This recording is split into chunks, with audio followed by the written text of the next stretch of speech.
Ford has been building tough American trucks for 120 years. At Seth Wadley Ford in Pauls Valley, they said, we're going to make it huge. And they did. And get another great Oklahoma promise of oil changes and engines for life. You're going to love it. Welcome to Okana, where every experience is curated just for you. Where the spa knows what you crave and the bartender knows your fave. Where every bite is just right and you'll feel like the only one in sight. But that's crazy, right? There's enough to do for your crew inside. It's always 82 degrees and sunny on these slides. Make your next vacation iconic. Make it Okana. Jaren Jackson Jr. and Zach Edey, how do you figure into trying to amplify what you all do facing those two things heading into the game one? Yeah, with them being a bigger team, I feel like that's something that we like. We like the physical teams. We like teams that want to go out there and compete as well. And we have a bunch of guys that go out there and leave it all out there on the floor, and I think we're ready for the opportunity. You guys lay it on the line every night. You get this Paycom Center crowd at your back for game one. You've earned home court advantage. How excited are you to feel that energy in the building, knowing that you had it last year? Yeah, I'm super excited. It's something that you can't even explain. Our rookies kind of just been asking, like, if we play a game that was allowed, they'll kind of just be like, is this what playoffs is like? And I'm like, yeah, it's close, but there's nothing like the playoffs. So I'm ready for the opportunity. I'm ready to experience it again, and I'm ready for the game. Really looking forward to noon. Thank you, Jay. Well, appreciate you. Appreciate you. All right. That's Jalen Williams. I'm Nick Gallo. This is Thunder Basketball. Taco Bueno is the official taco of the Oklahoma City Thunder, and we've got a win for your taste buds. We're celebrating every Thunder playoff game with a free taco the day after. That's right, a free taco. Just mention your Thunder taco and enjoy a crispy beef or soft taco on us. No coupon necessary. It's our way of saying thanks for cheering loudly. Celebrate the playoffs the Bueno way. Only at Taco Bueno. Disturbed. Live. Oh. The 25th anniversary of the 5-time platinum album, The Sickness. 2 sets, 1 show, The Sickness in its entirety, and greatest hits with special guests, Daughtry, and nothing more. April 28th, Paycom Center. Tickets are on sale now at Ticketmaster.com. Disturbed. Live. With Mazzio's Mix and Maz, it's easy to get the things you love for the price you like. Choose from medium 1-topping pizzas, 8-piece boneless chicken wings, loaded cheese dippers, fresh chef salad, and the delicious brookie dessert. Pay just $7.99 each when you buy 2 or more. Pizza, chicken wings, salad, cheese dippers, and dessert. Mix and Maz your way to your favorite flavor combo today. Just $7.99 each at participating locations and for a limited time only. Order now at Mazzios.com. Make it rain this April at Riverwind Casino. With big wins and even bigger jackpots. Enjoy the sweet smell of money in the non-smoking oasis. Get hyped on nearly 3,000 of your favorite electronic games. Become a legend in the high-stakes lounge. And get rewarded like the VIP you are when you use your wild card. Hit nothing but net with the $80,000 Spring Spins and Wins giveaway. So thunder up and win like a champion, only at Riverwind. This is the Oklahoma City Thunder Radio Network pregame show. What time is it? Now live from Paycom Center. Here's the voice of the Thunder, Matt Pinto. Now on the Oklahoma City Thunder Radio Network. The wait is over. Welcome to the NBA playoffs. The top-seeded team in the Western Conference, the Thunder, hosting number 8 Memphis this afternoon in Game 1 of their opening round best-of-7 series. Oklahoma City impressively rumbled through the regular season to a record 68-14 record that earned it a full week off since last playing last Sunday. While an intense week of practice with time to rest and refresh accompanied the Thunder into Game 1, the Grizz were severely taxed to qualify through the play-in, wrapping up the number 8 seed late Friday night in a win over Dallas. Edge Thunder today? We shall see. Good afternoon and happy Easter. Welcome to Oklahoma City Thunder playoff basketball, round 1, game 1. I'm Matt Pinto above courtside at Paycom Center in downtown Oklahoma City with the play-by-play call. So good to have you with us as the postseason opens. The Thunder accomplished a ton in the 82-game regular season, including securing home court advantage throughout the playoffs with an NBA best 68 wins. while they love the idea of having Loud City on their side the majority of the time on the coming playoff run, they know the slate has been wiped completely clean for all 16 playoff teams league-wide, committed to exactly what OKC is fully focused on, winning an NBA championship. That quest officially begins today. 20 wins separated the Thunder and their first-round foe Memphis during the run of the 82-game regular campaign, but they are 0-0 entering Game 1 in this one. While Memphis sputtered down the stretch, losing 9 of its final 14 games, being forced to qualify through the play-in tournament under the guidance of new head coach Tuomas Isalo, the Grizz rose to end Dallas' season with a wire-to-wire impressive 120-106 victory on Friday night. On shortened rest, with two-time All-Star point guard John Morant ailing from a right ankle he sprained in play-in game number 1 last Tuesday in San Francisco, key role players, 3-and-D rookie wing Jalen Wells and offensive rebounding big Brandon Clark out for the playoffs due to injury, they will take their best shot against a Thunder team that was historically good, bringing in a hot two-time All-Star power forward in Jaren Jackson Jr. and physical shooting guard Desmond Bane. Both have rolled recently and are playing well. The Thunder are healthy and excited for the challenge. Deep, hungry, and talented, OKC seems primed to attack this challenge overall. OKC swept the season series from Memphis 4-0, has beaten this opponent 9 consecutive regular season times. This is the 4th playoff meeting between the two. Last one came back in 2014. OKC won that 4-3 in round 1. They've beaten the Grizz 2 of the 3 previous series. They faced them head-to-head, but that's ancient history. Head coach Mark Daigneault lays out what his concepts are entering this playoff series with the Grizzlies next on the Oklahoma City Thunder Radio Network. KWPN, more WWLS, The Village, Oklahoma City, proudly serving the great state of Oklahoma. A Cumulus media station. Get hungry. Cinco de Mayo is almost here. It's everyone's favorite food holiday. For one day only, and only at the Mayo, get the new Steak Fajita Empanada, packed with tender sirloin steak, grilled onions and bell peppers, cheddar jack cheese, and our signature Chipotle Ranch inside a handmade empanada cooked fresh to order. Oklahoma owned, Oklahoma proud. Eat local. Taco Mayo. We don't just celebrate Cinco de Mayo, we own it.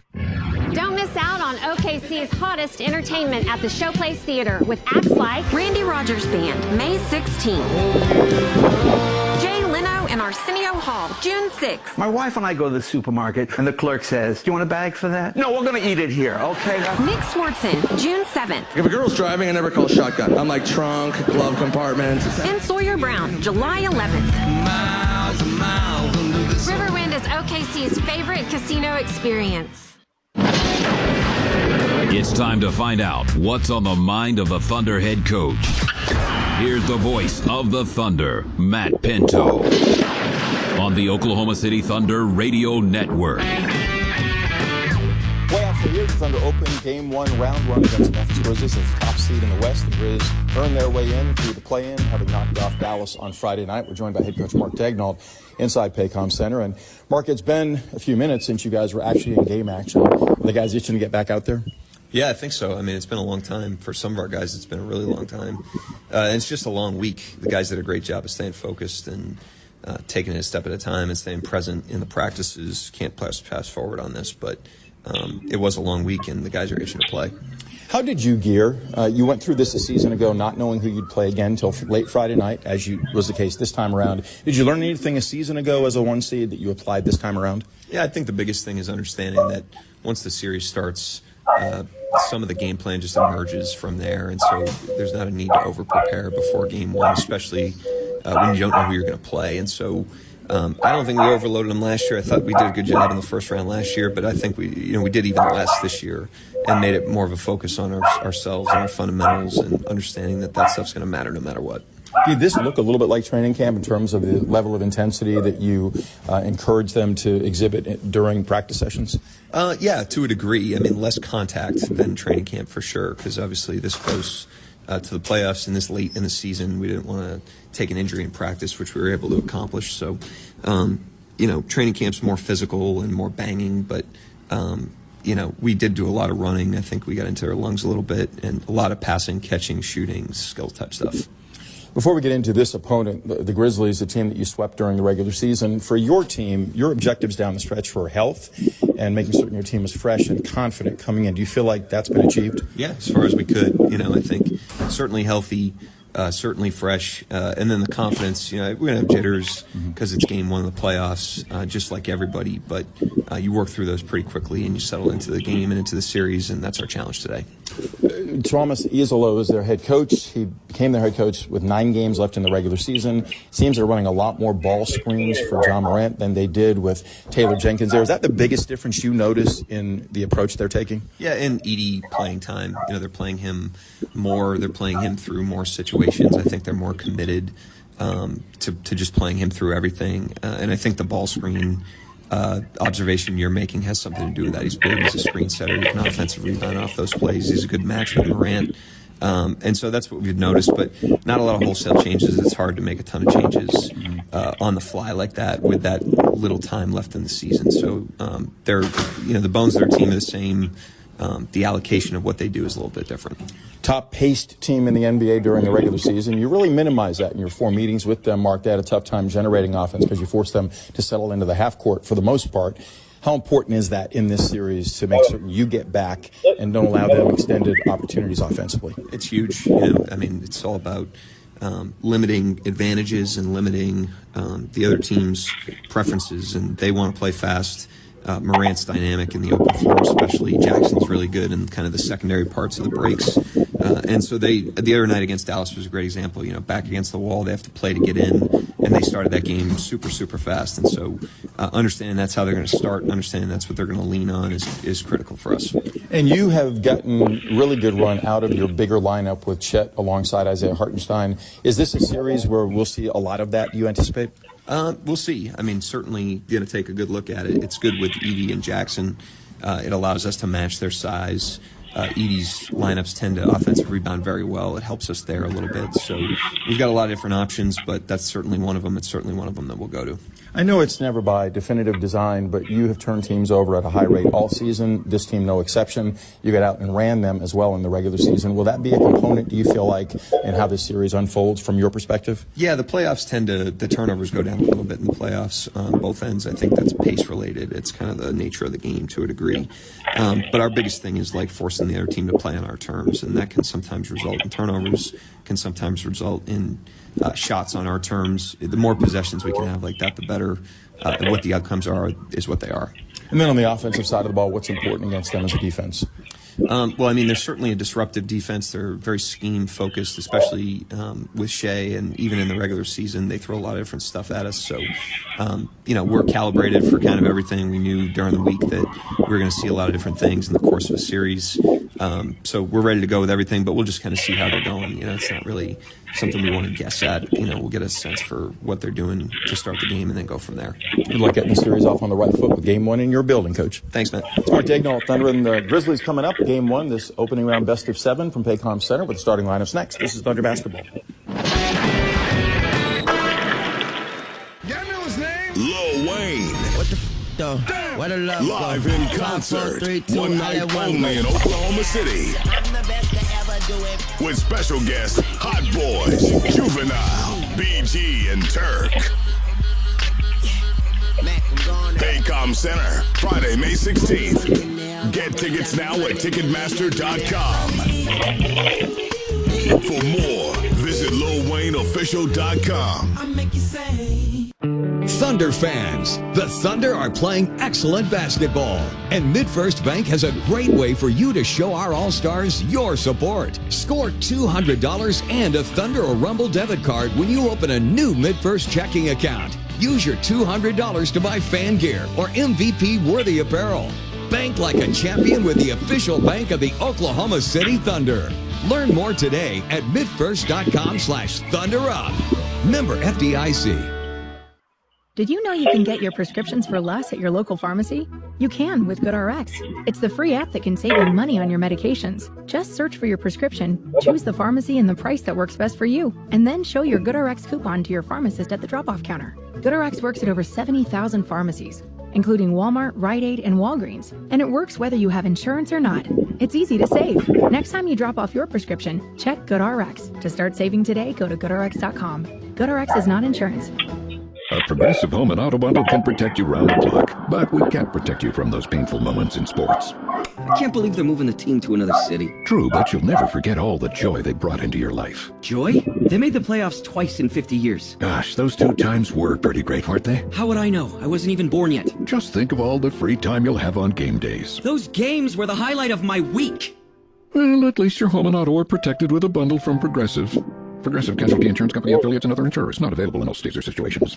This is the story of the one who, as a maintenance specialist for a historic high-rise, knows that vintage charm historically needs constant attention. Which is why, when it's time to upgrade turn-of-the-century mechanicals, they turn to Grainger. With easy access to 1 million-plus products and the scale to deliver when and where you need them. The right tools and supplies are never far away. So the one can keep that vintage building running like new. Call, click Grainger.com, or just stop by. Grainger, for the ones who get it done. Thunder Basketball is sponsored by Devon Energy. Commitment runs deep. And MidFirst Bank, the official bank of the Oklahoma City Thunder. It's game time. Now the voice of the Thunder, Matt Pinto, brings you the starting lineups. Sponsored by Kia, movement that inspires. This is Oklahoma City Thunder Basketball on the Oklahoma City Thunder Radio Network. The tradition of Thunder playoff basketball is alive and well this spring for the second consecutive season and 12th time in club history, taking on a familiar playoff foe, the Grizzlies. 4th postseason series between these two, the last one happening in 2014. This the 20th playoff game between these two organizations. Tuomas Isalo became the head coach of the Grizzlies on the 28th of March when Taylor Jenkins was surprisingly 9 games from the regular season ending dismissed as head coach. Isalo is a Finnish person by his background, a guy that a season ago coached Paris basketball to a high rank in international play and is now in his first season at age 42 as head coach of the Grizzlies, although it's an interim tag he takes into the playoffs. John Morant is 2-time All-Star point guard, leading the way at 6'2", 174. 6th-year man from Murray State, averaging 23 points during the regular season, along with 6 assists. Scottie Pippen Jr. alongside him, undrafted out of Vanderbilt at 6'1", 185. He's the son of Hall of Famer Scottie Pippen in his 3rd NBA season, averaging 11 points with 4 rebounds during the play-in sequence. Desmond Bane at 6'5", 215 at the small forward spot in his 5th year from TCU. During the regular season, a 19-point-per-game contributor, making 39% of his threes. Jaren Jackson Jr. made his 2nd All-Star appearance in February. 6'10", 242, a shot-blocking maven in the 7th year from Michigan State, averaging 22 points, nearly 6 rebounds along with 2 swats in the regular campaign. And Zach Edey was the 9th overall pick in the NBA draft in June out of Purdue at 7'4", 305. He'll man the middle. Edey had a terrific rookie season at 9 points, 8 rebounds, and 1.3 blocks. Now it's time for you to meet the top seed in the Western Conference playoffs. 68-14, their regular season record. Here's the Thunder starting 5 for Game 1.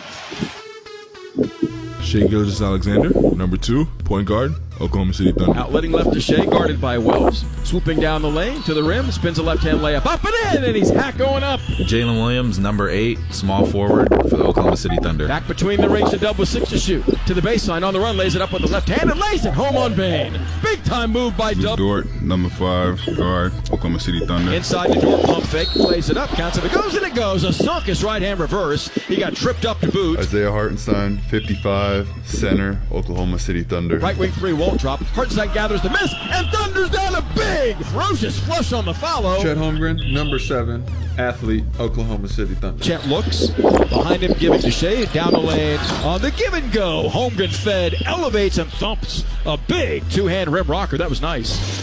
This is Mark Daigneault, and we are the Oklahoma City Thunder. Well, Daigneault's already had a winning weekend. His wife, Ashley Kerr, an assistant coach of OU women's gymnastics, helped celebrate the 7th national title for the OU women with a victory earned in Fort Worth. Yesterday, Mark was certainly beaming about that, proud of his wife, and for good reason. Thunder certainly love the home crowd here at Paycom Center. They're up in unison, full-throated Loud City. The Thunder have never lost an opening round Game 1 at home. They're 7-0 previously, looking to make that 8-0 against a team they dominated in the regular season, winning all 4 head-to-head meetings, none by fewer than 13. 125 per game average, allowing 106. They were plus nearly 19 a game against this foe in the 4 regular season collisions. In fact, they've won 9 straight regular season meetings against Memphis. Thunderclad in home white, Oklahoma blue numerals and letters trimmed in orange, yellow, and navy blue, moving left to right across your radio dial from my vantage point this opening half. And the Grizzin Road powder blue with navy blue numerals trimmed in white and yellow. Tony Brothers, Nick Bookert, J.B. DeRosa blow the whistles. The alternate for this game is Jason Goldenberg. There's a 4th official that could be called upon during postseason. Edey and Holmgren will jump center, both in the crouch. Ball not yet in the air. It is now. And it's back tap by Edey to Ja Morant. So the Grizzlies have it to begin game 1. They'll have it to begin the 4th quarter by rule as well. Dort is on Ja. Had 22 against Dallas in the clincher for the Grizz Friday. Up top to Jackson, plowing left. On the run, lays it up. It rolls out. Loose ball tip, Jackson on it. Left corner to Bane, slicing to the rim. Lays it up and lays it in with a right-hand scoop. So the Grizzlies are number 3 in offensive rebounding, and they retrieve their own miss here to grab a 2-0 lead in game 1. Dort guarded by Morant. Feeds a high post right to Hartenstein. Isaiah steps out front. Edey way off him. Veers right, giving to Doug. Plowing baseline, elevates and fires. A fadeaway 20-foot jumper, no good. Knocked down without a whistle. Edey gets the rebound. Dishing up the middle to Pippen. The Thunder retreat effectively. Scotty burrowing right on Shea. Leans in, floats a 5-footer that goes, and the Grizzlies lead 4-0. A minute in.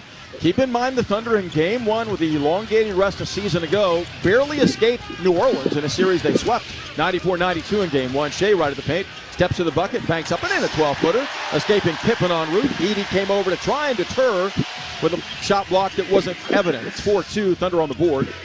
Morant back of an Edey pick, trying to escape Dort, pulls up, right wing 3-pointer on the way off. Loose ball gathered by Chet Holmgren. Chet at 7-1 will navigate front court against Jackson.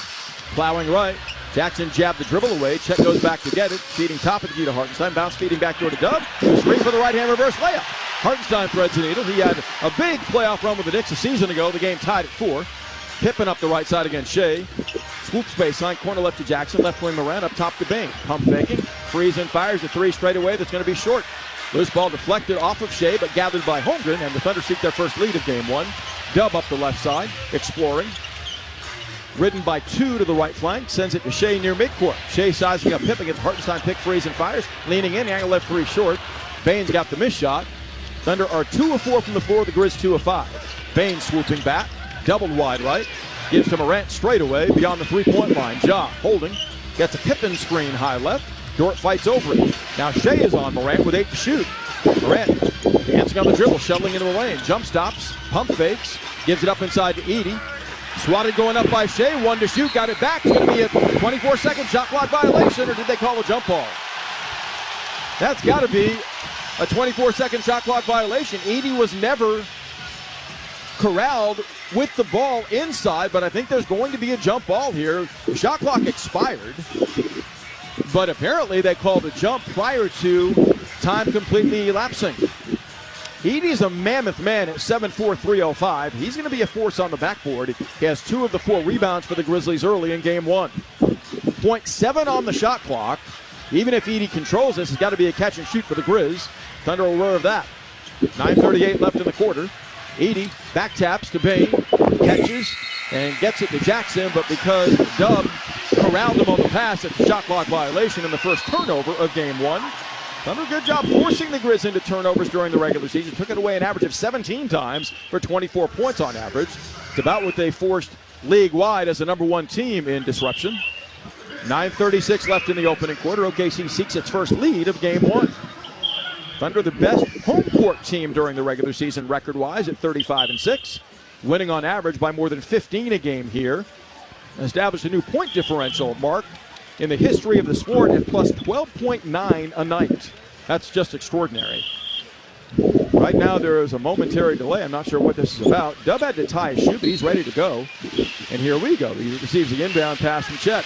Bane is on Jalen Williams, who angles right to activate for the Thunder. Sets up shop on the right flank. Holmgren screens as Dub feeds Chet wide right of him out of bounds. That wasn't pretty. That's a clear sign of rust with those 2 guys being off for more than a week and a half. 9:20 left in the quarter. It's 4 apiece. Morant across the timeline gingerly against Dort. Wide right, slicing left. Jump stops. An offensive foul is going to wipe it out as Edey rubbed off Dort illegally. That's going to be fun to watch all series. Edey is a massive screener, but Dort navigates like nobody else. Led the league again in offensive fouls drawn for the third straight year during the regular season. It's still 4-piece, 3 minutes in. Hartenstein up top, giving to Dub. Left wing Holmgren. Power dribbles, elevates. The angle left 16-foot jumper is astray. Edey boxes out Hartenstein, and Isaiah Hartenstein called for a loose ball foul. That'll be the Thunder's first team foul. Side out Memphis. Thunder have gotten a bucket from Dub on a layup, and a Shea mid-ranger. They're 2 of 5 shooting and have turned it over for the first time as Desmond Bane navigates the left sideline against Dub. Up top to Pippen, back to Bane, circling right as we have Pippen knocked down, setting a pick by Jalen Williams, and he's called for a foul. That's 2 quick ones on the Thunder. The Grizzlies were 3rd in the league in free throws made during the regular season, but they foul a ton as well. No team fouls yet in this game, 3:05 in against the visitor. Bane to trigger, lobbing high post left to Edey, played by Holmgren. Dribbles angling right, shovels to Morant. Steps away, fires a straightaway three-pointer for the lead. It's good. Unguarded. 7-4 Memphis. Ja Morant scores his first bucket, back of an Edey pick. 3:20 in, Thunder down 7-4. Dub, top of key to Shea, rumbling left on Edey. Jump stops, lays it up. He's fouled on a reach-in by Pippen, gets to the free throw line for the first time in game 1. Good job by Shea escaping into what was a double team inside. One of those double teaming him was Edey, as Pippen was called for a reach-in, acting like it's not a shooting foul. I'm not sure what sport he was acclimated in growing up. 7-4 the count, the Grizzlies up as Shea's at the free throw line. He averaged 8.8 foul shot attempts a game during the regular season. Second high in the league behind Giannis. Knocks down the first here. Shea earning his first scoring title, en route to his first MVP, no doubt, weeks from now. Led the league in scoring at 32.7. And during the run against the Grizzlies, averaged 36 in the 4 games head-to-head against Memphis. Both free throws good, 7-6 Grizzlies. Thunder have yet to lead in game 1. We're 3.5 in. Bane across the timeline, working an Edey pick, rubbing off Dub. Sliding and kicking, left corner Jackson. Catch, shoot, rainbow 3 up, no good. Long rebound to Shea. He's 1 on 3 at the moment. Wriggles left, fanning out on the wing against Pippen. Freeze and fire, 17-foot stroke straight on, in and out, no good. So Gildas Alexander's 1 of 3. The Thunder from the field are 2 of 6. Bane back, gets an Edey pick. Desmond in the lane, throws it off the shoulder of Edey. Way too hot to handle, into the lap of Dort. Lou zigs and zags to feed Hartenstein top of the key. Isaiah bounce passes backdoor to Shea. Shovel feeding Hartenstein for a push shot from 10 that goes, and the Thunder lead for the first time in game 1, 8-7. Well orchestrated 2-man game between SGA and Ihart. Shea's first assist. Bane on the right flank, played by SGA. Bounce passes baseline to Edey. Dribbles into traffic. Kicks it left corner to Morant. Pump faking Dub. Holds. 8 to shoot. Ja crossing over left to right. Snaking left to right across the lane. Whips it in the corner to Jackson. From behind the board, fires a 3 that's errant. Morant gets the loose ball behind the back. Wraps around inside to Edey. Is blocked going up by Chet. Holmgren, a big-time swat. Down the lane with a loose ball. Floats it up. Short. A lot of contact without a whistle. It's free on the deck. Diving to save it is Hartenstein. To Shea for 3 straight away. Online but back rims. Edey's got the loose ball. Thunder is struggling to score. 3 of 9 from the field. Bane to the top of the key. OKC 8, Memphis 7. Low scoring first 5 minutes of game 1. The Grizzlies are 3 of 10. Bane widens out right, doubled. Up top Jackson. Whips it inside to Edey. Frees and dunks. That time Edey rolled scot-free inside for his first bucket. Memphis on the teeter-totter on top, 9-8. 6:45 left in the first. Shea against Pippen. Back of the Holmgren pick.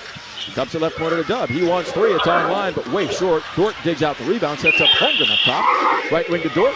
Sets his feet, squares his shoulders, and rips the cords for 3. Cha-ching Thunder money ball. OKC retrieves a miss and cashes in. Their first 3 of game 1, 1 of 4 from distance. It's 11-9, Oklahoma City. Morant, a low crouching bounce, cross timeline against Dort. Slashes right, now left into the paint. Followed by Dort, nearly lost the dribble. Slides baseline, floats it up. Dort blocks the shot from 12 feet away. Second Thunder swat of game 1. Shea up the middle to Dub. Swooping down the lane, floats up and in. A 3-footer over Bane. Thunder run to a lead of 4, 13-9. The crowd's electrified. Game 1 underway at Paycom Center. Loud City growing in volume. 13-9 OKC with 6:11 left in the first. We'll take time. This is Thunder basketball. Postseason dunks, threes, buzzer beaters. There's so much NBA happening. I gotta keep up. Whoa, take it easy there. There's a better way to NBA. All playoffs long. Wait, really? With the NBA app, you get real-time stats and scores for every playoff matchup. Witness playoff drama as it unfolds. Seriously? Catch every bucket all in one place, all for free. Where have you been all my life? There's a better way to NBA. Download the app today. Available on the Google Play, Apple app, and Android stores. With just seconds on the clock, I'm chomping at the bit here, Frank. I'm telling you, this is a moment in basketball history to really relish in. Back at the offensive end, Ken Chubb musters up all his strength and squeezes down into the paint. He breaks through the screen, posts up with buns out, catches the ball, and order up. And he's called for the double drizzle. Dude, just get your hot dog and let's get back to our seats. Eat Schwab, the official hot dog of the Oklahoma City Thunder. You know his name? Lil Wayne. What the f*** though? Where the love Live go? in 5, 4, concert. 3, 2, One now night that one only in go. Oklahoma City. I'm the best to ever do it. With special guests Hot Boys, Juvenile, BG, and Turk. Baycom Center, Friday, May 16th. Get tickets now at Ticketmaster.com. For more, visit LilWayneOfficial.com. Get hungry. Cinco de Mayo is almost here. It's everyone's favorite food holiday. For one day only, and only at the Mayo, get the new Steak Fajita Empanada, packed with tender sirloin steak, grilled onions and bell peppers, cheddar jack cheese, and our signature Chipotle Ranch inside a handmade empanada cooked fresh to order. Oklahoma owned, Oklahoma proud. Eat local. Taco Mayo. We don't just celebrate Cinco de Mayo, we own it. Gideon Hamilton welcoming you back inside Paycom Center. The winner of this series plays the winner of Clippers Nuggets. Yesterday, Denver defeated LA in overtime. Nikola Jokic had 29 points, 9 rebounds, and 12 assists. James Harden had 32 points and 11 assists in a losing effort. Denver forced 20 Clippers turnovers. Here's Matt Pinto. Looking for a place to watch Thunder playoff games? The game's always on. Thunder Watch Zones presented by Michelob Ultra. Find a watch zone near you at okcthunder.com/bar network. Thunder, good job establishing a defensive tenor to this game. They've not allowed the Grizzlies to eke out anything in transition. This is the number 1 paced team in basketball. OKC with momentum entering the timeout on a 9-2 blitz. Blocking 3 shots already, 1 each by Holmgren, Dort, and SGA. And they've got 1 steal, forcing 3 turnovers. Thunder 5 of 12 from the field at the first stoppage. The Grizzlies 4 of 12. OKC led by J-Dub with 4. Chet Holmgren has 4 of the Thunder's 7 rebounds. 4 boards of the 7 retrieved by Memphis belong to Zach Edey for the visitor. John Conchar has entered the rotation for the Grizzlies under their new head coach. Izolo is on the floor for the first time. Conchar, a 6th-year veteran out of Purdue Fort Wayne at 6'5", 210. A very good rebounder for his size. During the season, averaged more than 4 rebounds a game. He joins Edey, Morant, Santi Aldama, who's in as well, is a 6'10" shooter, along with Desmond Bain. They'll show a 2-3 zone out of the timeout with the same starters that began the afternoon. Morant holds, wide right to Conchar, back to Morant high post, giving to Aldama in the paint, no maneuverability, back to Morant out front. He fires a long angle left 30-foot three-pointer, an air ball by 2 feet out of bounds. Thunder will take that all day. John Morant, a 30% three-point shooter during the regular season, 1 of 3 in this game from 3, 1 of 4 overall. Thunder get a stop off the TO. 13-9 OKC. Dub gets a Holmgren pick, slicing left to the foul line, down the lane, kicks to Chet, floats it up, and it's no good. Hartenstein wrestles the rebound away from Edey and follows up and in a bullying muscle layup. It's 15-9 Thunder. The run is 11-2. Desmond Bain organizing the attack. Working the dribble 40 feet straight away. Feeds Morant, curling left wing. Gets a pick from Edey, slicing right. Whips it inside to an open Conchar for the layup as John Morant picks up his first assist. That was well done. A 3-on-2 blossomed as the zone was busted that time, and the Grizzlies break their drought. It's 15-11. Dub slices the bounce pass to Hartenstein for a floater off the right baseline. That's a beauty from 6 feet away. Ihart had 6 points, and OKC's up 6. Bain top of the key. Whips it wide right, intended for Edey or Morant, one of the two. It slides out of bounds as Memphis' 4th turnover. Bain has been turnover prone throughout the course of his career, and that time threw it right between teammates. Dub will sit down as Isaiah Joe checks in for the first time. What a close to the season Joe had. 121 threes made from January 10th on. That was 5th in the NBA. And he knocked down 48% of his three-pointers over that final 2.5-month stretch. Shea against Konchar's on-ball pressure, navigates front court, gets a Joe pick high right. Kicks to Isaiah, pump faking. Off the left baseline to Joe, getting it back from Hartenstein for a corner left three, no good. Edey and Hartenstein wrestling for position, but Morant doubles back and has the missed shot. Thunder 1 of 5 on threes, the Grizz 1 of 6. Ja swooping right, leans in, floats a runner in from 7 feet away. That's his game. Thunder do not want to allow him to get ahead steam the way he just did and score easily off the bounce. It's 17-13 Thunder, 4:25 left in opening quarter of game one as Shea working left on Konchar to the baseline. Elevates and fades, 12-foot jumper short. Tip followed by Hartenstein won't go. It's dug out on the loose ball by Konchar as Gilgeous-Alexander is 1 of 5. Konchar open, right wing lean in three in transition, way off. Hartenstein has the missed shot, and then Jackson jams it out of his hands out of bounds. Jaren Jackson, a non-entity thus far, has not scored 0 of 3 as Marvin Bagley checks in for the Grizz, sitting down Zach Edey. Edey with 2 points and 4 rebounds. Bagley, the former number 2 pick overall in the draft by Sacramento in 2018, trying to resurrect his career in Memphis. Cason Wallace is on now, the second-year man from Kentucky, crossing the timeline against Bagley. Thunder going smaller. Holmgren now at 5. SGA rubs off a Wallace pick, grinding left.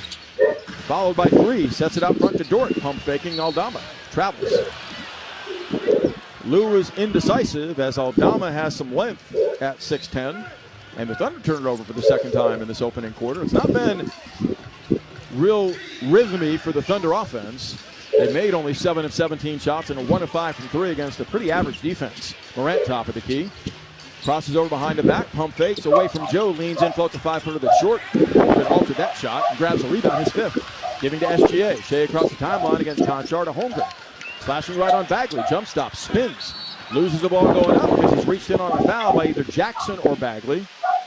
It'll be Jaren Jackson with his first. Always foul-prone Jackson is always among league leaders in fouls. They did not get Jackson that time, though. He's without a foul here. Konchar called for the reach-in. That's a second-team foul on the Grizz. Chet Holmgren looks to break into the scoring column. Has been active with a block, an assist, and 5 rebounds, but scoreless thus far. 3:29 left in the quarter. The crowd quiets as Holmgren knocks down the Thunder's third success at the line. The Grizzlies yet to go to the stripe. 10-9 Thunder in rebounds, 18-13 where it counts as Alex Caruso gets his first run of game one. Caruso a dynamic force in all he does, coming off the bench, sitting down Lou Dort. Caruso to a nice round of applause, playing his 32nd playoff game in his 8th year from Texas A&M. Chet rocks into rhythm at the line, eyes the rim, bending his knees. Very deliberate, strokes it, and sticks it. Thunder by 6, matching their largest edge at 19-13 as Morant is pestered in the backcourt by Wallace, who retreats. Ja motioning cutters with the right hand, dribbling to the left. Wide right Konchar, corner right Jackson. Backing Caruso. Gonna drop step here. Out of traffic, right sideline to Konchar. Ball swung left wing to Aldama. Powering right, across the lane, hooks. And missed a 7-footer, tips up his own miss and knocks it in with the left hand. He's got size, Thunder got to box him out effectively. They didn't that time. And a lead is 4. Shea pushing off Konchar, can't free, retreats straight away. Will crank a 3 straight on, looks good, but he back rim. Holmgren the long rebound, splits defenders and stripped to the ball, but a foul on a reach in by either Aldama or Jackson will keep it Thunder possession. We'll see if they give Chet free throws. They will not. It's side out, OKC. 2:54 left, quarter number 1, and now Tony Brothers overrules Nick Booker, who called the side out. Brothers is indicating it's 2 free throws for Chet coming up. We'll take time as a timeout's called on the court at Paycom Center. Thunder the Grizzlies feeling each other out in game one. Neither shooting well in a 19-15 count thus far with 2:54 left in the first. This is Thunder basketball. MidFirst Bank is proud to be the official bank of the Oklahoma City Thunder and the exclusive provider of the Thunder and Rumble debit cards. As the largest privately owned bank in the nation, MidFirst Bank has the strength, stability, and expertise to help you prepare for the now and the future. So, no matter where your financial journey takes you, MidFirst Bank is the partner to help you get there. MidFirst Bank, true to you. Member FDIC. With Mazio's Mix and Maz, it's easy to get the things you love for the price you like. Choose from medium one-topping pizzas, 8-piece boneless chicken wings, loaded cheese dippers, fresh chef salad, and the delicious brookie dessert. Pay just $7.99 each when you buy 2 or more. Pizza, chicken wings, salad, cheese dippers, and dessert. Mix and Maz your way to your favorite flavor combo today. Just $7.99 each at participating locations and for a limited time only. Order now at Mazios.com. Welcome to the NBA playoffs. The moment we've all been waiting for is here. The fans now on the edge of their seats. It's time to stay locked in to every single moment. Because you never know when history will be made. When it's win or go home, every moment matters. So don't miss a thing. NBA Playoffs presented by Google continues on ABC, ESPN, TNT, and NBA TV. Power. It's more than what lights your home. It's what you do with it. And you do wonders. That's why OG&E works to make the way we bring you power even more reliable. The way you live is rapidly changing. So we're making your power even smarter. And as your energy needs change, we're working to keep your rates as low as possible. Because for power to work for everyone, we've got to make your power go further. At OG&E, we energize life. Welcome back. Elsewhere in the NBA, the Indiana Pacers blew out Milwaukee yesterday. Pascal Siakam scored 25 points. The Pacers shot 52% for the game. Giannis Antetokounmpo's 36 points and 12 rebounds was not enough. Game 2 is going to be played on Tuesday. Here's Matt Pinto. Getting thanks to celebrate the playoffs, Lowe's is doubling the fuel discount in all Oklahoma stores on home game days. With the Lowe's app, you'll get 20 cents off gas and 30 cents off diesel all day when the Thunder play at home. Download the Lowe's app and save. Neither side has found much rhythm. The Grizzlies have yet to generate anything on the break. They're the number 1 paced team during the regular season. Thunder, good job getting back. The difference in this game right now is the Thunder have been to the foul line 4 times, converting all 4. The Grizzlies yet to go to the stripe. Neither side shooting 40%. OKC at 39 thus far, 7 of 18, 1 of 6 on threes. Gilgeous-Alexander struggles evident, 1 of 6 for 4 points. For the Grizzlies, Ja Morant's 2 of 6. He's got 5. Memphis has knocked down only 36% from the field, including a 1 of 7 3-point shooting start. So defense right now, the story of game 1, as Chet Holmgren goes back to the foul line where he's 2 of 2. Desmond Bane is back on the floor for Memphis, joining Marvin Bagley III, Jaren Jackson, Santi Aldama, and Scottie Pippen Jr. It's Joe, SGA in the backcourt, Caruso, Cason Wallace, and Holmgren otherwise. So the Thunder small, aside from Chet. His first stroke at the line is pure. Holmgren playing his 11th playoff game, 10 games last season. Only his 33rd game this season as a result of that tough injury he suffered back on November 10th, a fractured pelvis. Chet deliberate. Arcs the second one. That is nothing but net. Thunder yet to miss the line. They led the league in free throw accuracy in the regular season at 81+%. 21-15 their advantage. Joe is on Scottie Pippen Jr., who activates the Grizzly attack, giving to Bing. Working out front. Slashing right. Lays it up on Holmgren and lays it in with a right-hand delivery. Pushed off to do it without a whistle.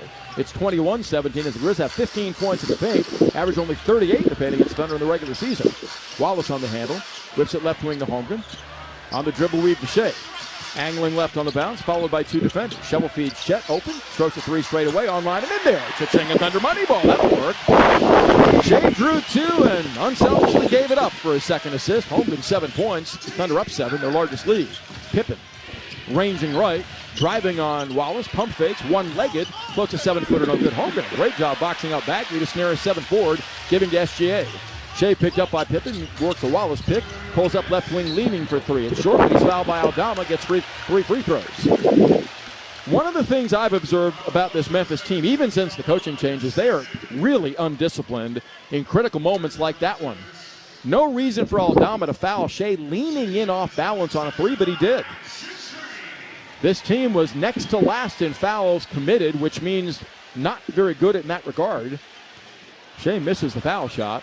He's just not in rhythm yet. 1 of 6 from the field, 0 of 3 on threes, 2 of 3 at the line for 4 points. Has doled out 3 of the Thunder's 6 assists as OKC leads at 24-17. 2 more to come. Shea's second one is on the way good. Fifth in the NBA in foul shooting accuracy and not under 90%. Holmgren out. Jay Will in for the Thunder. Zach Edey returns for the Grizzlies. As Bagley and Aldama sit down, John Conchar is back. Thunder by 8, their largest advantage thus far of game one. And they're shooting only 42% from the field and 2 of 7 on 3. Shea hits 2 of 3. 26-17 OKC, making it happen defensively as the number 1 ranked defense in many years in the NBA. Pippen, hounded by Joe, feeds to Bane. Same play, back of an Edey pick. Gets it up right wing to Pippen, jab stepping, can't shake Joe. Shovel feeds near midcourt to Bane, sizing up Jay Will. Bane crossing over twice, rumbles right on the run, goes glass, overshoots the rim. That only backboard as Jay Will whistles the rebound free. Up the left side to Caruso, left corner Joe. Tees up a rainbow three, looks good, it is! Cha-ching at Thunder Moneyball, Zay with the tray. Thunder by a dozen, 29-17. Beginning to pull away a little bit in the opening quarter of game one, 1:20 left in the quarter. Pippen dancing out front, a 10-2 Thunder run blooming. Pippen at the foul line, can't shake Joe. Smothered, lobs it up the right sideline to Jackson, Jaren scoreless. Power dribbles on Caruso, backs him down low right. Lobs it in the lane, Edey grabs in traffic, 1 to shoot, Bane does, an angle F3 on the catch is no good. Rebound fought for, Shea and Conchar go to the deck to get it, and we have what called here? A Shea loose ball foul, it'll be his first. That's the reason Conchar's in the game, as players need to be separated from one another, as Shea was down, as was Conchar, and Jaren Jackson came over to stir something up, I have no idea why. Jackson frustrated, scoreless thus far in the opening quarter, and now there's words being exchanged. You know, over the course of a 7-game series that tempers will rise and contentiousness will follow. Shea was asking for a jump ball call, diving to get the loose ball, but he was on the back of Conchar. Good call on the foul. Side out Grizzlies as both sides are at the foul limit now with 1:02 left in the quarter. Grizz at 34% shooting, down 12. Edey fights to it, lobbed it inside, pump fakes. Wallace grabs him on the arm before it can go up. That's going to be free throw time as Memphis is in the bonus on the Wallace reach-in foul. Kaysen with his first. Thunder from the line are 8 of 9 thus far in the first quarter. The Grizzlies attempting their first 2 of this game. Average 23.3, which is third high in the NBA during the regular campaign. Edey steps to the stripe at 7-4, converting 71% in the regular season. During play-ins, 4 and 6. His first one is no good, he back rimmed. Zach led the nation in scoring a season ago at Purdue as his second consecutive season honored as the National Player of the Year, led Purdue all the way to the NCAA championship game where they fell. Thunder by 12, the crowd in full throat, a minute left in the quarter. Jackson in the lane early, that's going to wipe out the free throw by Edey, who missed it anyway. So Jaren Jackson, as I mentioned earlier, completely undisciplined play. Negates a point opportunity against the best defense in basketball. Shea in the backcourt is hounded by Pippen. Caruso looks to screen him free, no need there. Gilgeous-Alexander, low crouching left-hand bounce. Slides right with a step. Down the lane, Pippen knocked it away, and Jaren Jackson takes it away from his back. Holding, gives to Pippen in the backcourt. Pippen scrambles across the timeline, just beating the 8 count. Picked up by Caruso. Right wing Bane is open, strokes an unguarded three-pointer and nails it. Can't allow him space. A career 41% three-point threat. Desmond Bane, as a starter, has 7 in this one. Thunder by 9. Jay Will open, snaps off an angle F3 in retaliation. Give it to him, cha-ching at Thunder Moneyball as Jackson runs Caruso into the photographers, fighting for a rebounding position. Caruso not happy about that. Thunder by a dozen again. 20 seconds left in the quarter. A 4-second difference game in shot clock. Offensive foul, Edey. Knocked down Joe. His second foul coming. Or is it on Pippen? Pippen may have pushed off. Edey set a moving screen, but then Pippen shoved off for his second personal. So that's 1 Grizzly starter with 2. Aldama has 2 already on the bench for the Grizz as Marvin Bagley Jr. re-enters, as does Vince Williams Jr. They will not be allowed entry as they didn't get to the scorer's table in time. Williams won't. Bagley does. Edey will sit down. 20.2 left in the quarter. Thunder closing a strong leading 32-20, gaining steam as the quarter's gone on. Hitting 48% of their shots and 4 of 9 threes, out-rebounding Memphis 13-10. Thunder led the league in point differential in the first quarter. We're third in scoring in the opening frame during the regular season. Shea, played by Conchar in a 1-4 set. Navigates at the logo. 10 seconds left in the first, Thunder by a dozen. Shea stationary, 7 seconds. Kicks in the corner to Wallace as bodies collide. Jay Will and Bagley on the floor, and they called Jay Will for a moving screen. So that negates the Thunder's last opportunity to score in the quarter. Thunder forced 6 turnovers. They have only 2 points off of those, though, as Ja Morant re-enters with 6.9 left in the opening quarter. Thunder want to batten it down here and not allow the Grizzlies a good look, holding Memphis to 20 first quarter points. This is a Memphis team that averaged 121.7 during the regular season. Caruso, Joe, Wallace, Shea, and Dub for the Thunder. OKC goes small. Morant in the backcourt, hounded by Caruso, 4 seconds. Up the right sideline with 3, to the baseline with 2. Circles, won't get it off as Caruso smothers him on the fadeaway right corner that came after the horn. Thunder closed the quarter 24-11 over the final 7 minutes, imposing their defensive will on the Grizzlies a quarter in to this best-of-7 series for a 32-20 lead at the end of 1, going to the second in possession. We'll get there next. This is Thunder Basketball. Dive into the excitement where the spirit of Thunder Basketball meets classic diner delights at Boomerang Diner. On Mondays, start off the week with a winning deal. Grab a mouth-watering burger for half the price. On Fridays, feast on all-you-can-eat fish and make your Fridays truly memorable.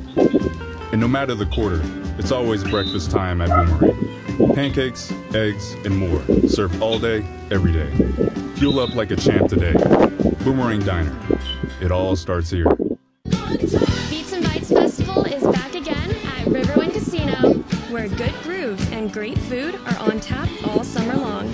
Kicking off on June 14th with Josh Turner. Would you go with me? And Edwin McCain. Along with crave-worthy eats from local food trucks, there's something for everyone. Get your tickets online or at the box office for just $10. Only at Riverwind Casino. Power. It's more than what lights your home. It's what you do with it. And you do wonders. That's why OG&E works to make the way we bring you power even more reliable. The way you live is rapidly changing, so we're making your power even smarter. And as your energy needs change, we're working to keep your rates as low as possible. Because for power to work for everyone, we've got to make your power go further. At OG&E, we energize life. Taco Bueno is the official taco of the Oklahoma City Thunder, and we've got a win for your taste buds. We're celebrating every Thunder playoff game with a free taco the day after. That's right, a free taco. Just mention your Thunder taco and enjoy a crispy beef or soft taco on us. No coupon necessary. It's our way of saying thanks for cheering loudly. Celebrate the playoffs the Bueno way, only at Taco Bueno. Thunder Basketball is sponsored by Devon Energy. Commitment runs deep. And MidFirst Bank, the official bank of the Oklahoma City Thunder. Welcome back inside Paycom Center. The New York Knicks used an incredible close to their Game 1 against Detroit to win yesterday. New York had a 21-0 run and outscored their opponent by 19 in the fourth for a 123-112 victory. Jalen Brunson scored 34. Game 2 of that series is tomorrow. Here's Matt Pinto. Official 2025 playoffs merch is now available. Gear up and get loud with your Thunder with the latest threads at the official Thunder shop or online at okcthunder.com/shop.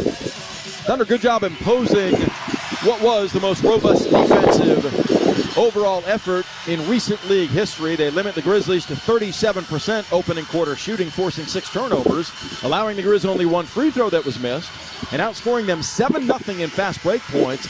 Memphis number 1 paced in the regular season, number 8 in fast break points at 17. Thunder outscored them 7-zip in that regard in the first for a 12-point lead going to the second. Thunder also took it away 6 times from the Grizz. OKC led with balance by Chet Holmgren scoring 7. The Grizzlies are paced by Desmond Bane with 7 at the end of quarter 1 of this best-of-7 series. In the opener, Isaiah Hartenstein, Cason Wallace, Aaron Wiggins for the first time in this series. Alex Caruso and J-Dub for the Thunder. Thunder ball to begin the second. They lost the opening tip. Bane is on Wallace, navigating. High post right, entering to Hartenstein, facing the bucket. Edey playing off, giving the Dub, driving. Kicks it left corner to Wiggins. Sets his feet, squares his shoulders, fires a 3. That's in there. Cha-ching, a Thunder money ball. Wiggs immediately contributes, as he did throughout the course of the season. A career-high 12-point per game contributor. Bane right wing to Pippen, closed out by Caruso. Shovel feeds low right to Jackson. Banging on Dub. Backs down, leans in, goes lefty and hits a hook from 5 feet out. His first bucket comes with 11:28 left in the second quarter with the Thunder up 13, 35-22. Caruso scores the left side. Gives to Dub out front, circling left. Now right, elevates in the lane, fadeaway 13-foot jumper, money. Thunder finding rhythm now, shooting 51% from the field as Doug has cashed in 6 points. OKC by 15, 37-22. Pippen out front.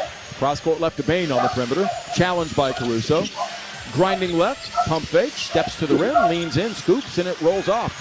Loose ball to the corner, run down by Wiggins out of a double team, giving to Wallace. A running opportunity. Kaysen plows his way to the paint. Dunks with 2 hands. Oh! Kaysen, don't be so mean! Surging by Pippen, throwing down on Jackson. A ferocious flush by the youngster, fearlessly attacking. Thunder by 17. Pippen left wing to Jackson. Unfurls a three-pointer that's short. Hartenstein tips a rebound. Tried to save it, but steps out of bounds in the effort. Kaysen Wallace, anytime he sees any daylight, just will not relent. He's taking it right to the cup. That dunk. This afternoon's Boomerang Diner's booming the game. Wow. A big two-hand finish. That was thunderous. Pippen left to the paint. Across the lane, swings a hook on Hartenstein, leaves it short than 10. Caruso grabs a miss. Thunder up 17. Alex ridden up the sideline by Conchar. Up top to Hartenstein. Bounce feeds back door to Dub. Challenging Edey. Lays it up, no good. Hartenstein back taps a miss. Pippen has it. Bumped by Caruso. No blood, no foul. As Edey had the ball from Bane and gives left wing to Pippen. Pull up three. Up. Short. Edey the long rebound. Nobody boxed him out as Bane penetrates and throws it away. Dub intercepts. Challenging Pippen down the lane to the rim. Scoops it and scores it. Thunder running down the Grizzlies' throat. Up 19. Timeout Memphis. They're 11 every minute of this opening game of the playoffs at Paycom Center. 41-22 Thunder escaping to a 19-point lead, outrunning the Grizzlies 11-0 on the break. 2 minutes into the second quarter. This is Thunder basketball. Thunder fans, the Thunder are playing excellent basketball, and MidFirst Bank has a great way for you to show our All-Stars your support. Score $200 and a Thunder or Rumble debit card when you open a new MidFirst checking account. Use your $200 to buy fan gear or MVP-worthy apparel. Bank like a champion with the official bank of the Oklahoma City Thunder. Learn more today at midfirst.com/thunderup. Member FDIC. Attention teachers, create Thunder fun in your classroom by joining the Devon Thunder Explorers program. Teach your students STEM-based lesson plans, and you can even win cash for your classroom by sharing photos each month. Enroll today by visiting okcthunder.com/explorers. Whether watching your favorite team play or getting through the day, clear vision is important. For 50 years, the doctors at the nationally ranked Dean McGee Eye Institute have been committed to helping Oklahomans achieve their best possible vision. From regular eye exams to LASIK to cataract surgery, Dean McGee is the one source for all your eye care needs. So let the professional eye care provider of the OKC Thunder help you see more clearly. For an appointment at one of Dean McGee's 5 locations, visit dmei.org. Dean McGee Eye Institute. Vision for life. With Mazio's Mix and Maz, it's easy to get the things you love for the price you like. Choose from medium one-topping pizzas, 8-piece boneless chicken wings, loaded cheese dippers, fresh chef salad, and the delicious Brookie dessert. Pay just $7.99 each when you buy 2 or more. Pizza, chicken wings, salad, cheese dippers, and dessert. Mix and Maz your way to your favorite flavor combo today. Just $7.99 each at participating locations and for a limited time only. Order now at Mazios.com. Kenny and Hamilton welcome you back inside Paycom Center. There's still one Western Conference series that has yet to get started, and that is going to be game 1 of the Warriors and Rockets later tonight.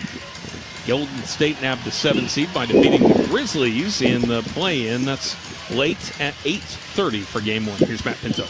Kenny, thanks. Reserve your spot for the next season of Thunder basketball. Deposits for the 2025-2026 season ticket memberships are officially open. Get ahead of the game and lock in your deposit now at okcthunder.com/memberships. Thunder on an extended 20-5 burst.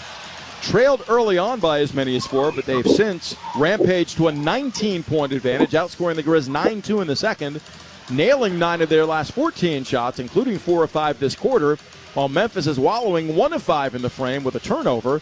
The Grizzlies giving it up 7 times, and that's fueled the Thunder to run to an 11-0 fast break point advantage. Memphis on the afternoon, 2 of 11 on threes, Thunder are 5 of 10, and the Grizz have knocked down just 34% of their field goal attempts. Thunder a robust 54% shooting, as after some rust early got shaken off, The Thunder have flexed their considerable muscle to lead by 19 at 41-22. Very early second quarter. Caruso, Wallace, Wiggins, Hartenstein, and J-Dub, the five for OKC. Thunder bench getting 4 contributing buckets for an 11-4 advantage over Memphis reserves thus far. Thunder show full court pressure. Pippen gets it into Conchar, back to Pippen, stripped of the ball by Wallace. Grinding baseline, lost the dribble out of bounds. Conchar bodied him. Kaysen tried to play through the contact, but coughed it up. And that's the Thunder's 5th turnover. Conchar, Bain, Pippen, Jackson, and Edey for the Grizzlies. Jackson in the backcourt aids the guards, receiving the inbound pass, giving to Pippen. Undrafted, a former Laker. Pippen navigates up the right side against Wallace's taking on-ball pressure. Kaysen 3rd in the league in steals in the regular campaign. Pippen idle, gives it right wing to Jackson. Bullying his way on Dub. On the right wing to Bain. Caruso on him. Bain penetrates and kicks to Pippen. Pump faking. Stripped of the ball by Wallace. Got it back. Pump fakes again. Fires a contested 3. Block going up. It's a 24-second shot clock violation as J-Dub becomes the latest to contribute in the block shot column. That's the Thunder's 4th spot of this opening game. 41-22 the count. Thunder defense stifling the Grizzlies right now. Wallace cross timeline. Hartenstein up top. Given space of about 15 feet. Bounces to Dub. Takes it left corner Caruso. Left wing Wiggins wide open. Strokes a 3. That's online and in there. Second Thunder money ball. Number 6 of the game. Second orchestrated by Wiggs. 44-22. The lead balloons to 22, an afternoon high. Bain, top of the key, pump fakes and fires, an unguarded 18-foot jumper in and out, no good. Grizzlies have nothing going right now as Caruso peels a rebound off the iron. Stutter steps on Pippen, can't freeze. Gives it up. Wide left to Dub. Jab step in Jackson. Right wing Wallace slices left, sets up Dub. Plowing left into the paint. Corner left to Caruso, left wing Wiggins, same spot, same shot. Same result, baby! Cha-ching, another Thunder money ball. OKC showing why it had the league on the run all season. 47-22. Low right, Jackson plows his way into the paint. As Wallace doubles down, he strips him of the ball. Dub long leads Hartenstein. Rumbling to the rim for a 2-hand dunk. Oh, the Thunder running away, up 27. The Grizzlies running for cover. 49-22. What an electrifying play that was. That's the Grizzlies' 10th turnover. Bain out front, pestered by Caruso, grinding left. Jump passes in the lane to Edey. Holding. Right wing Pippen, 8 to shoot. Smothered by Wallace. Angling left on the bounce, pushing off. And deep floats it up. Short, not there. Wallace has the loose ball. Long leading Dub. He's out in the open court. Takes it home ferociously with a big 2-hand flush. Timeout Grizzlies. Oh, what a show the Thunder putting on in the second quarter. You gotta love it, baby.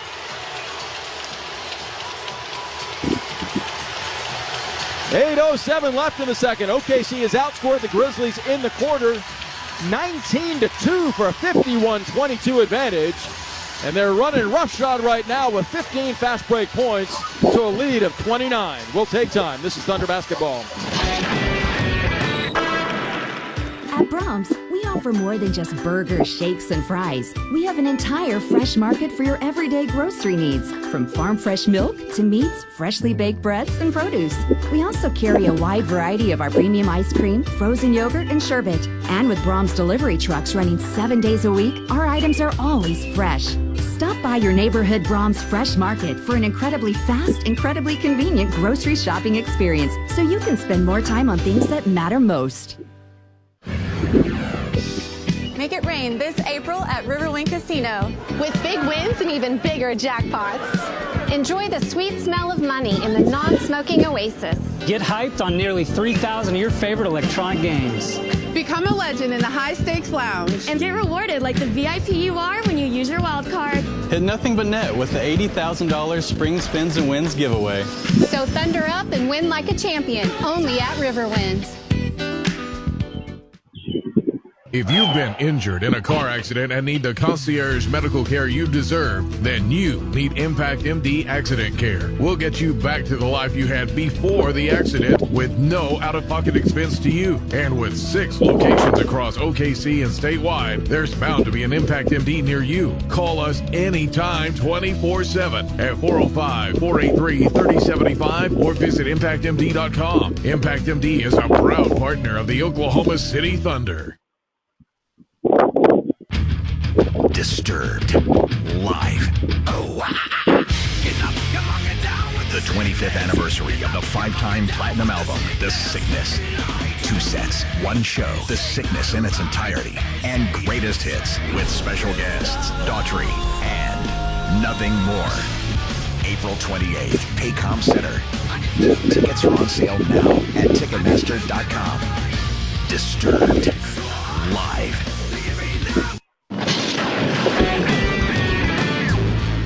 Welcome back to Paycom Center. The winner of this series plays the winner of Clippers Nuggets. Yesterday, Denver outlasted LA in overtime. Nikola Jokic, 29 points, 9 rebounds, and 12 assists. James Harden, 32 points and 11 assists in a losing effort. Denver forced 20 turnovers in that game. Game 2 is going to be tomorrow. Here's Matt Pinto.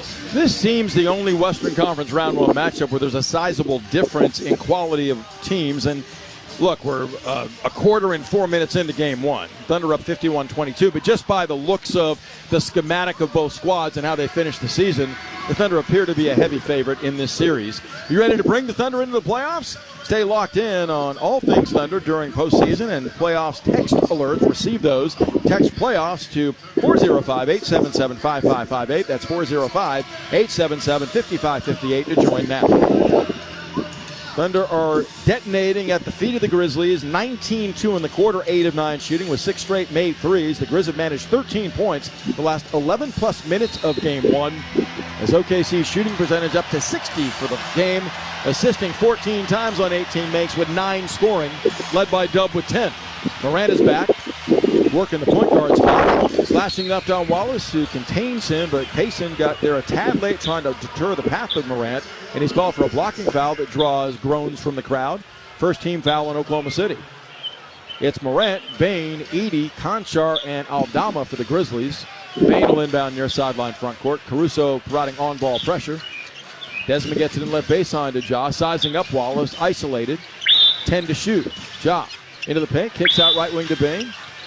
Powering left on Caruso. Jump passing corner left to Morant. Open. Strokes a rainbow 3 that's up and off. Edey the offside rebound though. Ball swung to Morant. Powering left on Wallace. Jump stops. Loses the ball out of bounds as Wallace stripped him from behind. Ja Morant literally hopping, begging for a foul call, and Tony Brothers having none of it. 10 to shoot. Third time the Thunder been the 1 seed entering the Western Conference playoffs. 13 they did it. Last season they did it. Advancing to round 2 a season ago. OKC 52, the Grizz 51-22. Morant gets it in deep left corner to Bane, crowded by Caruso. The sideline to Aldama. Wants a screen, gets it. Jump passing straight away to Conchar. 3 to shoot, spinning. Floats it up on Wiggins, no good. Wiggins tips the missed shot to Caruso up the left side to Wallace to the trailing Dub. Galen pulls up hot. Left side angle 3-pointer won't drop. Hartenstein runs down the miss though to Caruso. Down the lane Dub. Shovels to Hartenstein. Elevates and lays it in on Edey. Gorgeously done. That's the 15th assist of the game. The 4th by Dub.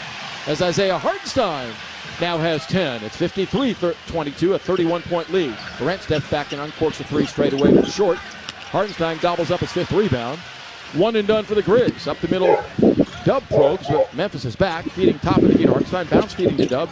Touch passing back to Hartenstein for a floater in the lane. It goes from 10 feet out. Just a clinic being put on by the Thunder at both ends in this second quarter. 23-2, they've outscored the Grizzlies for a 55-22 advantage where it counts. 6:45 left in the second. Bane powers left, can't squirt free of Wiggins. Gives on the left flank to Morant, isolated. Crosses over on Wallace, spins. Jump hooks and missed a 10-footer, but Ja got knocked down by Wallace and a whistle ensues. Tony Brothers calls a foul on Kaysen, who's exasperated a bit by the whistle. It will bring Morant to the free throw line, as I don't know about that call at all. 55-22 Thunder, 6:35 left in the quarter. Wallace tagged with his 3rd personal. Morant at the free throw line converts the Grizzlies' first success at the line in this game. They're 1 of 2 there. Thunder dominating every facet, 16-5 in assists, 20-13 in rebounds, 15-0 in fast break tallies, and 9-4 in second chance points. Morant with the 2nd. That one's good. Ja's got 7, joining Bane for team high scoring honors, but Memphis right now is behind by 31 midway through the second quarter in Game 1. Caruso left corner. Aldama on him. Alex wants to assist, has 3. Whips it in the lane to Hartenstein for a floating push that's up in there from 12 feet out as Edey stays way back in drop coverage. And Isaiah Hartenstein having his way, 7 of 7 shooting for 14 points. Aldama can't spurt free of Caruso, holds it, high post left, smothered. Holds his pivot foot somehow. Feeds Edey top of the key. Zach denied the pass to Morant. Bounce feeds backdoor to Bane, catching baseline. Pump fakes. Did he travel? No. They say Wiggins bought the pump fake and committed a foul for free throws. Desmond Bane goes to the line with 6:02 left in the second quarter. Well, the Grizzlies have no respirator at hand right now. The Thunder just smothering everything Memphis is trying to get done offensively, where the Grizz are 2 of 14 on threes at 28% shooting. Bane makes it 3 consecutive successes at the foul line, knocking down the first for his 8th point. Dort back in, sitting down Cason Wallace. OKC's depth very evident in game 1. Everybody that's been called upon has contributed. As Desmond Bane readies for the second free throw. Bane in the 2 play-in games, converting 6 of 6 at the line. He's 2 of 2 in this game as he knocks down the second. Dub picked up by Conchar deep in the backcourt. The Thunder up 31. Jalen given space by Conchar. Gets a screen from Wiggins. Gives it left wing to Hartenstein. Between the legs to Wiggins. Into the corner. Driving into a double. Whips it up top to Dort. Wide open. Cranks an angle right three-pointer that's online. In and out, no good. Tip followed by Wiggins goes in. He's got 8 off the bench. So Wiggs showing his supremacy, not just a regular season thing. Morant penetrates. Kicks in the corner. Bane wide open. Strokes a three-pointer that's online. No good. Dub clears. Jalen's first rebound of the game to go with 5 assists and 10 points. OKC by 33. Dub. Back of a Caruso pick. Splits defenders. Pulls up. 15-footer straight away. String music. The Thunder continue to have their way with the Grizzlies on 62% field goal shooting. Jalen Williams a dozen. Thunder led by Hartenstein with 14. As Morant plows the paint. Lays it up on Hartenstein and hits. A circus right-hand layup. Then he's behind the play. Tripped up. Dub 5-on-4. Hits Dort. Left corner Wiggins. Open again. Strokes a 3. That's online. Tumbling. No good. Edey clears with 5 minutes left in the second. Thunder retreat to defend, up 61-28. Bane crossing over, blows by Caruso. Passing corner right, Conchar, right wing Aldama. Strokes a 3 that's off. Hartenstein tips a rebound to Dort. Lugans slashes up the left side away from Conchar. Comes to the middle, bodied. Terminates the dribble, dishes on Hartenstein for a floating 12-footer, in and out, no good this time. His first miss. Aldama clears, back come the Grizz. Santi looking to push, spinning on Dort, no maneuverability, gives to Edey out front. The big man lifted, angles right on the bounce, terminates that dribble, giving to Bane, swiped at by Caruso. Tangled, 8 to shoot, Desmond down the lane, dips it in the corner, intended for Morant, swiped by Dub. His third steal, long leading Wiggins. Alley-ooping to Dub, dunks with one hand over the top of Aldama. Oh, a sensational slam with the right hand, a spike by Dub, who's dancing and laughing, retreating. 63-28 Thunder, who have 18 assists. Aldama down the lane challenging Hartenstein. Whips the ball in the left corner to Bane. Catches 2-3 up. In and out, no good. Edey has a rebound and dunks on the follow. Timeout Thunder. 63-30 Oklahoma City. Wow, have they unleashed their wrath on the number 8 seed, the Grizz, in this opening game. 3:57 left. Quarter number 2. All Thunder on 60% shooting. Totally shutting down the Grizzly offense, limiting Memphis to 30% field goal accuracy in a 63-30 game. This is Thunder basketball. KWPN, more WWLS, The Village, Oklahoma City, proudly serving the great state of Oklahoma. A Cumulus media station.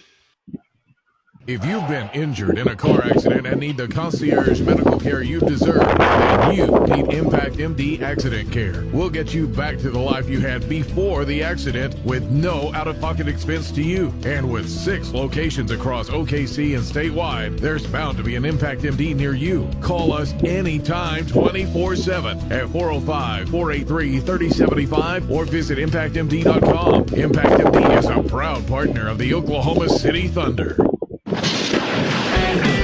Get back and enter to win Thunder playoff tickets to Game 2. That'll be Tuesday night at 6:30. The playoffs raffle, energized by OG&E tickets, start at $5, and the more you buy, the better your chances to win.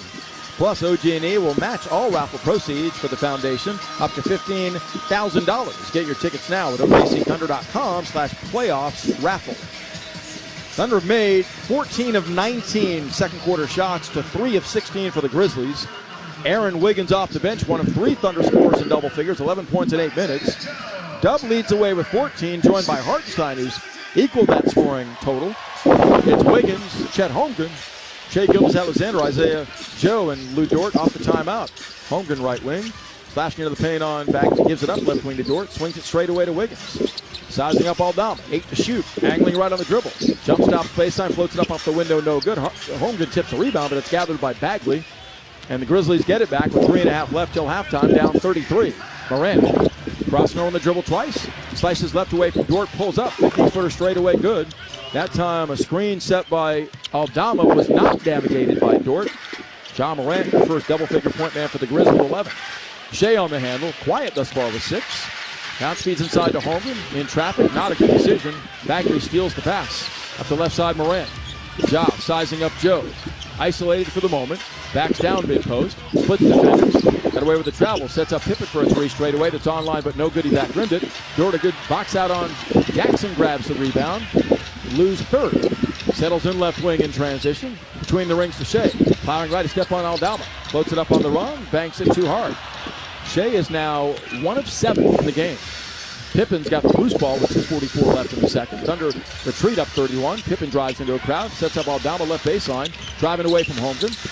Pinned by Dort. Wraps around the feed off the right mid-post area to Bagley. Spinning on Shea. And we have a reach-in foul coming on Gilgeous-Alexander that will send the ball side out to the Grizzlies on the 4th Thunder. Team foul. Shea's second.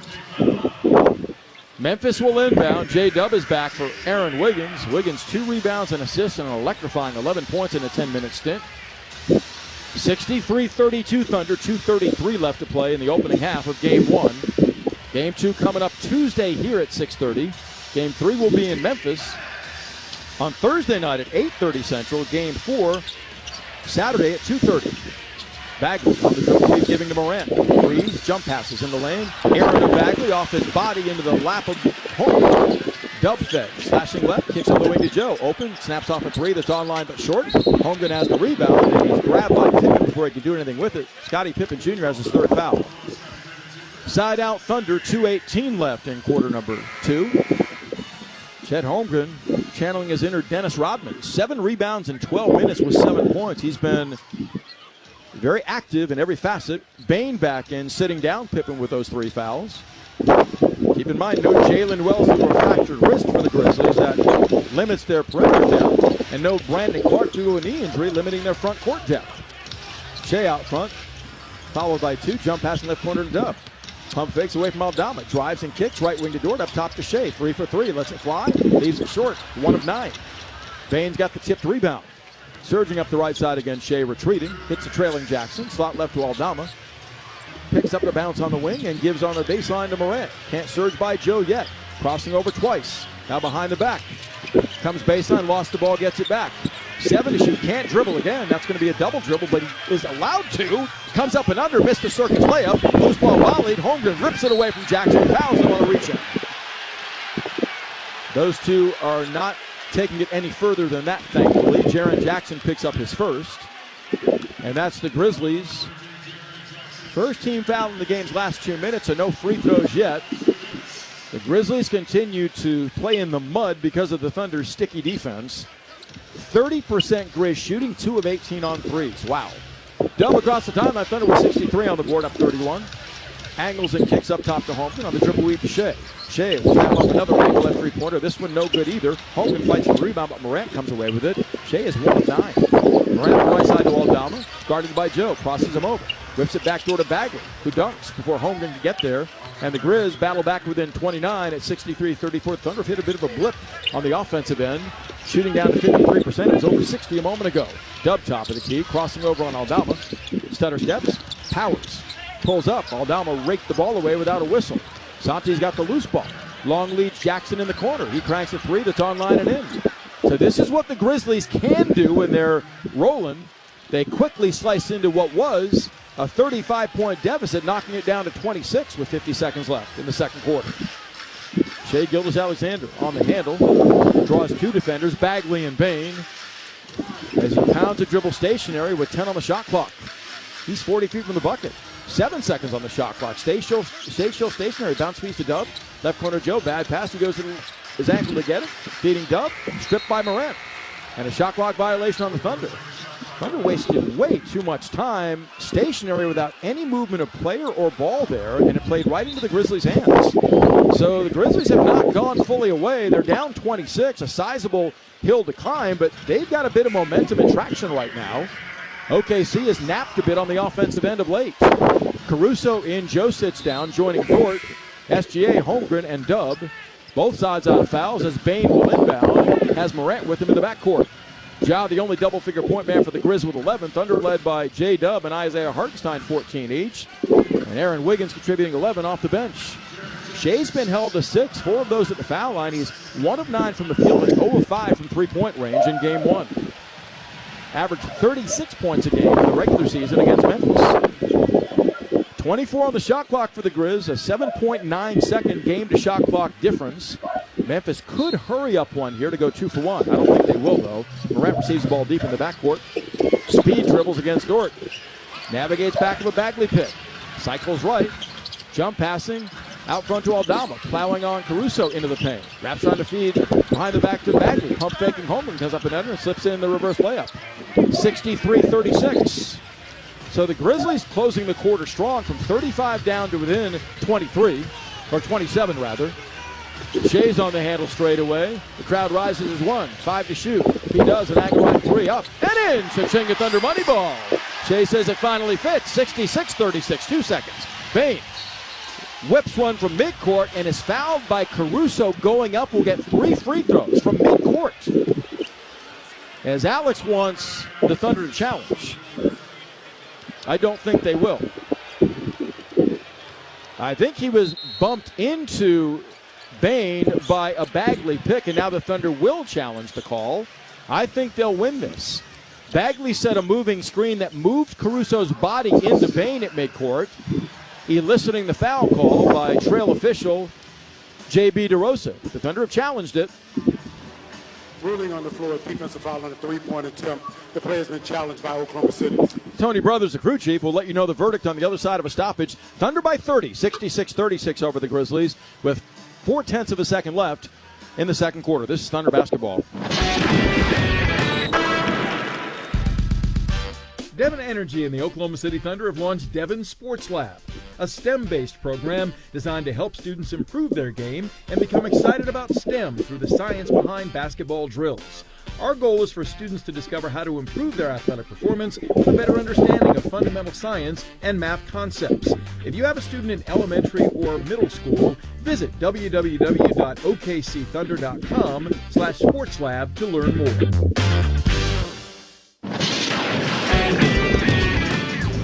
Crew chief Tony Brothers is going to let us know here in a moment the verdict on the Thunder's challenge of a Caruso foul at midcourt.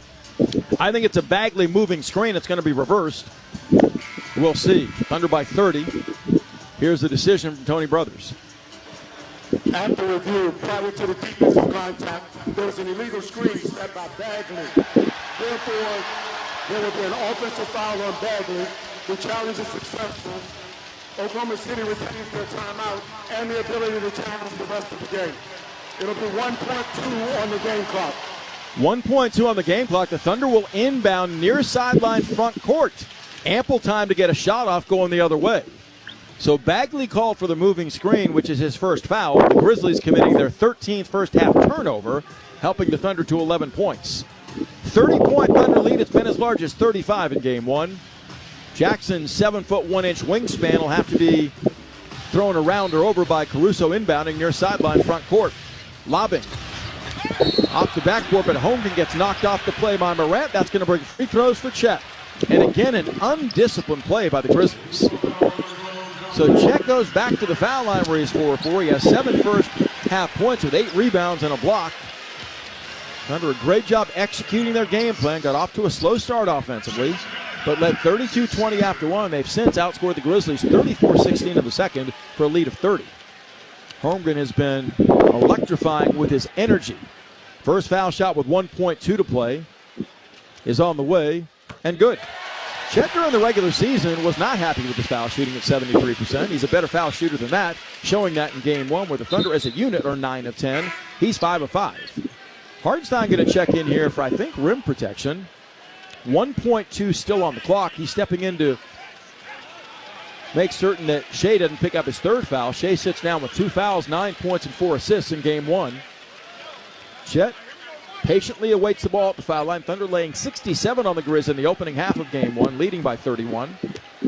Holmgren giving the ball for the second, bends his knees slightly. Eyes the rim, dip, shoots, swishes. Thunder up 68-36. Morant in the backcourt, dribbles twice, and that will end the first half. All Thunder in game one thus far.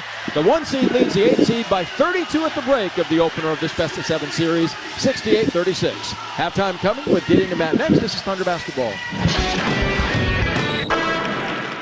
Craving a getaway? Let your taste buds take a trip with Brahms' new Aloha Burger Crave and Save combo. This still includes a double cheeseburger stacked with 2 juicy hamburger patties, melty provolone, fresh grilled pineapple, crisp spinach, ripe tomato, and Brahms' signature dipping sauce, all on a sweet Hawaiian bun fresh from Brahms Bakery.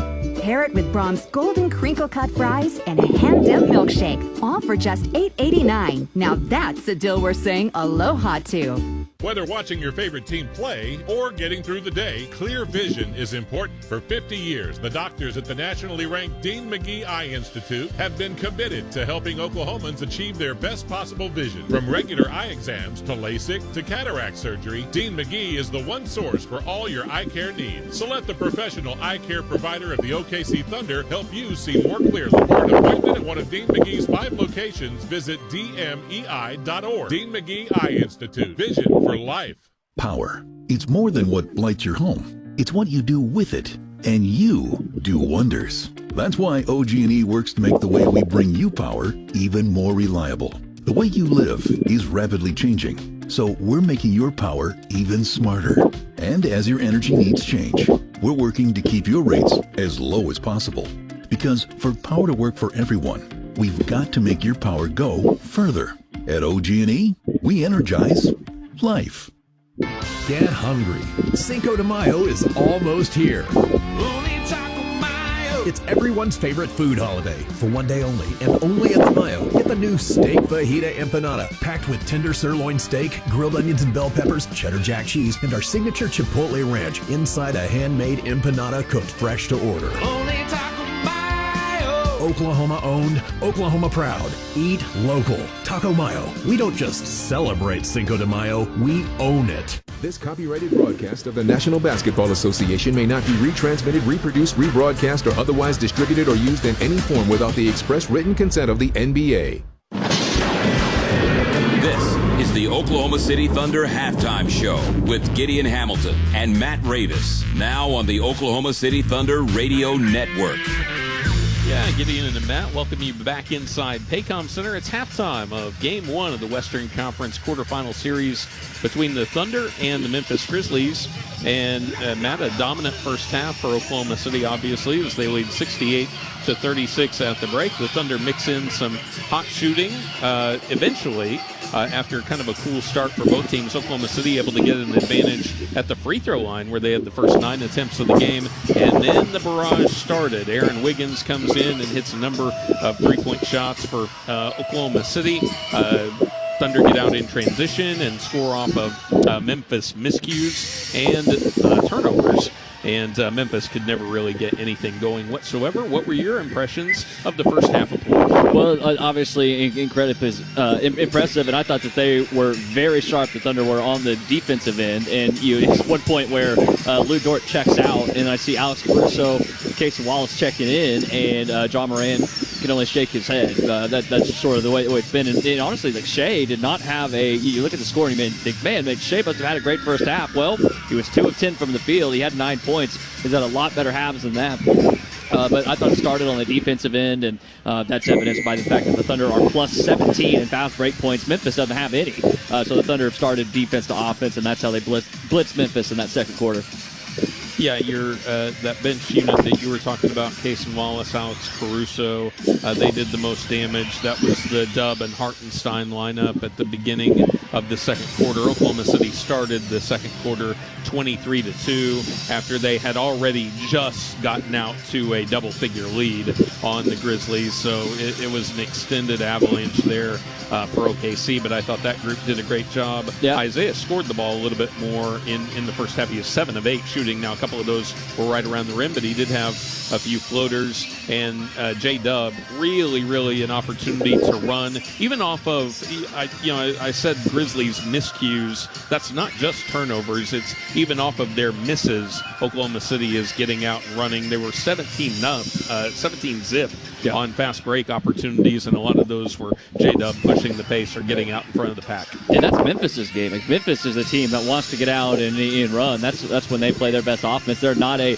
team that likes to play half-court offense. And so, yeah, we're able to do that. And, whether it's off of misses or playing the passing lanes, they're even just getting Memphis in bad situations late in the shot clock because you deflected a ball or because you stopped an action from even starting in the first place. I thought Dub was terrific, and a lot of that was in transition. And then one of the lobs of the entire season, dunks of the entire season, that he caught there in that second quarter. So yeah, he was tremendous. I really thought on both ends of the floor. And no resistance at all for the Grizzlies on the interior, even though they have some bigger players. Those guys don't play big or they're not athletic. No block shots for the Grizzlies. And the Thunder, 15 of 20 in the paint in the first half. They've outscored the Grizzlies 30-24 in the painted area. And even though they shot the ball infinitely better than their opponent in the first half, the Thunder also have more second chance points. They're 4 of 6 there. So the Thunder are using their size and their athleticism to their advantage here so far.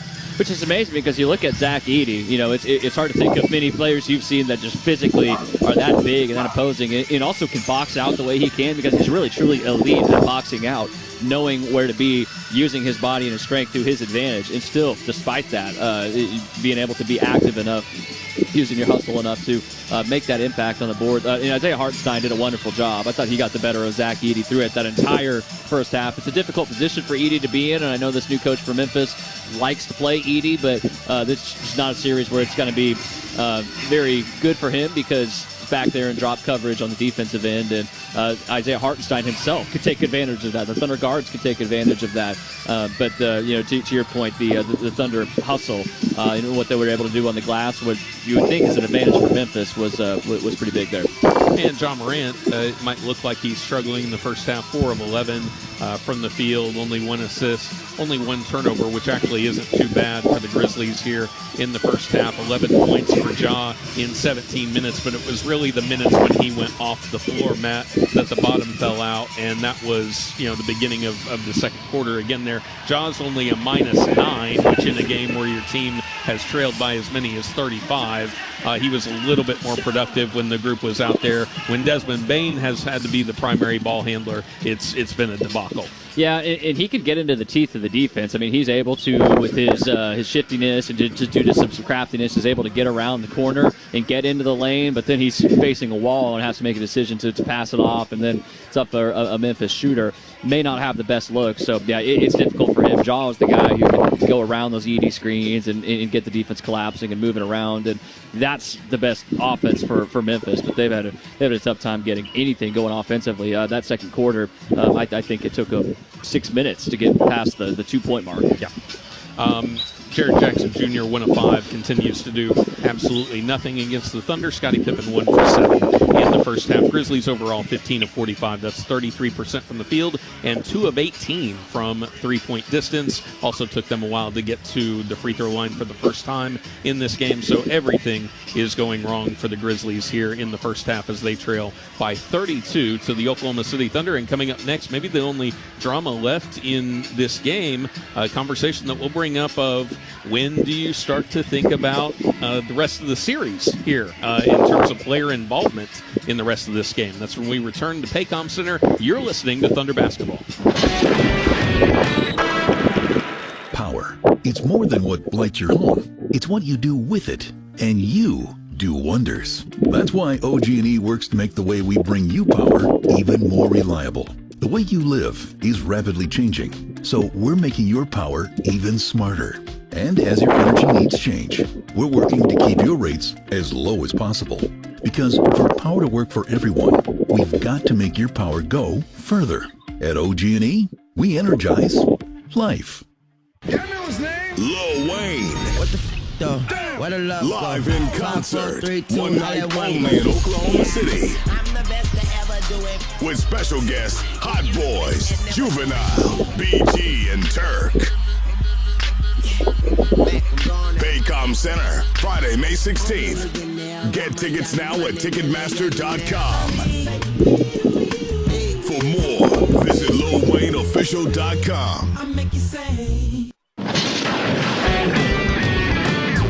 Welcome back inside Paycom Center. Gideon Hamilton and Matt Ravis here with you on the Thunder Radio Network. It's halftime, and the Thunder a huge lead over the Memphis Grizzlies. 68-36 is our score. And Matt, you wanted to talk about Oklahoma City's depth, and this is going to lead into what I want to talk about eventually here. But Memphis, two of their primary contributors out with injury. Vince Williams plays 14 seconds, so really they go about 8 deep there in the first half, where Oklahoma City had the luxury of playing several more players. Again, we'll throw out A.J. Mitchell. He was only in there for a possession, but the Thunder go functionally 10 deep.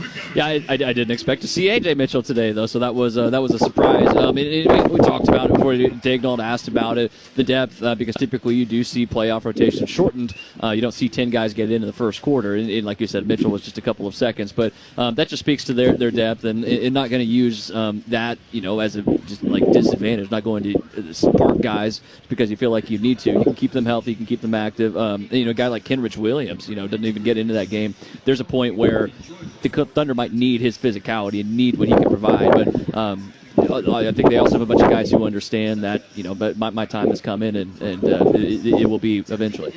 And because of that, because the nature of the score, it's already gotten up to around 40 already.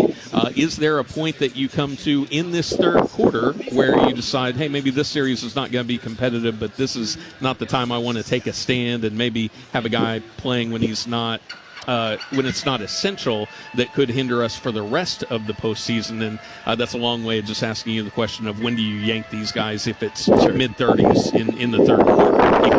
Yeah, I think you need to play it a little bit of the ways into the fourth quarter, because it's a Memphis team that can. In the first quarter, didn't see a lot of offensive effectiveness, but can score in bunches. So I don't think you want to get into an area where you park guys and then maybe get scared having to bring them back in. So you can play that into the fourth, but if this thing is 25 after 3, you're feeling pretty good. All right, Thunder looking to maintain some focus and professionalism here in the early stages of the third quarter and lengthen this thing back out.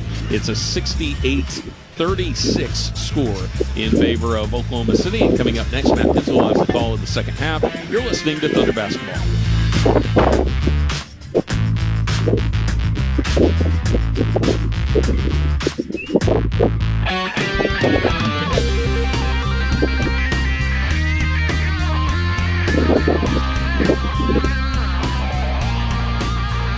At Brahms, we offer more than just burgers, shakes, and fries. We have an entire fresh market for your everyday grocery needs, from farm fresh milk to meats, freshly baked breads, and produce. We also carry a wide variety of our premium ice cream, frozen yogurt, and sherbet. And with Brahms delivery trucks running 7 days a week, our items are always fresh. Stop by your neighborhood Brahms Fresh Market for an incredibly fast, incredibly convenient grocery shopping experience, so you can spend more time on things that matter most. Don't miss out on OKC's hottest entertainment at the Showplace Theater with acts like Randy Rogers Band, May 16th. Jay Leno and Arsenio Hall, June 6th. My wife and I go to the supermarket, and the clerk says, "Do you want a bag for that?" "No, we're going to eat it here." "Okay." Nick Swartzen, June 7th. If a girl's driving, I never call shotgun. I'm like trunk, glove compartment. And Sawyer Brown, July 11th. Riverwind is OKC's favorite casino experience. If you've been injured in a car accident and need the concierge medical care you deserve, then you need Impact MD Accident Care. We'll get you back to the life you had before the accident with no out-of-pocket expense to you. And with 6 locations across OKC and statewide, there's bound to be an Impact MD near you. Call us anytime 24/7 at 405-483-3075 or visit ImpactMD.com. Impact MD is a proud partner of the Oklahoma City Thunder. Welcome back inside Paycom Center. The Thunder lead the Grizzlies by 32 at halftime. Here with the call of the second half is Matt Pinto. Extended rest and the prep time the Thunder put in for this opening round series show through 2 quarters. A 68-36 advantage at the half. Thunder with an exciting overall 24 minutes of play, but certainly accentuated by a 36-16 explosion in that second quarter. Only 3 lead changes, 1 tie. They came very early. The Thunder led by as many as 35, up 32 right now. Outscoring the Grizzlies 17-0 in fast break points, 30-24 inside, making 6 more threes than Memphis. The Grizz are 2 of 18 from distance, hitting just 33% of their shots. Thunder knocking down 53% with 18 assists thus far. helping generate 25 made shots.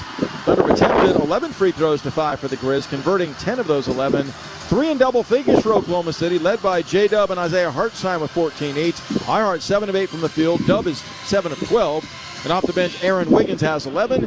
Thunder have done all of this without Shai Gilgeous-Alexander.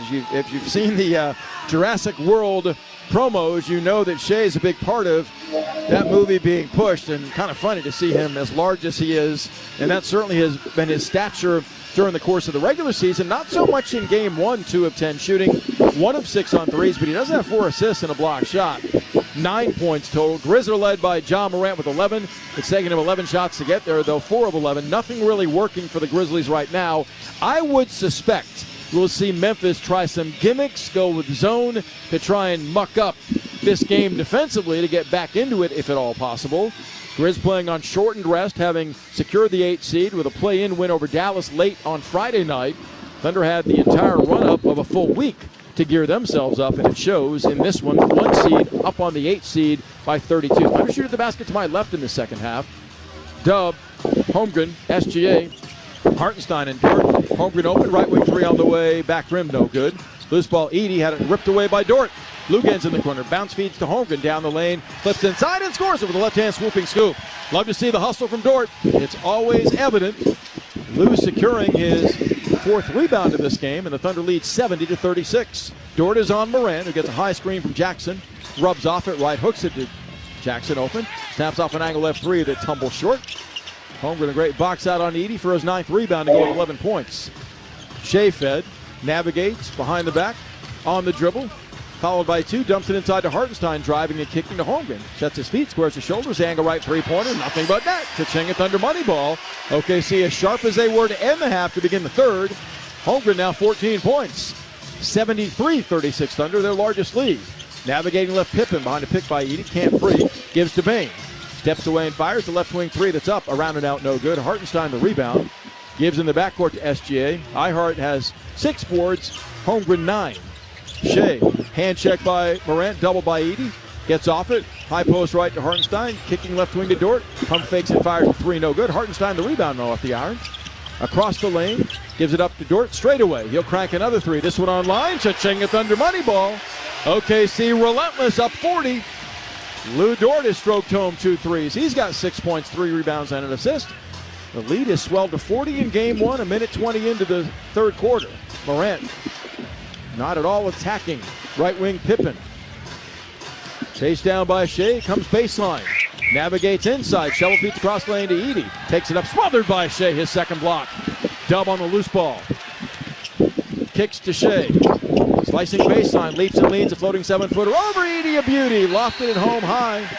As Tuomas Isolo has no choice but to call a timeout. The Grizzlies being embarrassed right now by the Thunder, razor sharp, for a 78-36 lead in game 1 with 9:57 left in the third quarter. This is a relentless Thunder assault to set the tone for this series. This is Thunder basketball.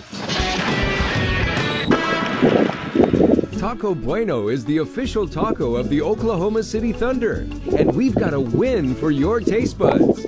We're celebrating every Thunder playoff game with a free taco the day after. That's right, a free taco. Just mention your Thunder taco and enjoy a crispy beef or soft taco on us. No coupon necessary. It's our way of saying thanks for cheering loudly. Celebrate the playoffs the Bueno way. Only at Taco Bueno. MidFirst Bank is proud to be the official bank of the Oklahoma City Thunder and the exclusive provider of the Thunder and Rumble debit cards.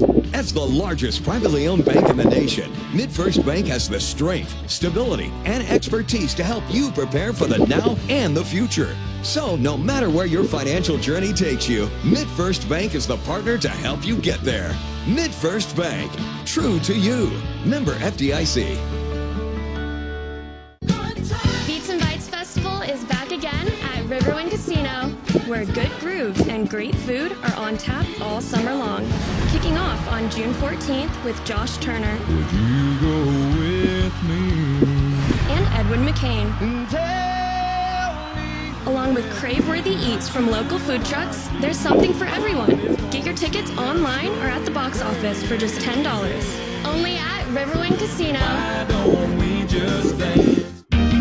With Mazzio's Mix and Maz, it's easy to get the things you love for the price you like. Choose from medium one-topping pizzas, 8-piece boneless chicken wings, loaded cheese dippers, fresh chef salad, and the delicious brookie dessert. Pay just $7.99 each when you buy 2 or more. Pizza, chicken wings, salad, cheese dippers, and dessert. Mix and Maz your way to your favorite flavor combo today. Just $7.99 each at participating locations and for a limited time only. Order now at Mazzios.com. Welcome back inside Paycom Center. Still to come today in the West will be Game 1 of the Warriors-Rockets series. Golden State got that 7 seed by defeating this Grizzlies team in the play-in. That's the late game tonight. Tip-off is set for 8:30. Here's Matt Pinto. Well, should this game hold the way it's trending, Thunder up 42 right now with 9:57 left in the third quarter. The thing they'll need to remember is this is one game. You need 4. And in the playoffs, every game takes on its own life form, so the Thunder maturity will be challenged off of this game if it continues in this trend. Thunder a perfect 10 to begin the third quarter, outscoring the Grizzlies 10-0. Memphis 0-3 shooting with a turnover. What a dominant overall performance by the 1 seed thus far in this one. Stay in the game this summer with Thunder Youth basketball camps. With camps all summer long, there's something for every athlete looking to Thunder up their skills. Find a camp that fits your schedule at OKCThunder.com/summercamps. OKC, a dominant force in every facet, and that began to take hold back in the first quarter.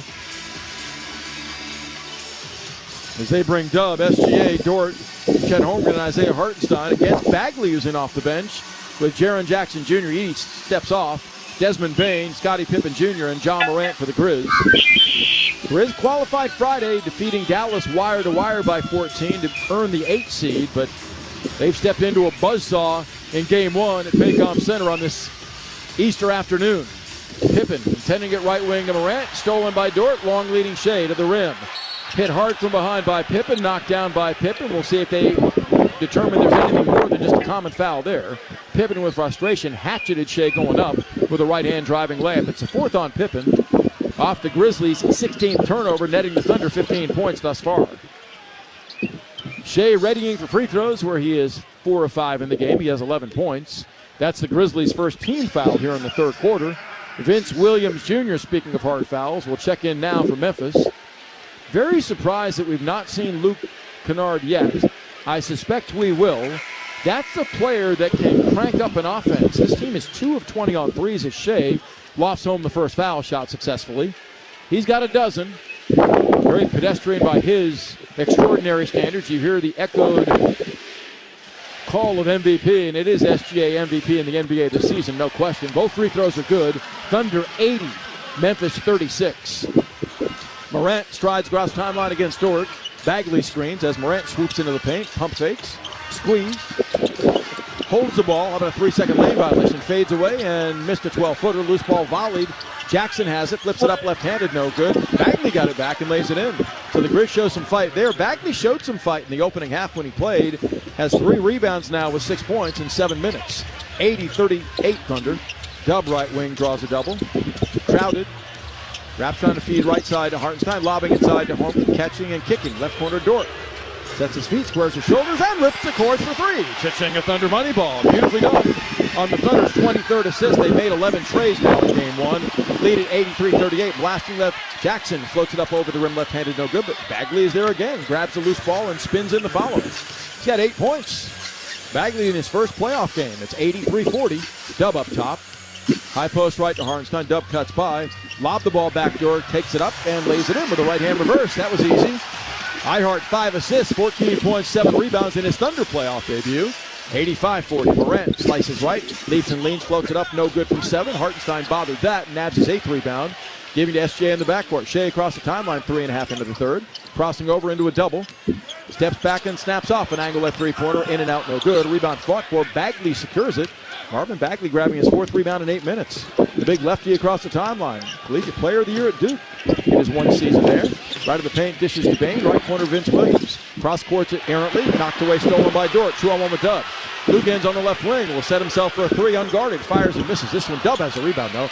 Sets Dort up again. Same spot, same shot. That shot is short off the front of the iron.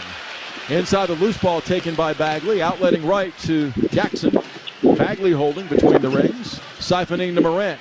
Ja limited to 11 on 13 shots. Power dribbles right, swoops left, elevates. The fadeaway 13-foot jumper, a beauty there, lofts it home over Holmgren, making it 85-42 with 7:35 left in the third quarter of Game 1 of this best-of-7 series. Gilgeous-Alexander, guarded by Vince Williams, gets a Holmgren pick. Bagley on him now as he slides down the lane, splits defenders, lays it up left-handed, lays it in. Shea strolls to the goal for his 14th and 15 points. Led the league in drives, successfully counted on buckets. Fourth in points in the paint as well. Morant drives to the foul line, jump passing left corner to Vince Williams, open. Fires a three-pointer that he hits. He's not a three-point shooter. So that's a rarity that he made that one. It's 87-45. Ja Morant picking up only his second assist in this game. The Grizz have 8 assists total. Wow. 5 minutes gone by in the third. It's passing left up. Shovel feeds Hartenstein, and on the pass is tripped up and fouled by either Bagley or Bain. As with 6:57 left in the third quarter, it will be the second team foul on Memphis as Isaiah Joe is in. Isaiah Hartenstein sits down with 5 assists. Check that, 6 assists, 14 points and 8 rebounds. He's made 7 of 8 shots. What a difference he made in the regular season. OKC, when Isaiah Hartenstein played, won 48 and lost 7. Shea, hand checked out near midcourt by Vince Williams. Draws a double, kicks in left corner to Dort. Driving by Aldama, sets up Holmgren in the lane. Leans in, goes lefty, and bangs home a 5-footer nicely. Thunder in the paint, outscoring the Grizz 40-30 on the scoreboard, 89-45. Bain against Dort, hefty on ball pressure. Twirls, burrowing and pump faking. Closed out, holds, smothered by Dort. Dishes back door to Morant, elevating. Double pumps a layup that's no good. Holmgren wouldn't let it be. Shea on the loose ball with numbers. Pulls up, hits Dort. Sets himself for a left wing 3 that's on the way. Cha-ching, a Thunder money ball. The barrage continues. The Grizzlies continue to burn timeouts. Another one coming now. Thunder 92, the Grizzlies 45. The lead has swelled to 47, an afternoon high with 6:20 left in the third. We'll take time. This is Thunder basketball. Just seconds on the clock. I'm chomping at the bit here, Frank. I'm telling you, this is a moment in basketball history to really relish in. Back at the offensive end, Ken Chupp musters up all his strength and squeezes down into the paint. Breaks through the screen, posts up with runs out, catches the ball and order up. And he's called for the double drizzle. Dude, just get your hot dog and let's get back to our seats. Eat Schwab, the official hot dog of the Oklahoma City Thunder. Make it rain this April at Riverwind Casino with big wins and even bigger jackpots. Enjoy the sweet smell of money in the non-smoking oasis. Get hyped on nearly 3,000 of your favorite electronic games. Become a legend in the high-stakes lounge. And get rewarded like the VIP you are when you use your wild card. Hit nothing but net with the $80,000 Spring Spins and Wins giveaway. So thunder up and win like a champion, only at Riverwind. Devon Energy and the Oklahoma City Thunder have launched Devon Sports Lab, a STEM-based program designed to help students improve their game and become excited about STEM through the science behind basketball drills. Our goal is for students to discover how to improve their athletic performance with a better understanding of fundamental science and math concepts. If you have a student in elementary or middle school, visit www.okcthunder.com/sportslab to learn more.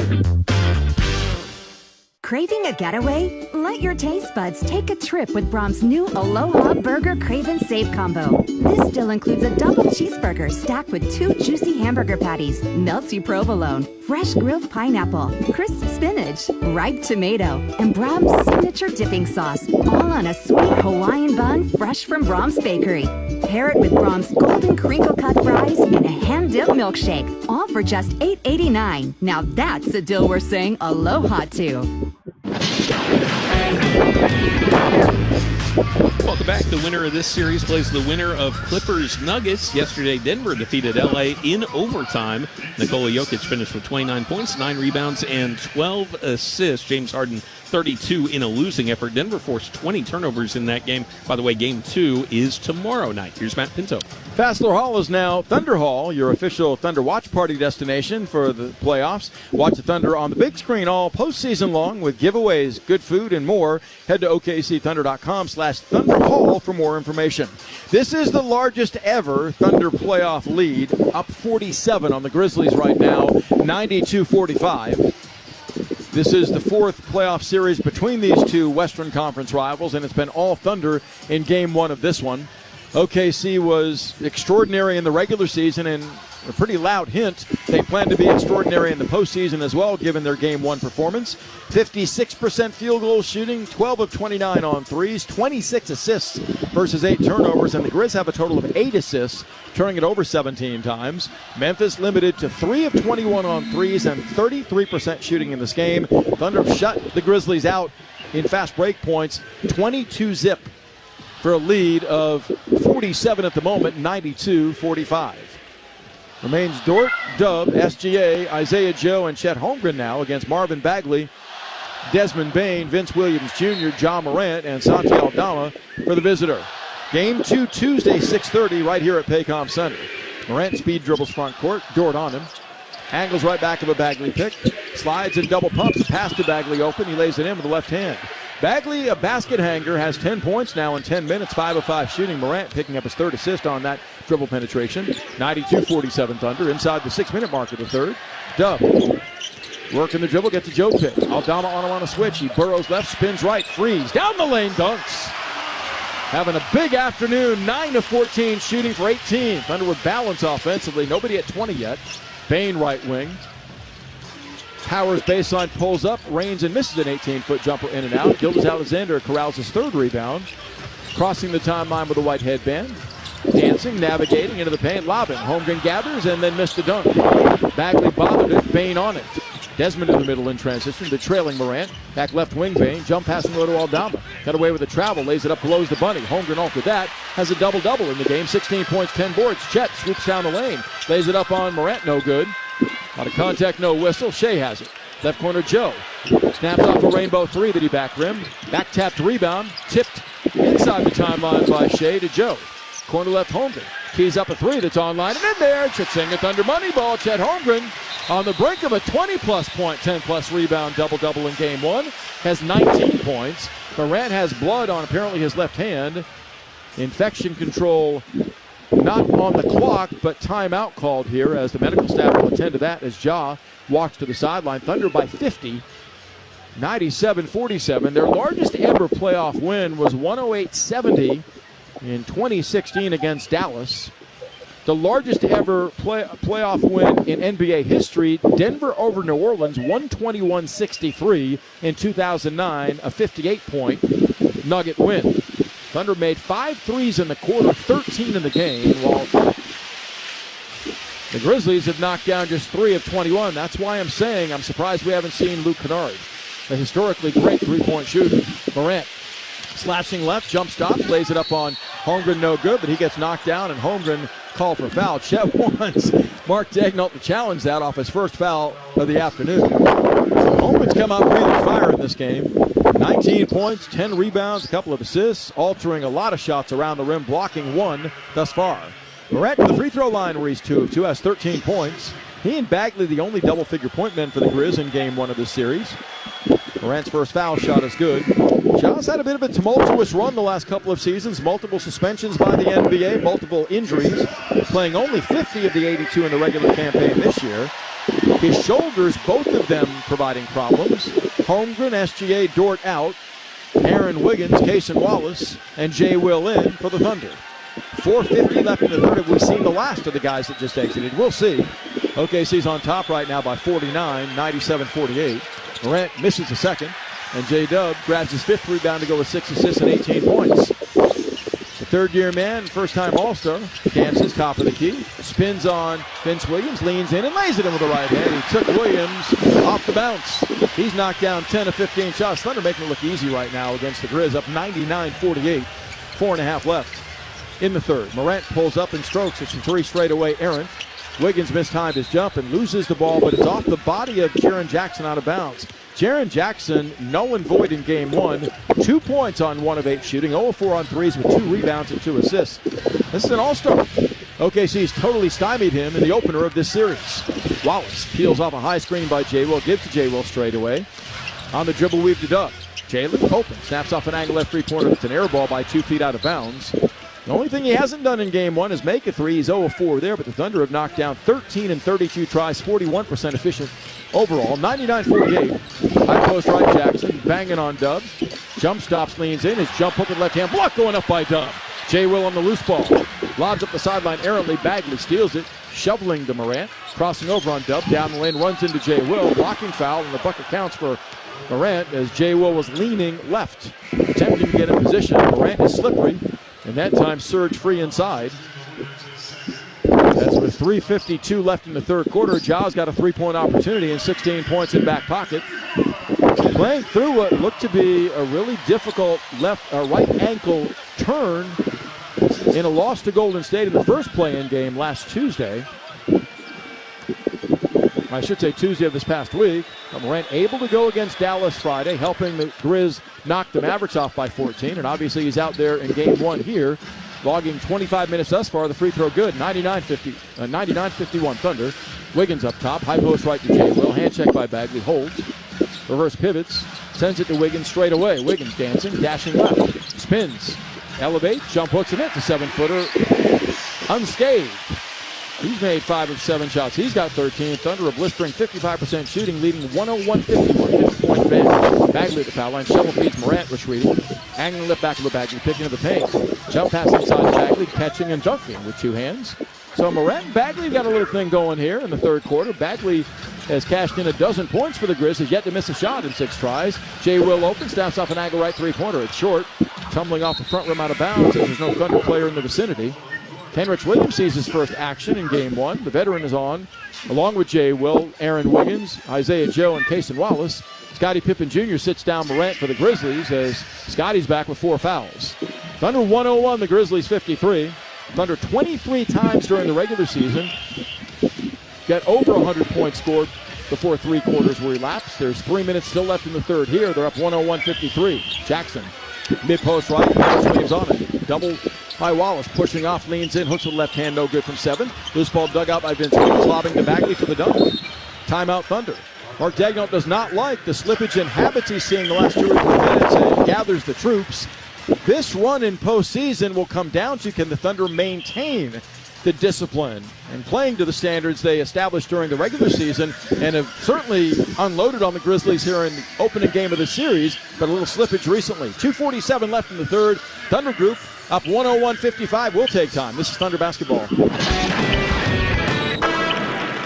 If you've been injured in a car accident and need the concierge medical care you deserve, then you need Impact MD Accident Care. We'll get you back to the life you had before the accident with no out-of-pocket expense to you. And with 6 locations across OKC and statewide, there's bound to be an Impact MD near you. Call us anytime 24/7 at 405-483-3075 or visit ImpactMD.com. Impact MD is a proud partner of the Oklahoma City Thunder.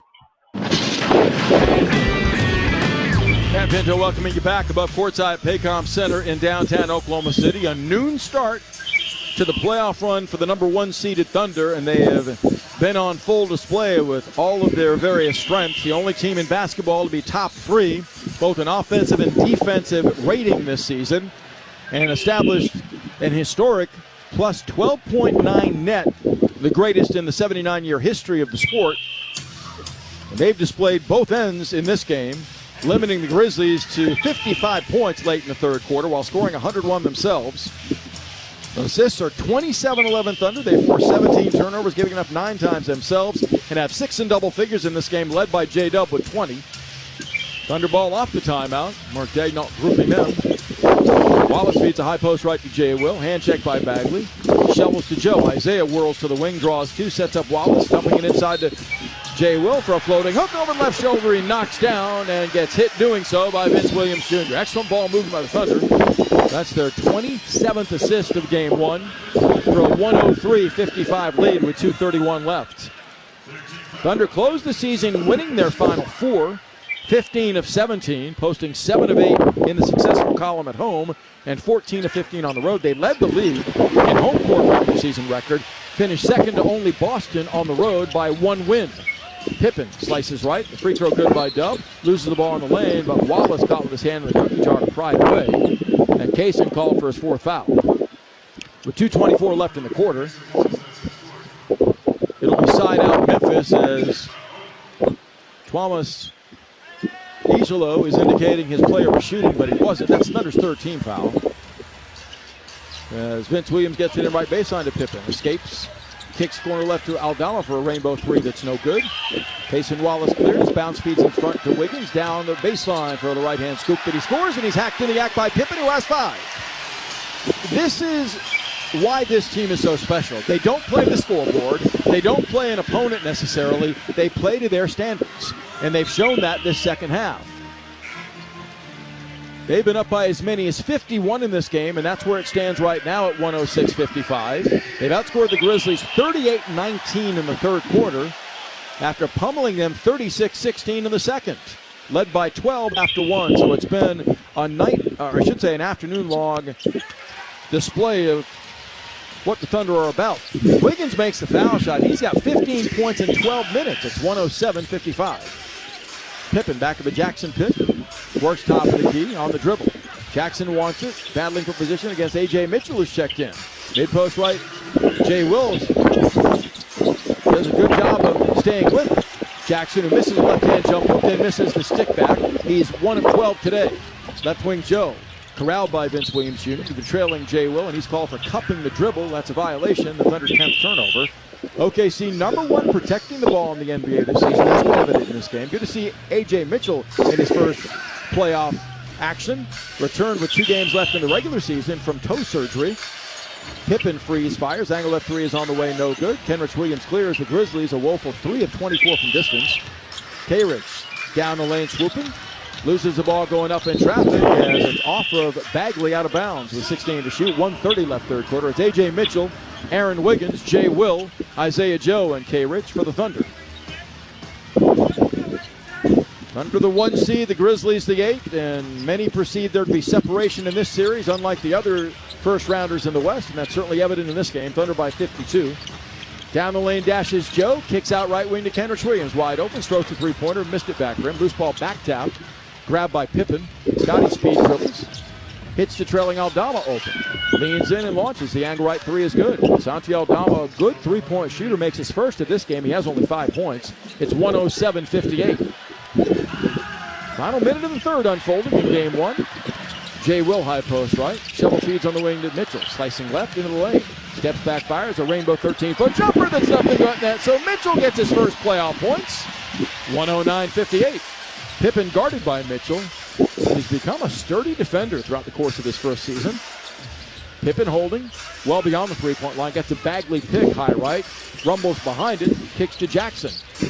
Surging left on Kenrich Williams down the lane. Lays it up and lays it in with the left hand. I'm not sure he didn't take 5 steps, but not called for a travel. Jackson scores his second basket with 35 seconds left in the third quarter. Thunder 109. Grizzlies 60. Pull-up hop angle right three by Wiggins is off. Thunder go 2-1 in possession, so Aldama has the missed shot. Santi jammed in the backcourt by Kenrich Williams. Ball swung right corner, Vince Williams. Quick trigger for 3 is off. This ball wedged away from Bagley and run down by Jay Will. Last shot time for the Thunder, leading 109-60 in game 1. Mitchell drives by Pippen. Kicks it left corner to Kenrich Williams. Left wing Joe up top to Wiggins. Slashing left with 7 on the clock. Whips it slot right to Jay Will open. The wing 3 is up and in to Ching a Thunder money ball. That was spectacular. A look away, blind assist by Wiggins, his second. Jay Will splashing his second 3. Thunder with 30 assists. Bagley from backcourt fires about a 55-footer that he hits at the buzzer. He's had quite an afternoon. Marvin Bagley knocks down behind midcourt fling that goes. He's 8 of 8 from the field for 17 points in his playoff debut in 16 minutes. That is the lone highlight for the Grizzlies in this one, though. Thunder take a 112-63 lead over Memphis into the fourth quarter of the opener of this best-of-7 series. We'll get there next. This is Thunder Basketball. KWPN, more WWLS, The Village, Oklahoma City, proudly serving the great state of Oklahoma. A Cumulus media station. Power. It's more than what lights your home. It's what you do with it. And you do wonders. That's why OG&E works to make the way we bring you power even more reliable. The way you live is rapidly changing, so we're making your power even smarter. And as your energy needs change, we're working to keep your rates as low as possible. Because for power to work for everyone, we've got to make your power go further. At OG&E, we energize life. Taco Bueno is the official taco of the Oklahoma City Thunder, and we've got a win for your taste buds. We're celebrating every Thunder playoff game with a free taco the day after. That's right, a free taco. Just mention your Thunder taco and enjoy a crispy beef or soft taco on us. No coupon necessary. It's our way of saying thanks for cheering loudly. Celebrate the playoffs the Bueno way. Only at Taco Bueno. If you've been injured in a car accident and need the concierge medical care you deserve, then you need Impact MD Accident Care. We'll get you back to the life you had before the accident with no out-of-pocket expense to you. And with 6 locations across OKC and statewide, there's bound to be an Impact MD near you. Call us anytime 24/7 at 405-483-3075 or visit ImpactMD.com. Impact MD is a proud partner of the Oklahoma City Thunder. Hi, it's me, your USPS Ground Advantage shipment. Just left the warehouse and hitting the road. I know. Just got the notification. Great. Smooth sailing so far. I'm almost there. Yes, I know. I get all the updates. Made it. Safe and sound. I know. Well, did you know I was with USPS the whole time? Oh, yeah. I know. Keep your business in the know with USPS Ground Advantage service. Visit USPS.com/in-the-know. Looking for a place to watch Thunder playoff games? The game's always on at Thunder Watch Zones presented by Michelob Ultra. Find a watch zone near you at OKCThunder.com/bar network. Thunder will take into this fourth quarter a lead of 112-63. They began to lengthen the advantage before the first quarter was completed, up by 12 going to the second. Have pushed that lead to as large as 52. Outscoring the Grizzlies 44-27 in the third. Building offensively through the first 3 quarters, 32 in the first, 36 in the second, 44 in the third. And barring a 37-point fourth quarter by Memphis, a team that finished second in the league in regular season scoring at 21.7, held under 100 only once, will incur a sub-100-point game in game 1 of this series. Scottie Pippen Jr. is playing with 5 fouls, joined by John Conchar, Jay Huff, the 7-foot three-point shooter, Lamar Stevens, and Luke Kennard, who we've been calling for all afternoon. Kennard out front, guarded by Mitchell. Circles right, hits Huff, open. Left side angle 3 by the big man is no good. He back-rimmed it. Henry Williams plucks the carom. Gives in the backcourt to Aaron Wiggins. It's Wiggins, K-Rich, Jay Will, Isaiah Joe, and A.J. Mitchell for the Thunder. Wiggins between the rings, right wing to Mitchell. Pump fakes. Barrels right to left across lane. Shovels back door to Kendrick. Tweets. The block going up by Huff. Got it back. Jump pass left wing to Mitchell open. The wing 3 is up. Tumbling, no good. Front rim, side rim won't go. Conchar clears, giving to Pippen. Scotty across the timeline, shadowed by Mitchell. Rubs off a pick by Huff to the right baseline. Spins, pump fakes, nothing there. Shovels in the lane to Stevens for the open layup. Blocked by Jay Will, but goaltended by Jay Will. And it's 112-65. 11-12 left. Second game Tuesday, 6:30. The slate will be clean and even going into game 2 of this best of 7. Thunder on track to be up 1-0. They've never lost an opening round home game to begin a series. 7-0 entering this one. Joe Freeze, left wing 3 by Isaiah. Stroked and stuck. Kaching it under money ball. Nice step left-handed dribble by Isaiah. Makes his second three-pointer. He has 6. Thunder knocked down 15 of 38 threes. The Grizz a woeful 5 of 28 from distance. Pippen, his team behind 115-65. Hits Kennard for a stroke of 18 straight away. That's good. Luke Kennard is a pure shooter. Former All-America at Duke, twice has led the league in three-point accuracy. It's 115-67. Straightaway, Jay Will looking to facilitate, holds. Shovels to a former high school and college teammate Joe. Tried to skip it back to Jay Will. Loses the ball, but it's kicked by Joe as he tried to scramble to get it back. That's a violation against the Thunder and turnover number 11. 115-67, 10:28 to play. It appears as though the core nucleus players are done for the afternoon for Mark Daigneault. So a rested team coming in gets more rest now. Looking ahead to game 2 on Tuesday at 6:30. Pippen behind a pick by Stevens. Working top, but he can't shake Mitchell. 12 to shoot to a curl-cutting Kennard. Into the paint. Squeezes the pass left wing to Stevens. Lamar open, strokes a 3 that's way short. Fights for his own miss, but Kenrich Williams has it up the right side to Wiggins. Swooping down the lane away from Kennard, lays it up on Huff, overshoots the rim as Huff in his shot blocking prowess. He was a former All-ACC defensive player at Virginia, forcing that layup astray, and Jay Will bumped Huff going for the loose ball, committing the Thunder's first team foul in the fourth quarter. OKC scoreless in the fourth, leading 115-67, 2 minutes in. Pippen stays in for the Grizz, starting at the off guard, slices right. Bounce feeds inside to Stevens, bottled up by Jay Will, pops the ball up, loses it out of bounds as the Grizzlies' 18th turnover. So as in the regular season when the Thunder dominated the Grizz, they continue to force turnovers against this opponent. Traded away 17 times on average in the regular campaign, winning at 4-0. They've jarred it away 18 times here. His backdoor, Mitchell finds Kenrich Williams slipping inside a Conchar for the layup. So Mitchell orchestrates the Thunder to their 33rd assist. It's 117-67. Pippen slides to the foul line, pulls up on Jay Will, misses back rim from 15. Loose ball tipped out by Huff, though, gathering. Kicks to Kennard. Bottled up by Wiggins, retreats. The lefty from Duke, slashing left. Off the stutter step, comes baseline pushing off, floats a left-hander that rolls around, no good. Loose ball jammed in the air by Joe, claimed by Kenrich Williams. K-Rich wants to run. Kicks in the corner left, Mitchell sets his feet, squares his shoulders, misses a three short. Kenrich has the rebound, though. It's jarred away from him by Conchar out of bounds. Thunder continue to attack in every hustle area, outboarding the Grizzlies, a strength of Memphis, 46-33 in game one. 117-67. Vince Williams Jr. in. I think Scottie Pippen's done for the day. 1 of 9 shooting in game one. Exits with 5 fouls, 2 points, 3 rebounds, and 3 assists. Kenrich Williams looking for somebody to touch. Mitchell does. Kicks to Jay Will open. Left wing three by the big man is short. Kennard's got the interior rebound 3 minutes into the fourth quarter. The lefty across the timeline, formerly with the Clippers most recently. Also the Pistons. Right wing to Vince Williams. The lefty across courts at left flank to Conchar. Dumping baseline left to Huff, who fumbles the entry out of bounds. Simple lack of focus there for the Grizz. Maybe fatigue a factor for Memphis in game one. That certainly is a possibility. They played late into the night on Friday before subduing Dallas to earn the number 8 seed. We'll see if they come with more force and energy in game 2 Tuesday. Mitchell pulls up right wing. He wants 3. Give it to him. Chichinga Thunder money ball. The rookie Lawson sticks his first tray. He has 5 points in this one. 54% Thunder shooting, including 16 three-pointers, and a 120-67 lead. Blasting right baseline Stevens tonight. Penetration by Wiggins. As inside we have what called? A foul against the Thunder. A hold off the ball by A.J. Mitchell. He's a bit surprised by the whistle. Tony Brothers blew the whistle. Refs have been solid in this game. Tony Brothers is always a guy that takes no guff.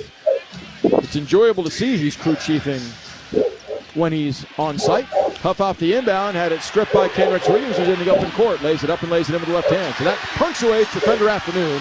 Out hustling the Grizzlies, beating them to the punch at every turn for a 122-67 lead. Wow. Bit of a statement being made by the 1 seed, I'd say.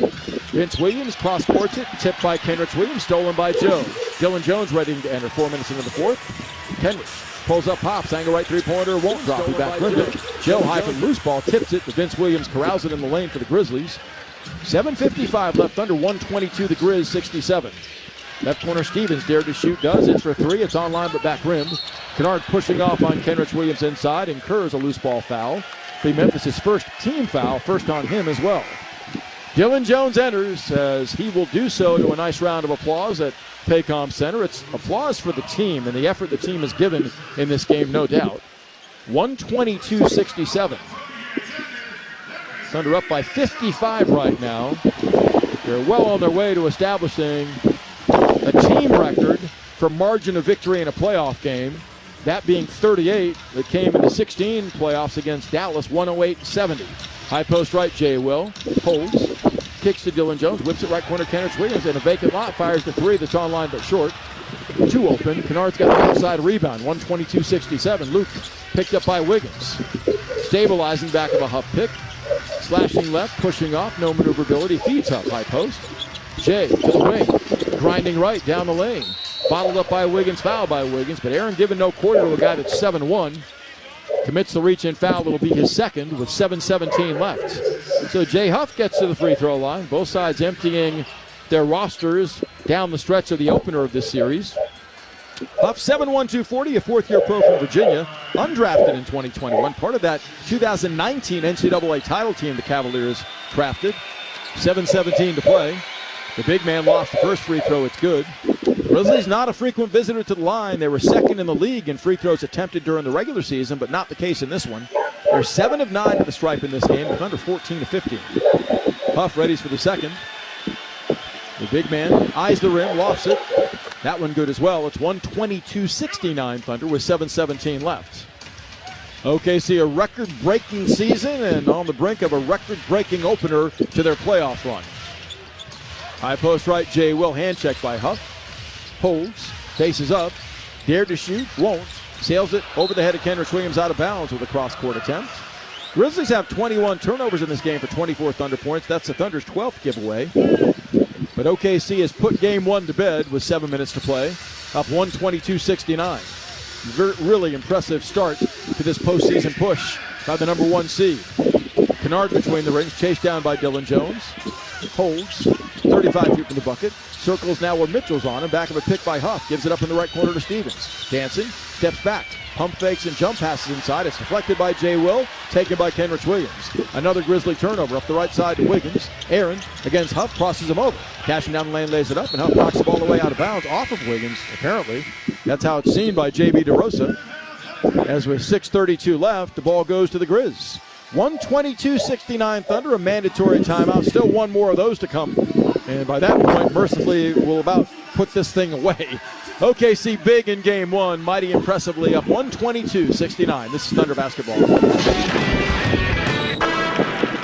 Whether watching your favorite team play or getting through the day, clear vision is important. For 50 years, the doctors at the nationally ranked Dean McGee Eye Institute have been committed to helping Oklahomans achieve their best possible vision. From regular eye exams to LASIK to cataract surgery, Dean McGee is the one source for all your eye care needs. So let the professional eye care provider of the OKC Thunder help you see more clearly. For an appointment at one of Dean McGee's 5 locations, visit dmei.org. Dean McGee Eye Institute. Vision for life. With just seconds on the clock, I'm chomping at the bit here, Frank. I'm telling you, this is a moment in basketball history to really relish in. Back at the offensive end, Ken Chubb musters up all his strength and squeezes down into the paint. Breaks through the screen, posts up and runs out. Catches the ball and he's called for the double drizzle. Dude, just get your hot dog and let's get back to our seats. Eat Schwab, the official hot dog of the Oklahoma City Thunder. Disturbed. Live. The 25th anniversary of the 5-time platinum album, The Sickness. 2 sets, 1 show, The Sickness in its entirety, and greatest hits with special guests, Daughtry, and Nothing More. April 28th, Paycom Center. Tickets are on sale now at Ticketmaster.com. Disturbed. Live. Taco Bueno is the official taco of the Oklahoma City Thunder, and we've got a win for your taste buds. We're celebrating every Thunder playoff game with a free taco the day after. That's right, a free taco. Just mention your Thunder taco and enjoy a crispy beef or soft taco on us. No coupon necessary. It's our way of saying thanks for cheering loudly. Celebrate the playoffs the Bueno way. Only at Taco Bueno. Well, to celebrate the playoffs, Love's is doubling the fuel discount in all Oklahoma stores on home game days with the Love's app. You'll get 20 cents off gas, 30 cents off diesel all day when the Thunder play at home. Download the Love's app and save. Well, the Grizzlies season low in scoring 99. That came at Portland in March. OKC's held them to 69 thus far in this game with 6:32 to play. Thunder led by as many as 55. The Edge 53 as play is about to resume. This 125th Thunder playoff game historically in this their 12th postseason run. And it has featured, as their regular season did, an historic overall performance, leading 122-69. Again, their previous overall largest margin of victory, 38 against Dallas in their 2016 NBA playoff run. That was in the opening round. And they've led this game by as many as 55.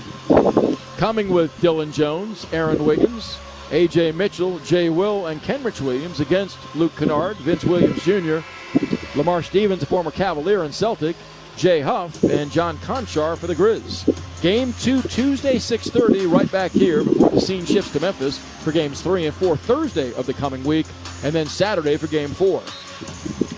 Kennard gets it in deep in the backcourt to Vince Williams Jr. Williams will be picked up by Mitchell crossing the timeline. Bounce feeds to Kennard up the left side. Slashing baseline, hooks it in the lane and throws it away. Jay Will, the interception, that was easy, thrown right to him. Giving to A.J. Mitchell, speed dribbling. Mitchell circles right, pulls up, 16-foot stroke straight away short. Jay Will back taps the missed shot, but Lamar Stevens out jumps Mitchell to it. Stevens plowing right of the lane. Can't surge by Mitchell. Gives it on the wing to Huff. Closed out by Jay Will. Thunder defense still sturdy. Vince Williams angles right. Gives it up. Cross court left to Kennard. Hand check by Wiggins. 10 to shoot. Ball swung right corner to Stevens. Closed out by Mitchell.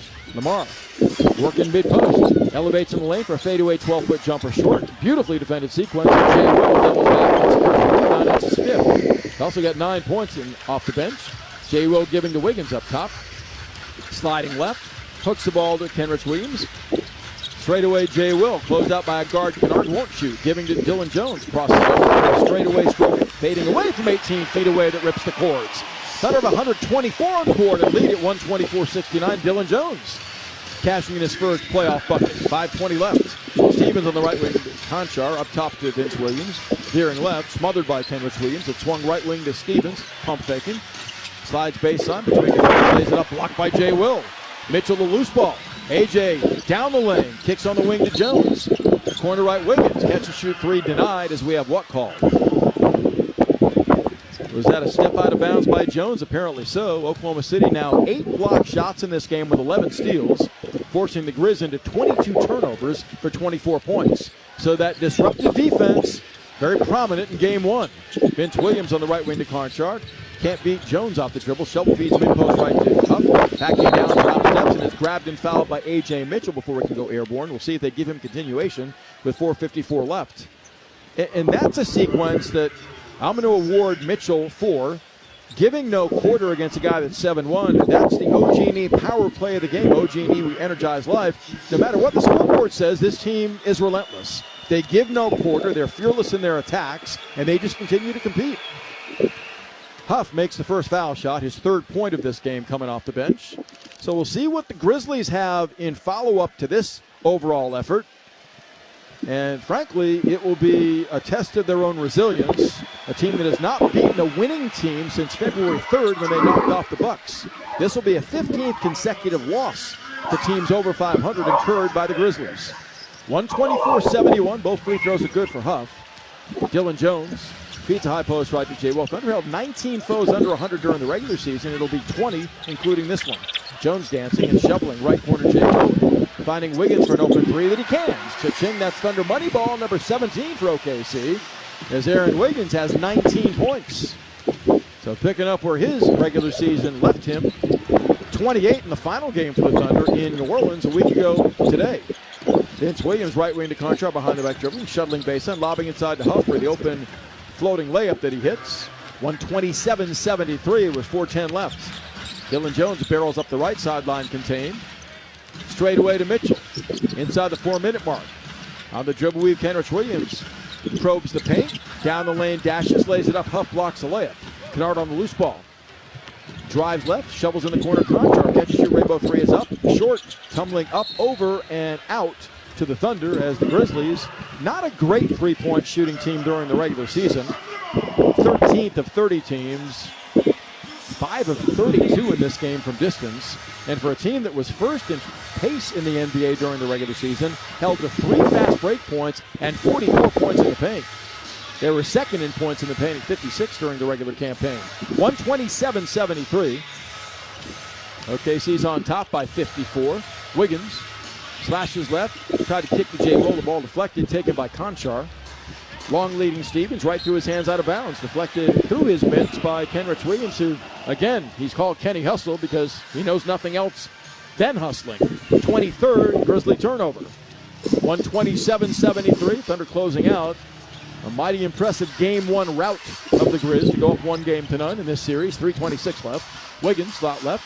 Open, fires, an angle left three short. Tumbling off the front iron, run down by Conchar. John Conchar to the middle. Played his college ball at Division II Purdue Fort Wayne. Giving to Kennard. He throws it wide left of Stevens out of bounds. Well, seeing some of why Tuomas Iserlohd doesn't have a whole lot of confidence in Luke Kennard. He's not played well since entering the game 9 minutes ago. Has 3 turnovers. 127-73 Thunder closing in on the curtain coming down on game 1 of this series. Mitchell right wing, strokes a 3 that's on line but short. Stevens has the loose ball inside. Thunder on the brink of 130. We'll see if they get there with 2:55 left. Stevens left flank to Conchar, holding. J. Will on him. He dumps it mid-post left to Huff in the lane for a hook that's no good from 10. Run down by Dylan Jones. Thunder had over 50 rebounds in game 1, 51. Kenrich Williams, left wing, dared to shoot a 3, does. It's an air ball, wide right by 2 feet. Run down by Lamar Stevens with 2.5 left. Stevens on the prowl for the Grizz. Top of the key. Dashing and spins. Pump fakes J. Will, reverses field. Both a tough off-balance 12-footer that's not close. Kenrich Williams has the miss. Off the bench, K-Rich. 8 rebounds and 4 points. Down the lane, dashing. Shovel feeds Wiggins at the rim for a 20-plus point game 1. 21 points for Wiggins in 24 minutes. Leads the Thunder in scoring now. They have 6 in double figures. 20 from J-Dub. Chet Holmgren a double-double. 19 points, 10 rebounds. And the Thunder closing out a massive game 1 effort. As Kennard pops a long angle left 27-foot 3 that he hits. 129-76 with 2 minutes left.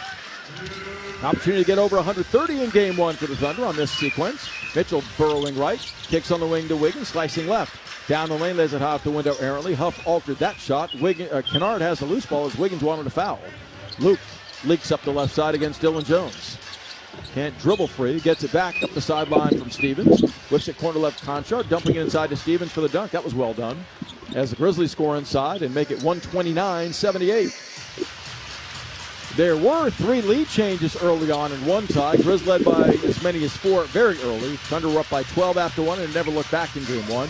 Dylan Jones left wing with 1:25 to play. Barrels right, takes out right wing to Wiggins, flashing left. Jump stop, corner right, Jones, catch and shoot 3 up, short.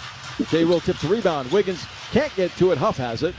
Gliding back, down the lane, to the rim, scoops right-handed and scores it, making it 129-80 with 1:13 left. So the Thunder lead the game by 49 right now, a game in which they've been up by as many as 56. Wiggins to staccato applause cascading down at Paycom Center, celebrating a game 1 win against the Grizz, working the right side angle dribble. Gives it up, left wing to Kenrich Williams with 7 to shoot. K-Rich swoops right, elevates and fades, 10-foot jumper again, and the Thunder hit 130, up 131-80, a 51-point margin again with 51.7 seconds left. And they rise as one at Paycom Center, applauding this extraordinary Thunder game 1 effort. Kennard right wing, challenged by Wiggins, jab steps, slashes baseline, pulls up, pump fakes, dips it to Stevens down the lane, lays it up on Jones short. Loose ball, J. Will, 35 seconds to play. Jones lobs it up the left side intended for Kenrich Williams. Kennard steals it, fires a 3 straight away that's not close. J. Will gets a rebound, dishes to Wiggins. As Wiggins will incur a shot clock violation with a difference of 5 seconds game to shot clock. As Loud City is full throat. Playoff basketball. A spring tradition over the years in Oklahoma City, and the Thunder let the league know that there was nothing flukish about their 68 wins in the regular season as they lay it on the Grizzlies today. 131-80. Vince Williams dribbles out the clock. Game 1 to the Thunder in historic fashion. The largest margin of victory in Oklahoma City Thunder playoff history as they win it 131-80 over the Grizz. A no-doubter as the 1 seed in the West, and historically strong team during the regular campaign, shows muscle and then some in game 1, winning it by a historic margin of 131-80, the largest ever margin for victory in the playoffs. 58, Denver over New Orleans in 2009. Thunder fall a bit short of that, but they established by a considerable crack their biggest ever win, and they're 8-0 now when they open at home in round 1 on this court, winning their 10th straight against the Grizz, including regular season. They had won 9 in a row, sweeping this opponent during the regular campaign. They win game 1 decisively, 131-80. I'll be joined here in a moment by a Thunder player downstairs as they rally around whomever it is they're talking to on the TV side, and it's J-Dub, but you could take your pick in this game. Holmgren was outstanding with 19 points, 10 rebounds, a double-double. He also had 2 assists and a block shot. Thunder swat 9 shots. All right, check that. They swat 8 shots with 12 steals, forcing 24 turnovers for 24 points. They win this game going away, 131-80. Lou Dort joining me downstairs. Lou, can you hear me okay? Lou, can you hear me okay? Lou, can you hear me okay? Lou, can you hear me okay? We're monkeying here downstairs to make certain Lou can hear me. Not sure what the issue is, but it doesn't look like Lou Dort will be able to join us. As Lou, can you hear me now? I can't hear nothing. All right. We appreciate you coming over. Sorry about that. I can't hear nothing. Okay. Lou's unable to hear us, so... You sure it's not this one? Well, we're trying different headsets downstairs to see which one might work, but it appears as though... Nothing. All right. Thank you. Sorry. Sorry. So Lou Dort was there to join us, but unable to hear us, so that will do it on the radio side for a player interview courtside. We will hear from players post-game, though, in our post-game show, so certainly stay tuned for that. Well, the Thunder come out after having the full week of rest, got assertive, got aggressive to pump air in lungs, so to speak, to get them ready in terms of conditioning for the opening round of the playoffs, and that certainly showed in this one. They didn't start the game great. Shai Gilgeous-Alexander had a rough time making shots early, which we rarely see, but the Thunder still led 32-20 after one, and then pushed the lead as large as out to 56 points in establishing their largest margin of victory in playoff history as they rough up the Grizzlies in game one, 131-80. OKC outshoots the Grizz 50% to 34% from the field, making 11 more threes than Memphis, 17-6, corralling 54 rebounds to 43 for the visitor, with 37 assists on the afternoon to 18 for Memphis. Thunder forced 24 turnovers to 24 points, and they win game one in a rout. Game two coming Tuesday at 6:30 from Paycom Center. Back with other numbers and a preview of what's ahead on Tuesday night in game two. This is Thunder Basketball. Taco Bueno is the official taco of the Oklahoma City Thunder, and we've got a win for your taste buds. We're celebrating every Thunder playoff game with a free taco the day after. That's right, a free taco. Just mention your Thunder taco and enjoy a crispy beef or soft taco on us. No coupon necessary. It's our way of saying thanks for cheering loudly. Celebrate the playoffs the Bueno way, only at Taco Bueno. Whether watching your favorite team play or getting through the day, clear vision is important. For 50 years, the doctors at the nationally ranked Dean McGee Eye Institute have been committed to helping Oklahomans achieve their best possible vision. From regular eye exams to LASIK to cataract surgery, Dean McGee is the one source for all your eye care needs. So let the professional eye care provider of the OKC Thunder help you see more clearly. For an appointment at one of Dean McGee's 5 locations, visit dmei.org. Dean McGee Eye Institute. Vision for life. Power. It's more than what lights your home. It's what you do with it. And you do wonders. That's why OG&E works to make the way we bring you power even more reliable. The way you live is rapidly changing, so we're making your power even smarter. And as your energy needs change, we're working to keep your rates as low as possible. Because for power to work for everyone, we've got to make your power go further. At OG&E, we energize life. Dive into the excitement where the spirit of Thunder basketball meets classic diner delights at Boomerang Diner. On Mondays, start off the week with a winning deal. Grab a mouth-watering burger for half the price. On Fridays, feast on all-you-can-eat fish and make your Fridays truly memorable. And no matter the quarter, it's always breakfast time at Boomerang. Pancakes, eggs, and more, served all day, every day. Fuel up like a champ today. Boomerang Diner. It all starts here. Thunder Basketball is sponsored by Devon Energy. Commitment runs deep. And MidFirst Bank, the official bank of the Oklahoma City Thunder. Time to break down the game. This is the Oklahoma City Thunder postgame show, sponsored by Riverwind Casino. Now here's the voice of the Thunder, Matt Pinto, on the Oklahoma City Thunder Radio Network. Less than a subtle message from the Oklahoma City Thunder in Game 1 of this best-of-7 opening round series against the 8th-seeded Grizzlies. An historic regular season followed by an historic Game 1 win.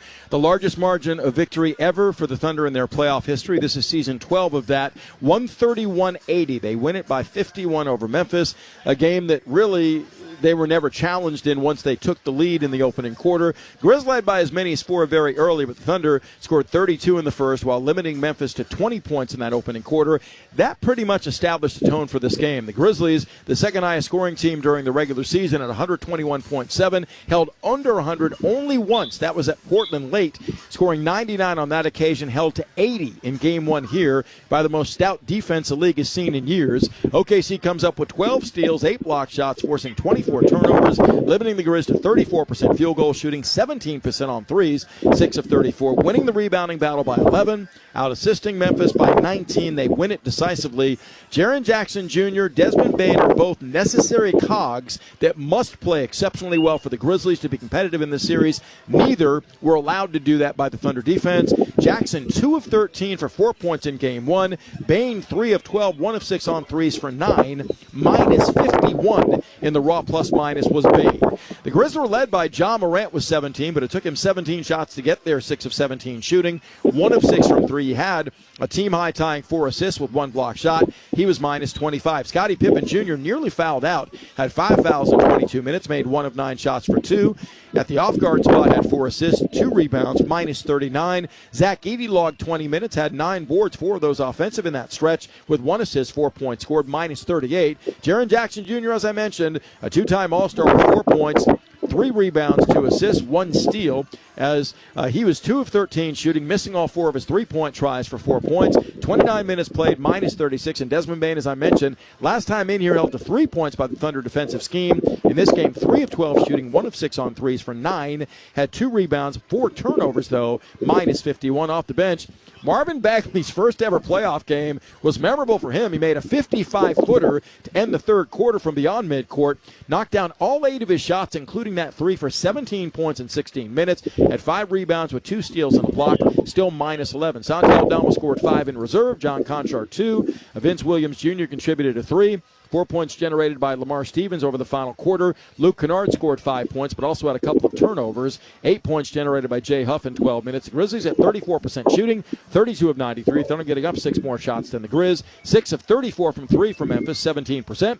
10 of 12 at the foul line for the visitor. They had 43 rebounds, 13 on the offensive glass. 18 assists, 7 steals, 4 block shots, but 24 turnovers, a number way too large to compete against the Thunder on the road. They resulted in 24 Thunder points. OKC had all 5 starters in double figures, and then Aaron Wiggins off the bench lit it up for 21, a new playoff career high for him. J-Dub led the way among starters with 20, also had 6 assists, 5 rebounds, 3 steals, and a block, plus 44 in his 26 minutes, 10 of 16 shooting. Didn't get to the foul line in game 1. Chet Holmgren authored a double-double, had 11 during the regular season in the 32 he played, his first in the playoffs on this run with 19 points, 10 rebounds, 2 assists, 2 block shots, and a steal. Chet plus 25 in 21 minutes, very active, 5 of 11 shooting from the field, 3 of 4 on threes, and 6 of 6 from the foul line.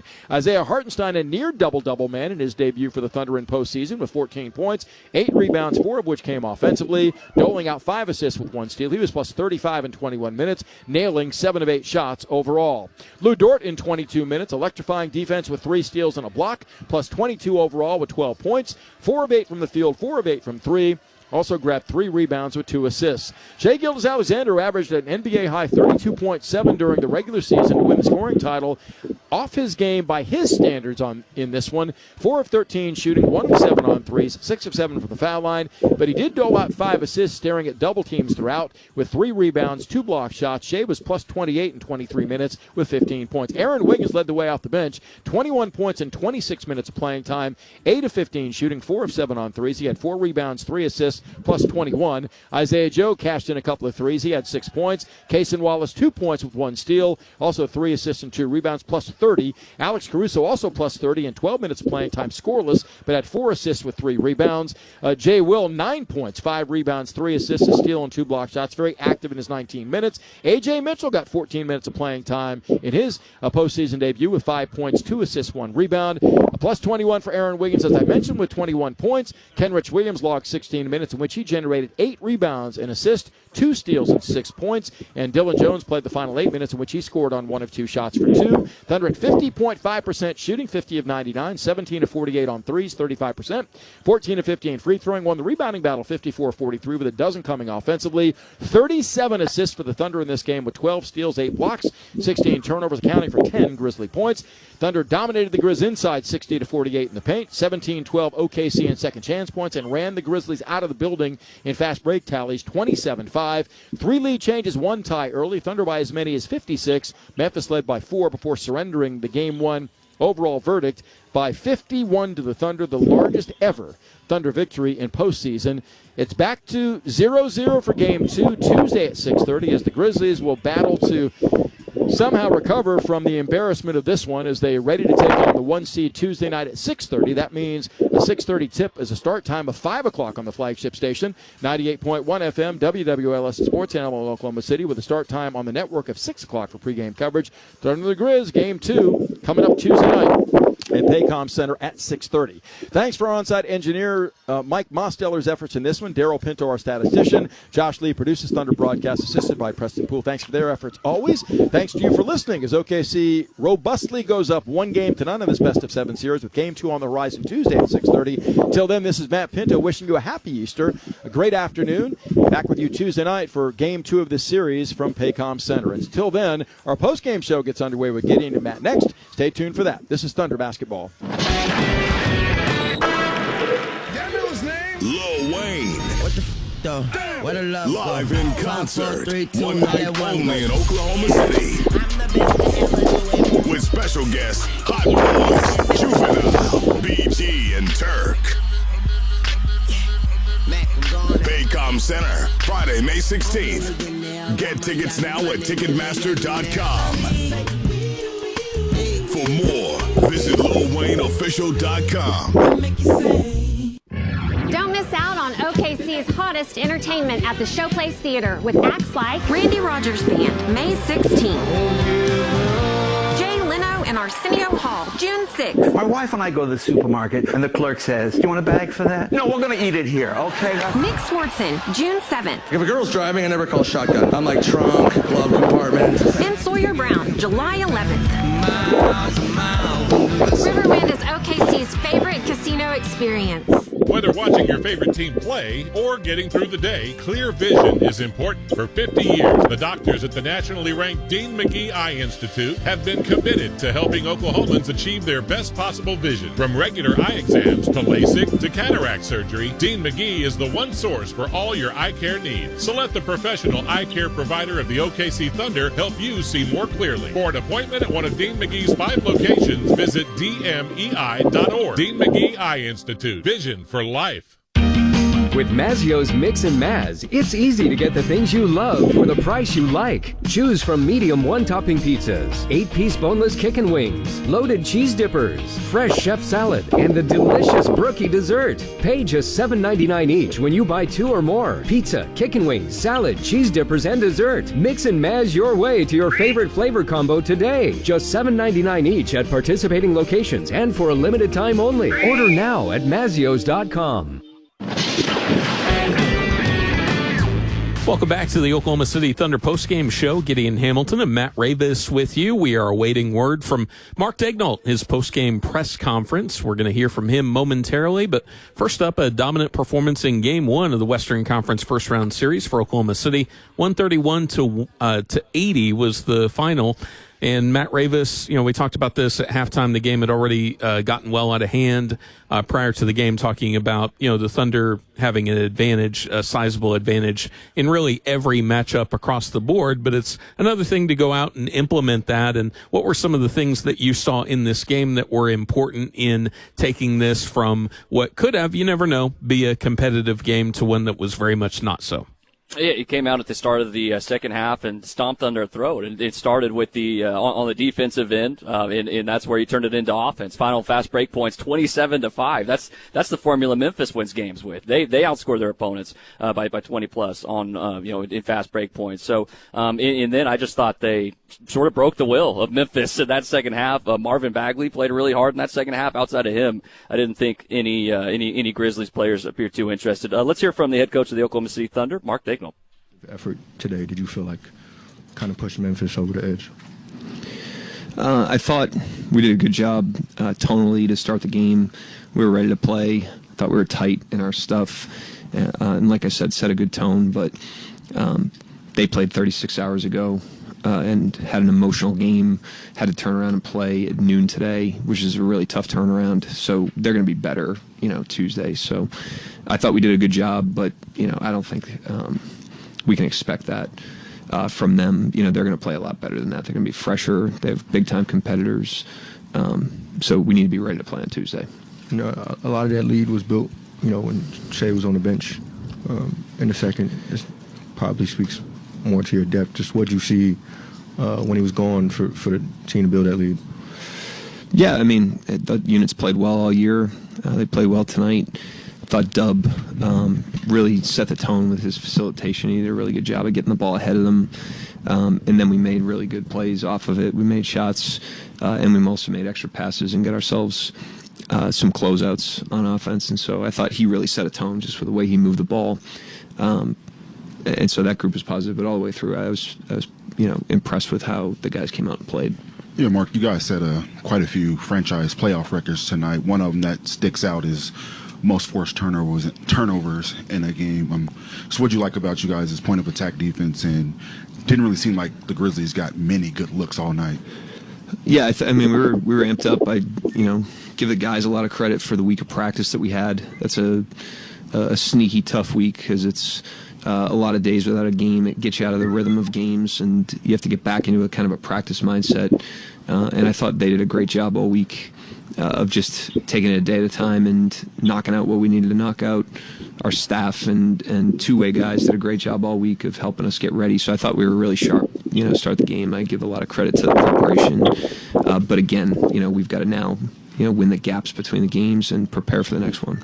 And on the other side of the floor, 36 assists for you guys. What do you like about the ball movement, and not only the ball movement, but the player movement that you guys had tonight? Yeah, it took us a minute to get to there. I thought we were just like a little, late in the first quarter. And as it wore on in the first half, I thought we got a rhythm in terms of the way we moved it. And I thought we were sharp in our actions, which gets the initial advantage. So you combine those two things, and you're more difficult to guard. Mark, what did you see from Chet tonight, especially the looks he was getting offensively? Yeah, I thought he was really good. He's still working back, from a long layoff and injury. He's obviously a lot better now than he was right after it. He's put a lot of work in and done a great job. So he set a really good tone for us tonight on both ends of the floor. Rim deterrence, he was good on the glass, scrappy on the glass, and then had a good blend on offense. Mark, you've had times throughout the year where you've had this avalanche of run throughout a game. It's not the same group of guys all the time that does it. Is the easy answer it's defense that keys that, or what do you feel like really builds when you guys have those moments in games? I think it's the easy answer. I think it's defense. It's hard to have a run when you're not stacking stops up, and we have to lean into that as a team as we go into all these games. We got to understand that's one of the hardest things about playing against us is when we're really physical and executing our stuff and engaged on that end of the floor. So, I thought we were in a good place tonight, combined with probably some of their fatigue, and we've got to turn around and be really sharp with that on Tuesday because they're going to be a lot sharper, like I said. Is one of the hardest things against you guys the fact that run, the avalanche can come with a group that's largely second wave guys, and I guess it would just be hard for opponents. Do you feel like the ability to have that kind of run out with, Shea on the bench, Jalen on the bench, whatever the case might be, just really makes you guys difficult? Yeah, we just want to be a 48-minute team. We want to have balance in all the units. We're fully healthy right now, so it gives us a lot of options. And I thought everybody that went in the game tonight, including the guys down the stretch, did a great job of being ready to play and playing, compete together basketball, which is what we want to be about. Mark, it's Easter Sunday. Obviously a noon tip-off. Can you talk about the crowd? And you seem to give them some. They gave it back. It just completely engaged the entire game. Yeah, happy Easter to all our fans. And, the crowd was, as usual, great. It's expected at this point because of the tone that they've set over all these years. But, we get great energy from them, the support they give us. And they're great when the wins in our face as well during courses of the game. They help get behind us, and they've done that for years, obviously, here. So we're grateful to them. Need them again on Tuesday.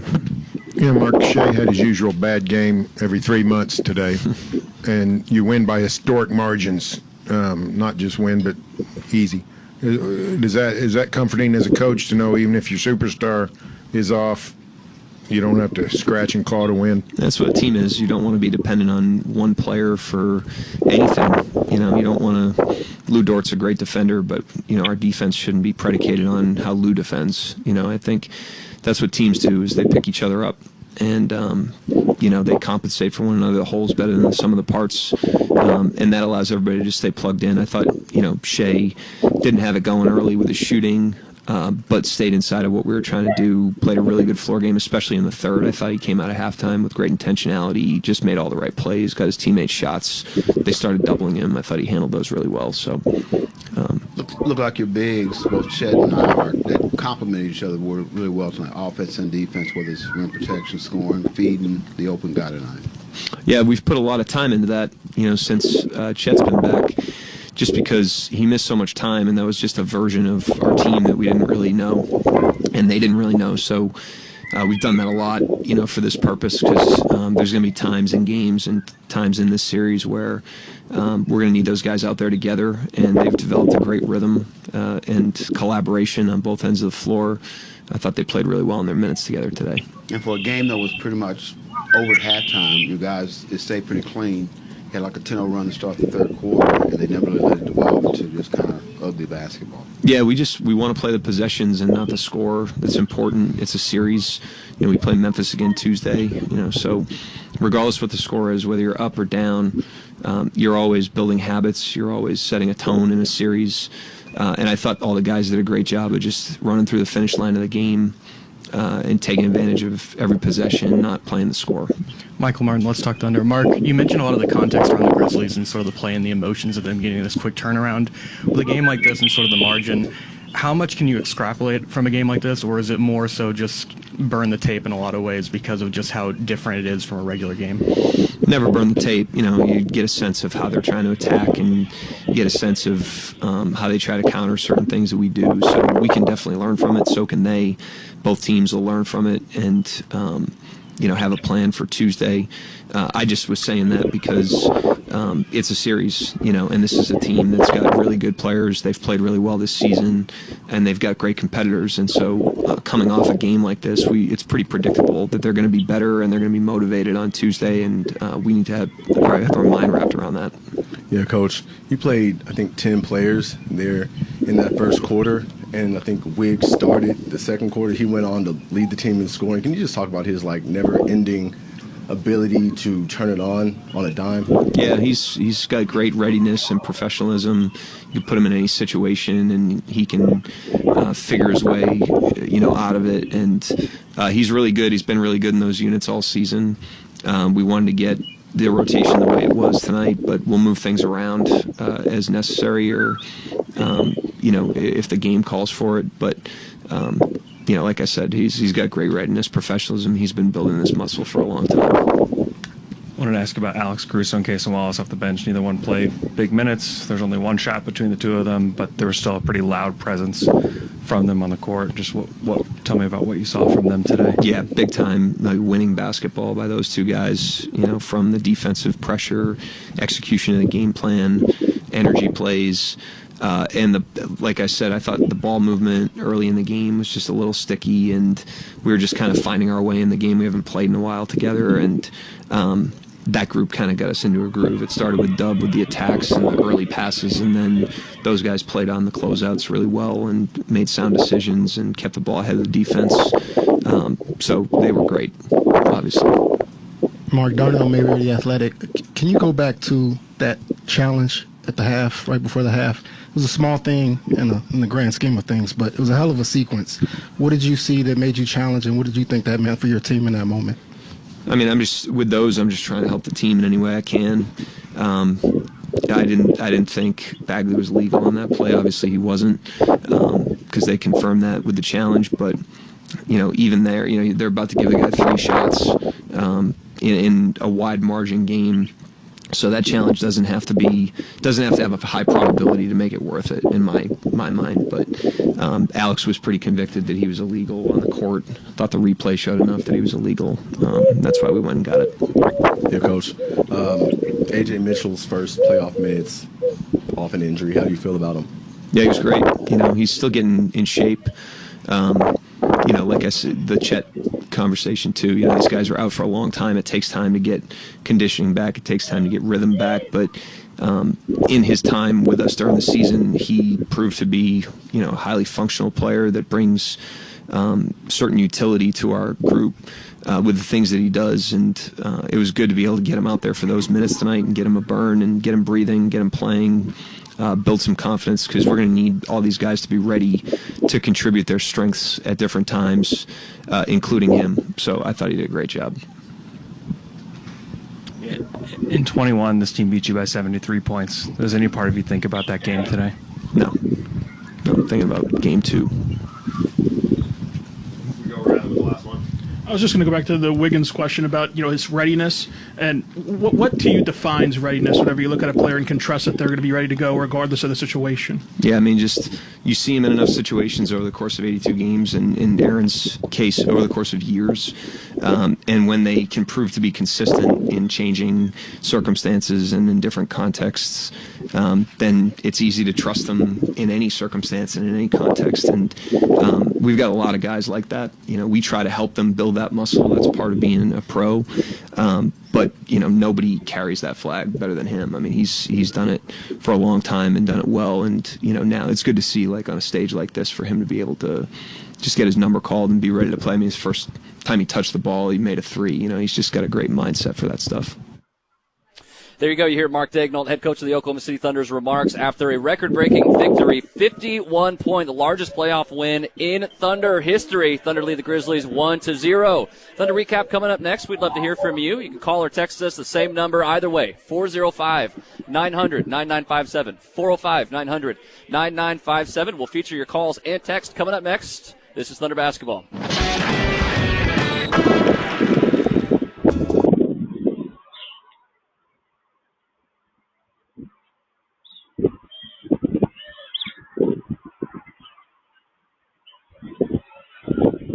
That's right, a free taco. Just mention your Thunder Taco and enjoy a crispy beef or soft taco on us. No coupon necessary. It's our way of saying thanks for cheering loudly. Celebrate the playoffs the Bueno way. Only at Taco Bueno. Beats and Bites Festival is back again at Riverwind Casino, where good grooves and great food are on tap all summer long. Kicking off on June 14th with Josh Turner. You go with me. And Edwin McCain. Along with crave-worthy eats from local food trucks, there's something for everyone. Get your tickets online or at the box office for just $10. Only at Riverwind Casino. Why don't we just dance? Dive into the excitement where the spirit of Thunder basketball meets classic diner delights at Boomerang Diner. On Mondays, start off the week with a winning deal. Grab a mouth-watering burger for half the price. On Fridays, feast on all-you-can-eat fish and make your Fridays truly memorable. And no matter the quarter, it's always breakfast time at Boomerang.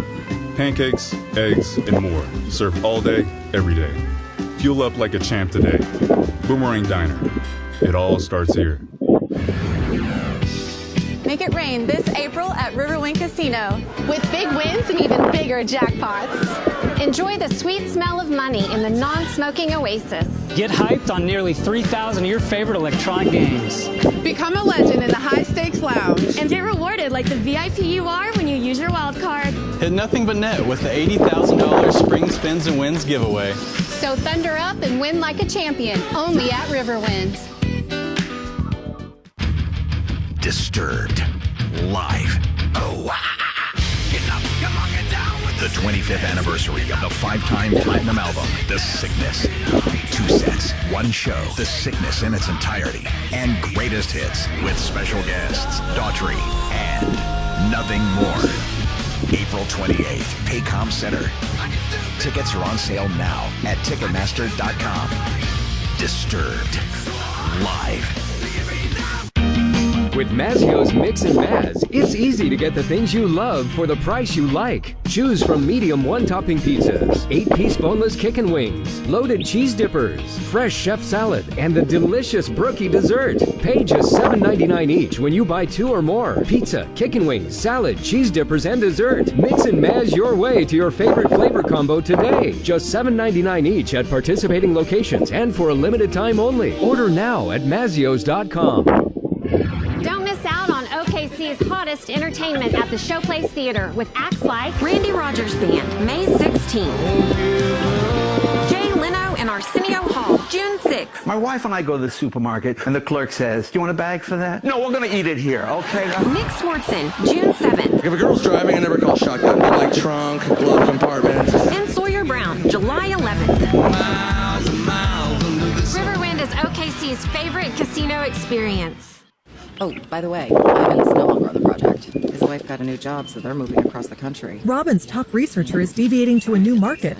This isn't standard. And now we're short-staffed. Who's going to finish all these projects? She needs a cluster of new data analysts, and there's no margin for error. I need Indeed. Indeed you do. Put our matching platform to work so you can spend less time searching and more time connecting with talented candidates. Visit Indeed.com/credit and get $75 towards your first sponsored job. Terms and conditions apply. Get hungry. Cinco de Mayo is almost here. It's everyone's favorite food holiday. For one day only, and only at the Mayo, get the new Steak Fajita Empanada, packed with tender sirloin steak, grilled onions and bell peppers, cheddar jack cheese, and our signature Chipotle Ranch inside a handmade empanada cooked fresh to order. Oklahoma owned, Oklahoma proud. Eat local. Taco Mayo. We don't just celebrate Cinco de Mayo, we own it. Power. It's more than what lights your home. It's what you do with it. And you do wonders. That's why OG&E works to make the way we bring you power even more reliable. The way you live is rapidly changing, so we're making your power even smarter. And as your energy needs change, we're working to keep your rates as low as possible. Because for power to work for everyone, we've got to make your power go further. At OG&E, we energize life. This copyrighted broadcast of the National Basketball Association may not be retransmitted, reproduced, rebroadcast, or otherwise distributed or used in any form without the express written consent of the NBA. KWPN, more WWLS, The Village, Oklahoma City, proudly serving the great state of Oklahoma. A Cumulus media station. This is the Thunder Recap on WWLS, The Sports Animal, sponsored by Lively Beer Works Tap Room. Now here's Gideon Hamilton and Matt Ravis on 98.1 FM, WWLS, The Sports Animal. Welcome into the Lively Beer Works Tap Room Thunder Recap. Let's go back over inside Paycom Center. Here's Shea Gilgeous-Alexander and J-Dub, Jalen Williams. Had one good, it's like stack them up. There's a couple of times, Shea, in the first half where you're diving on the floor. Obviously, you're one of 6, I think, at the time. That the first time I recognized it, and then dove again. I mean, it's important for you to like set the tone on there, get on the floor, just kind of tell your other teammates like it's time to go. Yeah, sure. I just try to make winning basketball plays at the end of the night. Like every play presents itself an opportunity for you to make a play, and I try to do so. Yeah, Shea, how comforting is it for you, who carry such a big load, to know you can have one of your worst games in months, and still you guys win by 51 points? Yeah, I have a great group of guys around me, and I know that, and I've known that for a long time.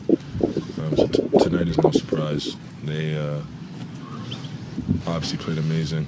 If it was a bunch of me's out there tonight, it might have not looked like this, but that's what you have a team for. Shea, related to that, you played second fewest minutes you have all season because the game was obviously in hand, but is that sort of weird to open the playoffs like that and just kind of have a perspective from the bench late in the game that you don't, expect to have in this sort of situation? Yeah, not at all. I love it. The goal tonight when we woke up was to win the game, and nothing else mattered, and we did that. So whatever it looks like, I'll take it. As long as we win, I'm happy. Jalen, you guys came out second half, you're up big, and you hit them with a 10-0 run. game got up to 50 points or whatever. But the game never really evolved until guys just trying to get numbers. It's pretty clean. I mean, talk about that and how you guys maintain that even though you had the game's pretty much over. A lot of that is understanding your opponent. They just played like 36 hours ago. So they're kind of coming in here. We're still we kind of have to take a little bit of this win with they're going to be way better game 2. So we're trying to not give them a lot of life in regards to that. And that's a really good team over there. So game 2 is going to be completely different. So we're kind of competing with ourselves in a way to make sure we're sharp for game 2 because we know what we're going to get with them. So that was kind of the biggest goal of mine. And to open up that 10-0 run was I think Lou got a steal, an offensive rebound that kind of sparked that. So just having plays like that, regardless of when we're up or down, is a good tone setter going into the next game. Andrew Schleich with The Athletic. Last year, the circumstances weren't totally different for Game 1. We had a team who played Friday. You guys played Sunday. What feels different to you guys this season just versus last season? That's for me. Yeah. I don't know. I think just another go-around at it. I think last year was just so different in regards a lot of our team, it was the first time that we had been through the exact same thing. So just this time, obviously we've been in the situation before, so it's not as foreign. So I think that's the biggest one. But at the end of the day, it's basketball. It doesn't matter how well you shoot, what happens throughout the whole game. It's just win by 50, win by 1. The goal is to win, and that's kind of what we came in here with the mindset of. Shay, I'm not sure you remember this play, but I believe it was early third quarter. You were flying down in transition, lose on the left wing. You sort of pass up the lane and hit Lou for an open 3 after he missed 2 threes before that. And the broadcast pans to Sam, and he's kind of doing this. He's like, smart player. Sam Presti. Oh, and I imagine he's talking Uncle about Sam. You. I just wonder if you can speak to maybe your growth in terms of basketball IQ. I know that's kind of arbitrary, the definition of that, but growth in terms of basketball IQ and how he's maybe expressed that to you since you've been here.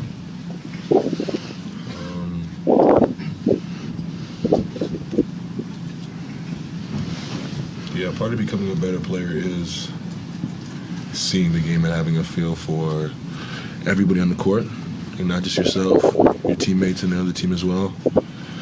And it's something that it's hard to learn other than just going through games and being in many different situations. And I think Sam specifically and the organization has given me a runway to figure it out and kind of just feel it out throughout my career. And I think that's why I'm the player I am today. It's because I had a clean runway. I didn't have to worry about making mistakes. I could just trust my work and learn through my experiences. So yeah, he has a big part in that, for sure.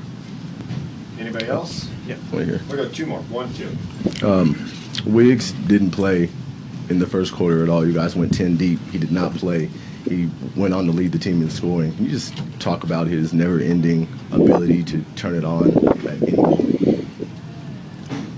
Good player. Yeah, I don't think he's turning it on. Yeah, he's just a really good basketball player. No matter what's going on, no matter what the situation is, like you said, he hadn't played the whole quarter. It's probably 30 minutes in real time. He comes in and makes 3 threes in a row. He's just really good at basketball. It's nothing special. He understands the ups and downs of the game, the business side of it, the politics of it. He understands everything. He's very mature and a very good basketball player, and that's why he has the results he does. Question for either of you guys. AC tonight only plays 12 minutes, but he's a plus 30. He doesn't attempt a single shot. What is it about him that sort of allows him to affect the game in all sorts of ways despite not really having those box score numbers? Yeah, personally, from what I've seen from him, that's who he's been his whole career. And he's been a superstar in that role, and that's why he has had the success in the NBA he's never been a guy to average 25 and take a whole bunch of shots, but he's stuck around and is a really important player on a lot of good teams because he's a superstar in that role, and he gives his 10 out of 10 effort for us, and that's why we're the team we are. Barry's got the last one. Go ahead, Barry. Yeah, Shay, you hit that 3 with 2.6 seconds left, and you sort of celebrated in your understated way. Yeah. How was that? How was it feeling up to then? You're winning big, but you knew you were struggling. Yeah. You get one to go. What were your emotions and what went through your head? It felt amazing. Every shot I shot, it felt good. And that's all you can really ask for. Like, they're going to feel good and miss, and they're going to feel bad and make sometimes. But as long as they feel good, you're on the right track. And that one went down. Thank you, guys. All right, that was Shai Gilgeous-Alexander and Jalen Williams remarking on their 131-80 victory over the Memphis Grizzlies in Game 1 of their first-round series. Gideon Hamilton, Matt Ravis here with you, about to hand out some awards. We're about to take your calls and your texts, 405-900-9957 on our Lucky Star line, or you can text in, same number on our Johnny's Kitchen and Bar text nation line. But first up, Matt, wanted to give you an opportunity to respond to any of those remarks, if you had any from Shai and J-Dub. Well, it's one of those games where I don't think you can go too far after the opening press conference because it's not like soccer where you take the aggregate of the first game and bring that into the second one. Now you have to be extremely pleased with the way that it went down today. In that question from Tram to Shai stuck out to me because it was one of the worst performances, and worst is a relative term when it comes to Shai, of course, but 15 points on 4 of 13 shooting, hit one of his 7 threes that you'll see him play, but I think he was extremely satisfied with the way that game went down, and I thought had some good moments as a playmaker. And then Dub on the left-handed lob had the same exact reaction that he did. I did not have never seen that from him before, and I was also incredulous. So those guys had a right to feel good, and you could hear it in their voices. And Matt, give us a read on what's going on at Lively Beer Works Tap Room today. And this is a completely different environment for the playoffs than it is the regular season. We had a lot of fun, of course, during the regular season, but they truly do go all out for the postseason. Well, listen, it's packed in here, and I can tell that a lot of people were stressed out about the result of this game. They didn't know how it was going to end. A lot of tense moments, and they're taking the edge off. And so they're all out here, celebrating, but also that was a hard-fought victory, and a lot of people excited. So here at Lively, it's only going to get bigger and better. So just a taste of what's to come. All right, so let's go ahead and head to the phones and bring in our friend Chuck. You're on the Thunder Recap, Chuck. Thank you for the call. Go ahead. Thank you, Gideon, Matt. I'm sitting here watching the game, and I really don't have the edge to describe it, but I think they shouldn't be on SGA because others took over. And hey, 15 points for a lot of people isn't bad. Now,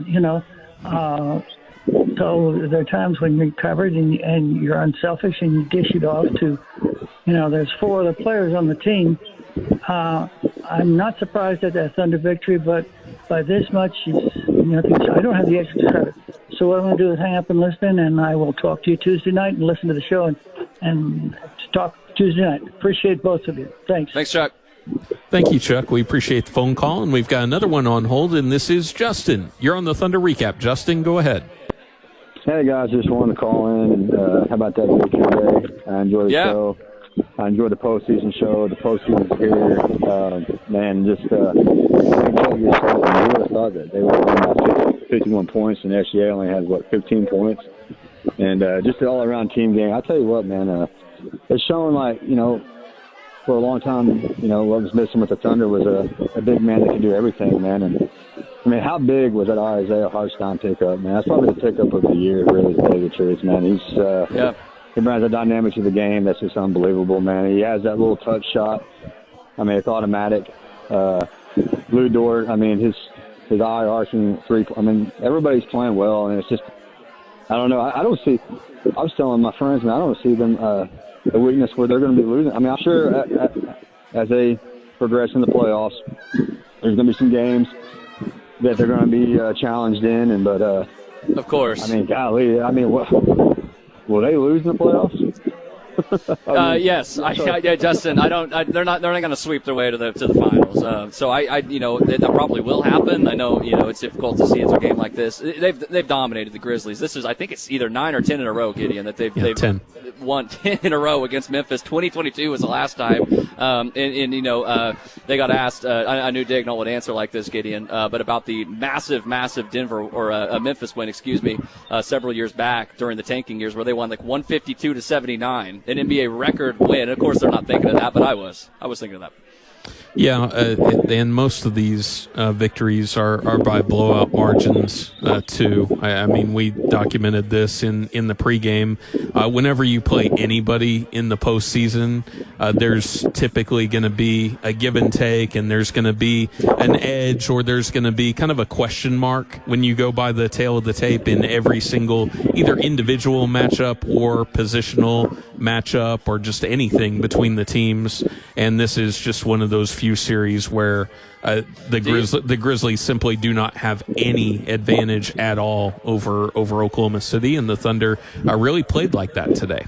Do you think Zach Edey can play in this series? Do you think Zach Edey can continue to play? Because whenever he went out, it was like, okay, I don't think he's coming back in this game. And I'm more of a believer in him as an NBA player than I was. I think it's a bad spot to be in. I think it's a tough spot to be in. But just too many bad moments. I don't know if Edey, if you're Memphis's new head coach, if you can play him a whole lot in this series. Yeah, he looked horrible. And the other thing is that you can play him with a guard because he's not going to be aggressive enough to use his size, and nobody else can move either to get him position, which he needs to operate. And so when you can guard him with somebody smaller and quicker, he's just going to give you the ball. Yeah. Yep. No, exactly. So it's tough for them from a personnel standpoint. They're missing some guys due to injury. That doesn't make the difference in a 51-point game. Two guys, but it's not dealing with the full deck of cards. So this is a Memphis team that very dynamic with John Moran. You've got the two-way force and Jaren Jackson Jr. I've always been a believer in Desmond Bane, but this is one of the few series in this playoff, especially in the West, that you can go. There's one team that just kind of outclasses the other from a talent perspective. Yeah, across the board. All right, let's hand out our first award of this show, and this is going to go to the hardest working player in today's game. The hardest working player of the game. Sponsored by Oklahoma Farm Bureau Insurance. From livestock to equipment, they have you covered. Visit okfbinsurance.com to find an agent near you. Nobody in this game played more than 29 minutes. Jaren Jackson did that. Wow. Desmond Bane played 27 minutes. Desmond is, again, all of these guys are kind of the perfect matchup for the Thunder because there will be big guys that don't play big. Bane is slow and turns the ball over a lot. He's the perfect matchup for Dort. He was a minus 51 in this game today. Edey's too slow. I mean, everything just kind of works out in Oklahoma City's way. Their high minute guy in this game, Wiggins and J-Dub, played 26 minutes apiece, Matt. But you don't have to go with the guys that were out there for half the game, the Iron Men, so to speak, to give out the hardest working player. So who do you have? And you know me, I've been all about the path of least resistance in the first round. As little as you can stress this as possible, the better. Yeah. So this is about as good a result as you can want. I did want to shout out Marvin Bagley because this was his first career playoff game. The guy who's been around for a while and has dealt with a lot in his career. Mm-hmm. Drafted highly, didn't live up to that, but still around. And I thought he played extremely hard when not a lot of Grizzlies were in the second half. But we were just talking about Edey and his ineffectiveness. I thought that had to do obviously directly with what Isaiah Hartenstein brought. So to me, he was the hardest working player. Yeah, Isaiah, I want to say he was 7 of 8 in the game. I want to say he was 7 of 8 in the first half.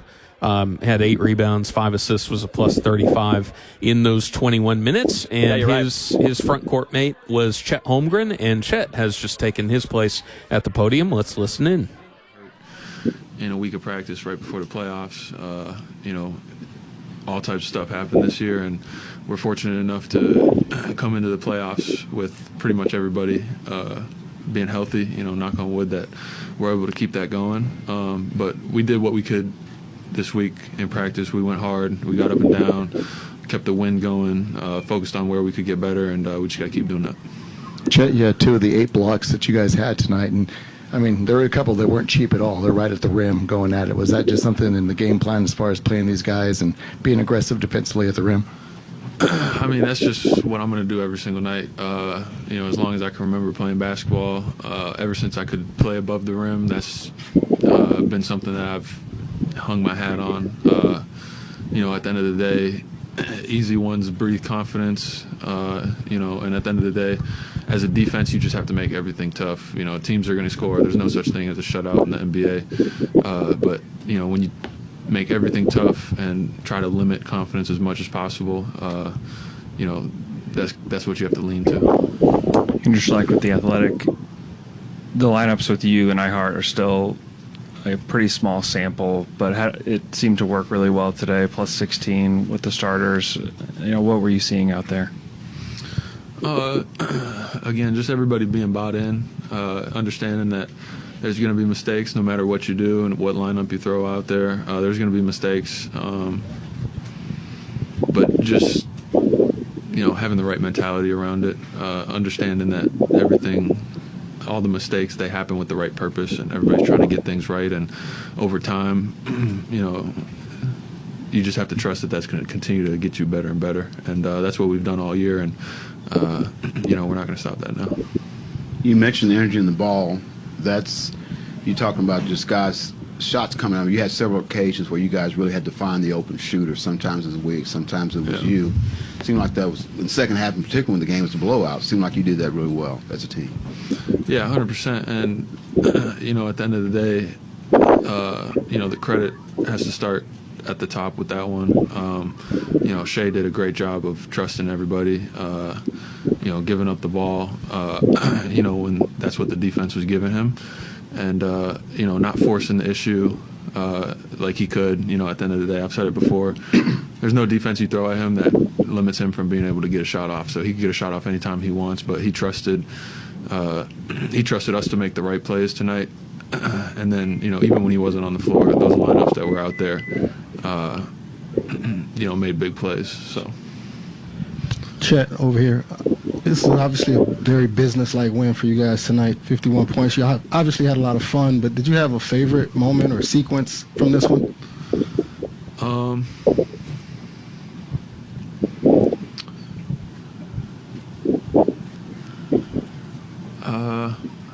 There were some good plays tonight. I'd say my favorite one was, Queso's dunk in transition. Yeah. He had, an extremely impactful night tonight.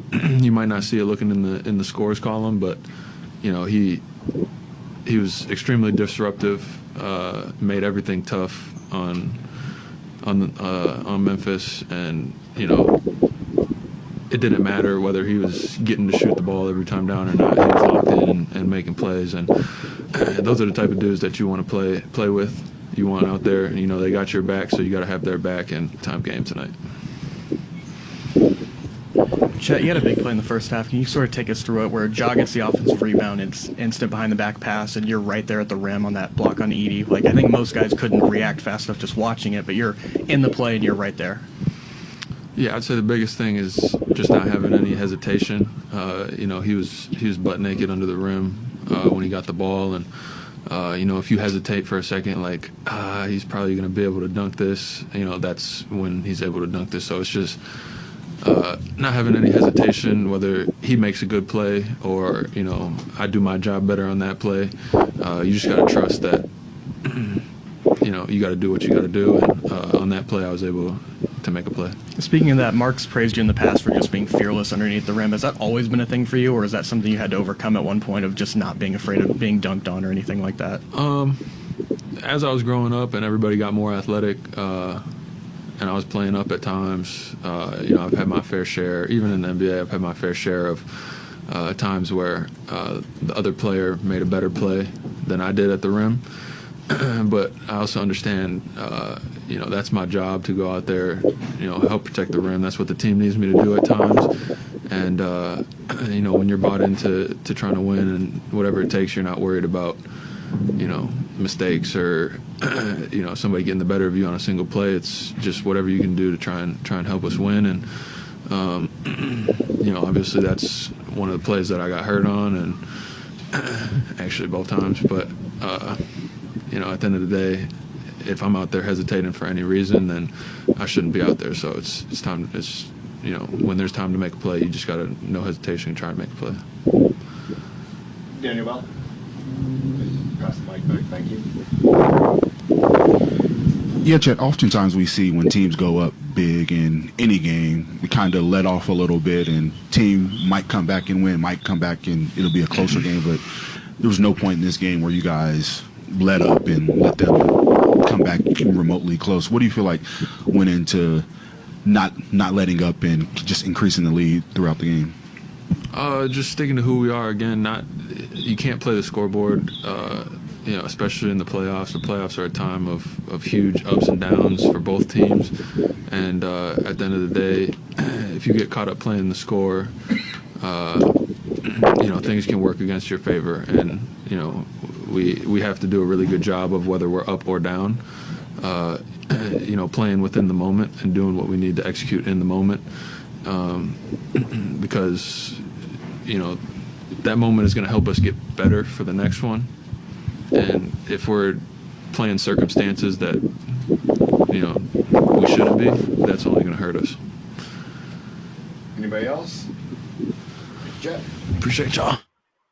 All right, that was Chet Holmgren in today's game. Chet scored 19 points, grabbed 10 rebounds, and blocked a couple of shots in only 21 minutes of action as Oklahoma City has one of the largest margins of victory in a playoff game in the history of the NBA, 131-80 over the Memphis Grizzlies. When we return, we'll take more of your phone calls, 405-900-9957 on our Lucky Star line, and we'll dive into some of your text messages as well on our Johnny's Kitchen and Bar text line, 405-900-9957. Gideon Hamilton, Matt Ravis, Lively Beer Works Tap Room, just a couple of blocks west of Paycom Center, where people are having a blast after the Thunder win Game 1 of their opening round series. You're listening to the Thunder Recap. Stop! If your kid thinks, I'm not a math kid, think again. With Mathnasium, every kid can be a math kid. At our learning centers, we customize math instruction for each student, so advanced kids get challenged and struggling kids get better. Visit mathnasium.com to find a location near you.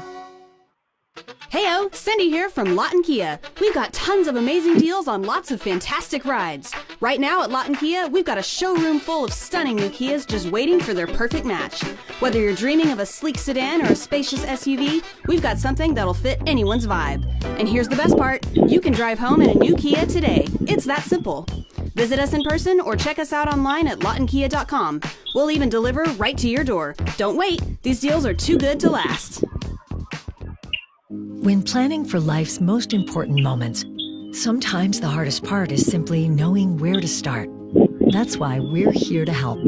When you pre-plan and prepay a celebration of life with us, every detail will be handled with simplicity and professionalism, giving you the peace of mind that you've done all you can today to remove any burden from your loved ones tomorrow. We're Dignity Memorial. Find us at dignitymemorial.com. With an individual vision plan from VSPDirect.com, you'll start saving an average of $350 or more each year on eye exams, frames, and lens enhancements. Visit VSPDirect.com and you'll agree, vision coverage has never looked this good. Enroll and save today. You're no dummy, but you're kind of acting like one. You used to crush it in school, outsmarting opponents on the field, and now, well, you're still smart, but not exactly challenging yourself. You could be advancing nuclear engineering in the world's most powerful navy. You were born for it, so make the smart choice. You can be smart, or you can be nuke smart. Become a nuclear engineer at Navy.com/nukesmart. America's Navy, forged by the sea. When the lows of bipolar depression feel dark, Caplyta is a chance to let in the light. Caplyta lumateperone is available by prescription only and can be taken alone or with lithium or valproate. Unlike some medicines that only treat bipolar 1, Caplyta is proven to deliver significant symptom relief from both bipolar 1 and 2 depression. And in clinical trials, movement disorders and weight gain were not common. Caplyta can cause serious side effects. Call your doctor about sudden mood changes, behaviors, or suicidal thoughts right away. Antidepressants may increase these risks in young adults. Elderly dementia patients have increased risk of death or stroke. Caplyta is not approved for dementia-related psychosis or for people under 18. Report fever, stiff muscles, or confusion, which may be life-threatening, or uncontrollable muscle movements, which may be permanent. High cholesterol and weight gain may occur, as can high blood sugar, which may be fatal. Monitoring is recommended. These aren't all the serious side effects. Most common side effects include sleepiness, dizziness, nausea, and dry mouth. Ask your doctor about Caplyta. Visit Caplyta.com or call 888-252-4824. The difference maker in tonight's game, sponsored by Air Comfort Solutions. Visit aircomfortsolutions.net on WWLS, the sports animal. We're back here on the Lively Beerworks Taproom Thunder Recap on 98.1 FM, WWLS, The Sports Animal. Gideon Hamilton, Matt Ravis at Lively Beerworks Taproom, just a couple of blocks west of Paycom Center. Matt's going to tell us a little bit more about that coming up in just a minute. We're also going to take your phone calls, so keep hanging on. We're going to get right to you. But first up, Matt's going to let us know who he thought the tone setter was in this game, the difference maker today. I thought J-Dub set an extremely good tone in this game. And there's a number of guys that you could pick, guys whose contributions weren't necessarily measured in the box score, but there's just so much talk about can Dub rise to the occasion. I thought he played real well tonight.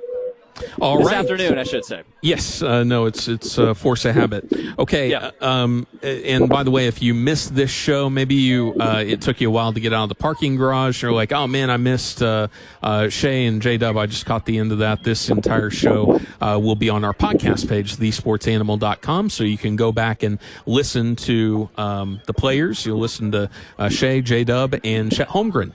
So that'll be good. And I'm kind of scouring. I saw John Morant on television with post-game remarks. I'm trying to see what the Grizzlies had to say about this, because this is a tough coach. Yeah. This is a tough spot to be in and go up there and say, hey, I really don't know what you could say after something like this.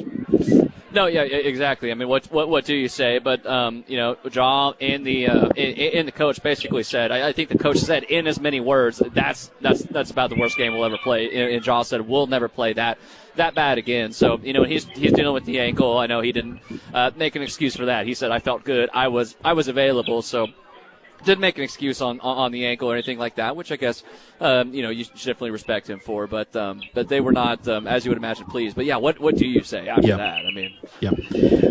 All right, let's go ahead and head back to the phones. CB's been waiting for a while. We appreciate that. CB, you're on the Thunder recap. Go ahead. Hey, how's it going? Good. How are you?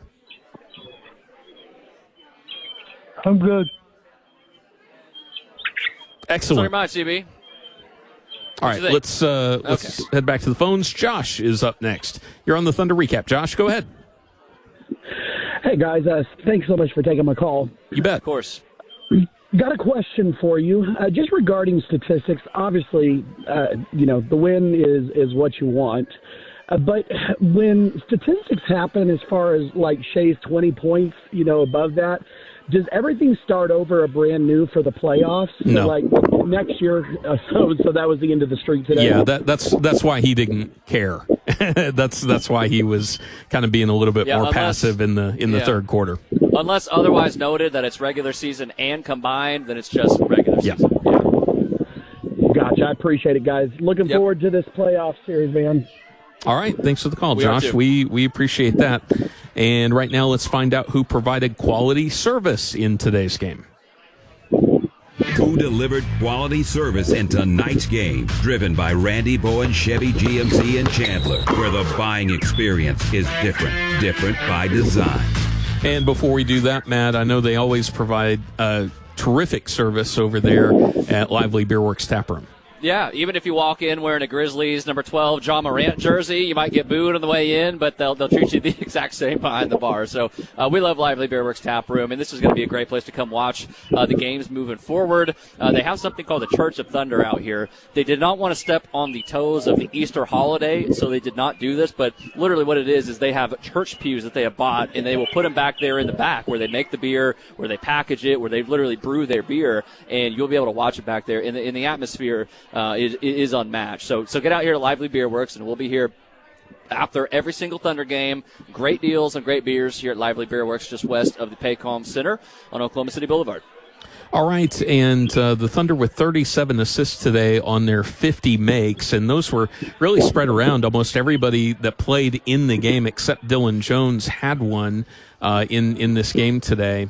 6 for J-Dub. Jalen Williams led the way for Oklahoma City in that regard. Only 18 assists for the Memphis Grizzlies. 4 apiece for Scottie Pippen Jr. and Ja Morant. And Alex has called in. Alex, you're on the Thunder recap. Go ahead.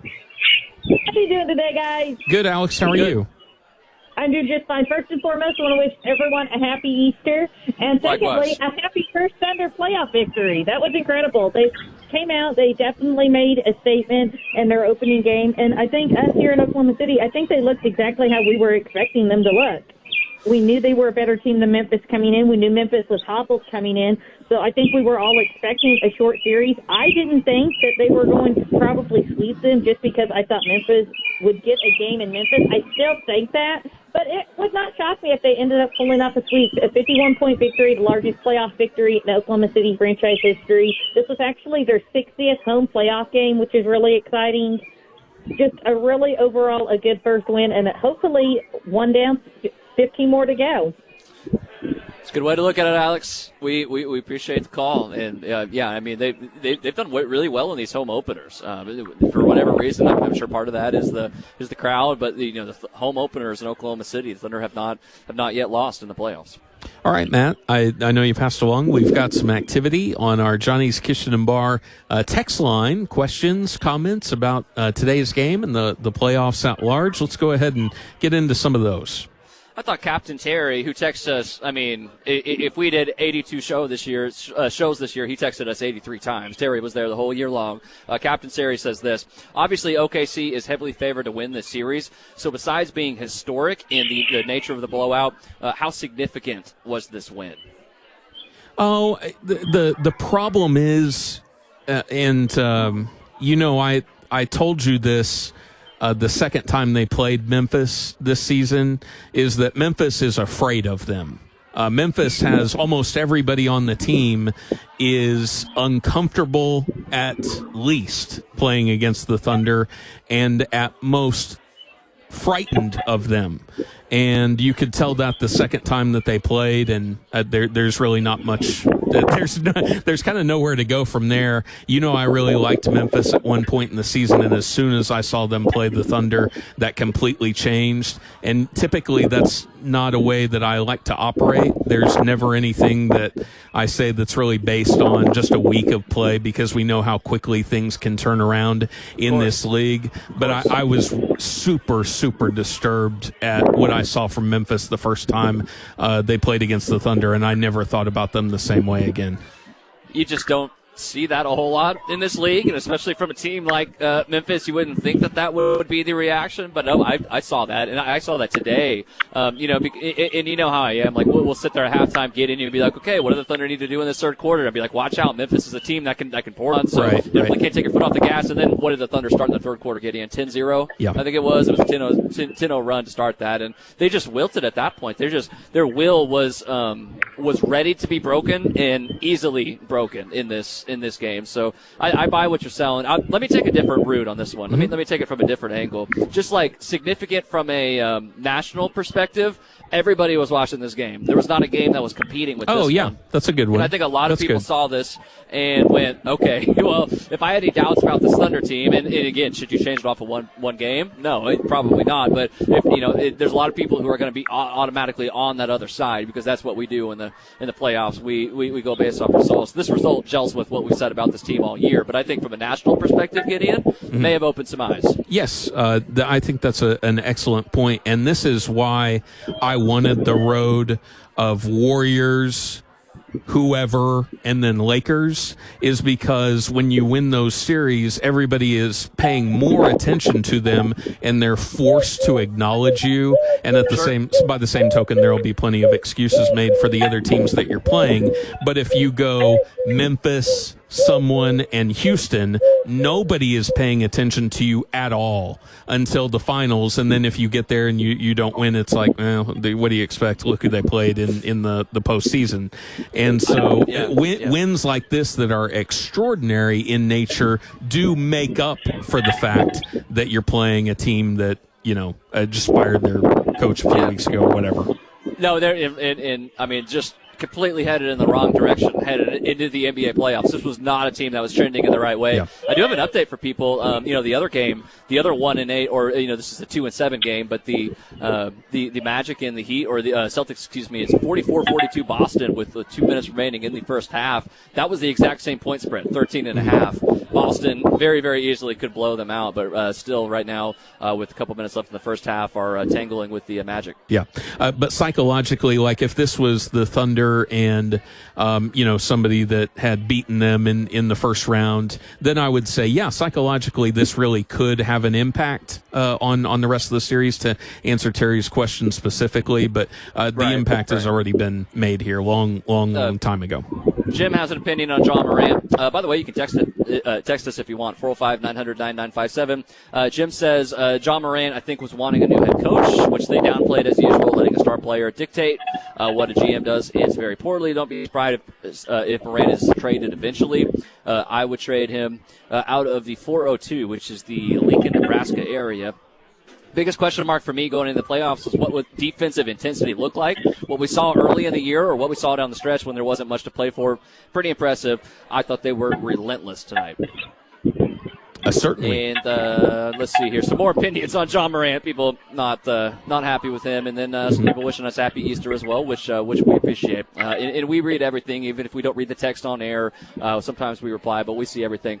405-900-9957. That's what we have for now, Gideon. And an incredible performance by the Thunder today, and an incredible performance yesterday morning by Buford the Basset Hound at this egg hunt. I can't mention where it was, but identifying enough eggs to fill 2 baskets worth, including the mega egg, the large one filled with not one but 3 separate treats. It was quite a day for Buford as the egg hunting dynasty at the Hamilton House continues. I love a dog with a job. I mean, a dog with a job makes me very happy. And I know Buford is like fully leaning into his instincts there, which makes me happy. Buford the Basset Hound. Long live. All right. Yeah, you were talking about the Orlando game. Boston had gotten off to a double-digit lead. Orlando's now up by 3 going into halftime, and again, that thing could turn on a dime. Miami, we think, could offer some resistance to Cleveland, at least in some of these games, and Golden State and Houston should be a series. So I think everything outside of the series that we're watching right now will at least have some element of intrigue to it. I think so too, which I was trying to remember, like it's not always that way. Like there's some series in the first round that are mere formalities, and I think that's at a minimum this year, which I think speaks to Gideon 2 things. It speaks to the overall talent level of the league and where superstars are dispersed throughout the 30 teams, but also the health of the stars too. There are, when we were doing that preview show on the Drive, which airs from 9 to noon every morning on the Sports Animal, there are some years where you're like, okay, well, maybe this 4-5 could go either way, but all the other ones are sort of like, you can kind of pencil them in, and it's exactly the opposite this year, where I think you can find some opinion on either side of the coin in a majority of the series this year. So that's always a little bit more exciting headed into the playoffs. I picked the Rockets to beat the Warriors. That's a 2/7. That shouldn't be controversial, and yet everybody on this entire station went opposite of me, and so I think that kind of speaks to where we're at right now. All right, let's go ahead and head back to the phones, and Jay is up next. We're going to bring in Jay. You're on the Thunder Recap. Go ahead. Hey, guys. Thanks for taking my phone call. You bet. Yes, sir. Headed back home. I can remember back in the day when we first beat Los Angeles, the Lakers, and it was like Mardi Gras after the game was over. And with all the weather today and everything, the way the crowd stuck around, the whole game was impressive to me, because I expected to watch people just leaving after we got up by so much, and they didn't, and it was great. These guys are some bad dudes, and this is going to be a lot of fun, and I just hope people can recognize that this is special, and what we have waited for is very special right now, and that's all I've got to say. So thank you. All right. Thank you, Jay. Thanks for the call, Jay. And Chris has been hanging on for a while. We appreciate that, Chris. You're on the Thunder Recap. Go ahead. How you guys doing? Good, man. How are you? Good, Chris. Pretty good. Yeah, that was a pretty crazy game. I guess if there's any consolation for Memphis, Marvin Bagley was out there, and he looked like he was drafted as a second pick, and Jaren Jackson Jr. was a 4th. I think that was 2018, right? That was the Luka draft. Yeah, that was the Luka Trae Young draft, which was 2018. Yeah. So I was I'm kind of glad they already did the MVP voting, like all the regular season awards. And obviously, you shouldn't take into account game one of the playoffs when you're voting on that award. But I was kind of sitting there thinking, kind of playing devil's advocate in my head. I'm like, I can imagine these national pundits are going to go on TV when Shea only has 9 points at halftime and we're up 32 or whatever it was, and say, oh, is he really the MVP if he only has 9 points and his team's up 32 points? And then, I go back and look at the end of the game, and I'm like, he's the fourth leading scorer on the team, and we win by 51 points. So I was just imagining like what some of the national people would probably say about that. And then a couple other points from what I saw in the game. Kaysen only had 2 points in this game, but I thought it was the best 2 points of the night. There were two loud ones, Chris. Two very loud ones. They were very loud. And the other thing was, I sit in 316, so I'm like halfway up in 316, so like nosebleed, the cheapest price point there is. And when Jared Jackson Jr. shot that three, I could see that his foot was out of bounds. And I was like yelling with my little fan bammer, like, he's out of bounds, and they didn't call it. And then I saw the blue light come on a couple possessions later, and I was telling everybody in my section, I'm like, they're about to wipe out those 3 points because he was out of bounds, and then they called it, and I felt so vindicated. You're like, I saw it. Come on, Ref, I'm all the way up here. How did you miss that? Yeah, Chris, from where we were sitting, like we were kind of at an angle, and so we don't see that sideline there. And so I thought, honestly, Gideon, that they were going to change that to a 2. And I was like, oh, they just took that off the board entirely. Didn't matter at all. So in the final result, appreciate the call, Chris. Thank you. All right. Keep those phone calls rolling in. 405-900-9957, 405-900-WWLS. When we return, we'll look forward to Tuesday night's Game 2, another earlier game than we're accustomed to, 6:30 tip-off, and we'll talk about that when we return. Gideon Hamilton, Matt Ravis, Lively Beer Works Tap Room brings you the Thunder recap here on the Sports Animal. Right now at the Home Depot, shop Spring Black Friday savings up to 35% off select appliances plus free delivery from top brands like Samsung. Get tech you can trust to simplify your daily routines. From all-in-one washer dryers to smart refrigerators with Family Hub. Upgrade your kitchen and laundry with trusted technology from Samsung, ranked #1 in customer satisfaction. Get Spring Black Friday appliance savings and free delivery now at the Home Depot. Visit jdpower.com/awards for more details. Free delivery on appliance purchases of $396 or more. Offer valid April 3rd through April 23rd. U.S. only. See store online for details. Running a business? You know that slow phone systems and missed messages cost you opportunities. OpenPhone is the #1 business phone system that streamlines communication, helps teams collaborate seamlessly, and respond to customers faster. Join over 50,000 businesses already using OpenPhone and get 20% off your first 6 months at openphone.com/radio. They'll even port your existing numbers from another service for free. openphone.com/radio for 20% off. OpenPhone. No missed calls. No missed customers. The Metal Store is Oklahoma's premier manufacturer of metal roofing, siding, and trim. Oklahoman owned and operated, they have excellent customer service and top-of-the-line software that will make your project seamless. They do the manufacturing in-house and always promise fast and reliable service on every job they do. The Metal Store, Oklahoma's premier manufacturer of quality metal roofing. So give them a holler at 405-348-0800. The Metal Store. It's your one-stop shop for all your metal roofing and metal building needs. We want to see ya at Kalidi Kia. Corey, why do you have all these rabbits? Sabi, they're Easter bunnies. I got them for the eggs. Why? Because eggs have gotten so expensive. Corey, are there tariffs on eggs? No, Sabi. What about Kias? There's no tariffs on Kias for now. That's why it's the best time to buy. And when these stupid rabbits start laying eggs, we'll give them away with every purchase. Corey, that's why nobody beats Kalidi Kia. Sabi, nobody. Oh, our attic is dusty. Sweetie, it's our Zen den now. Okay, let's chant. Yeah. Oh, man, how did he miss that kick?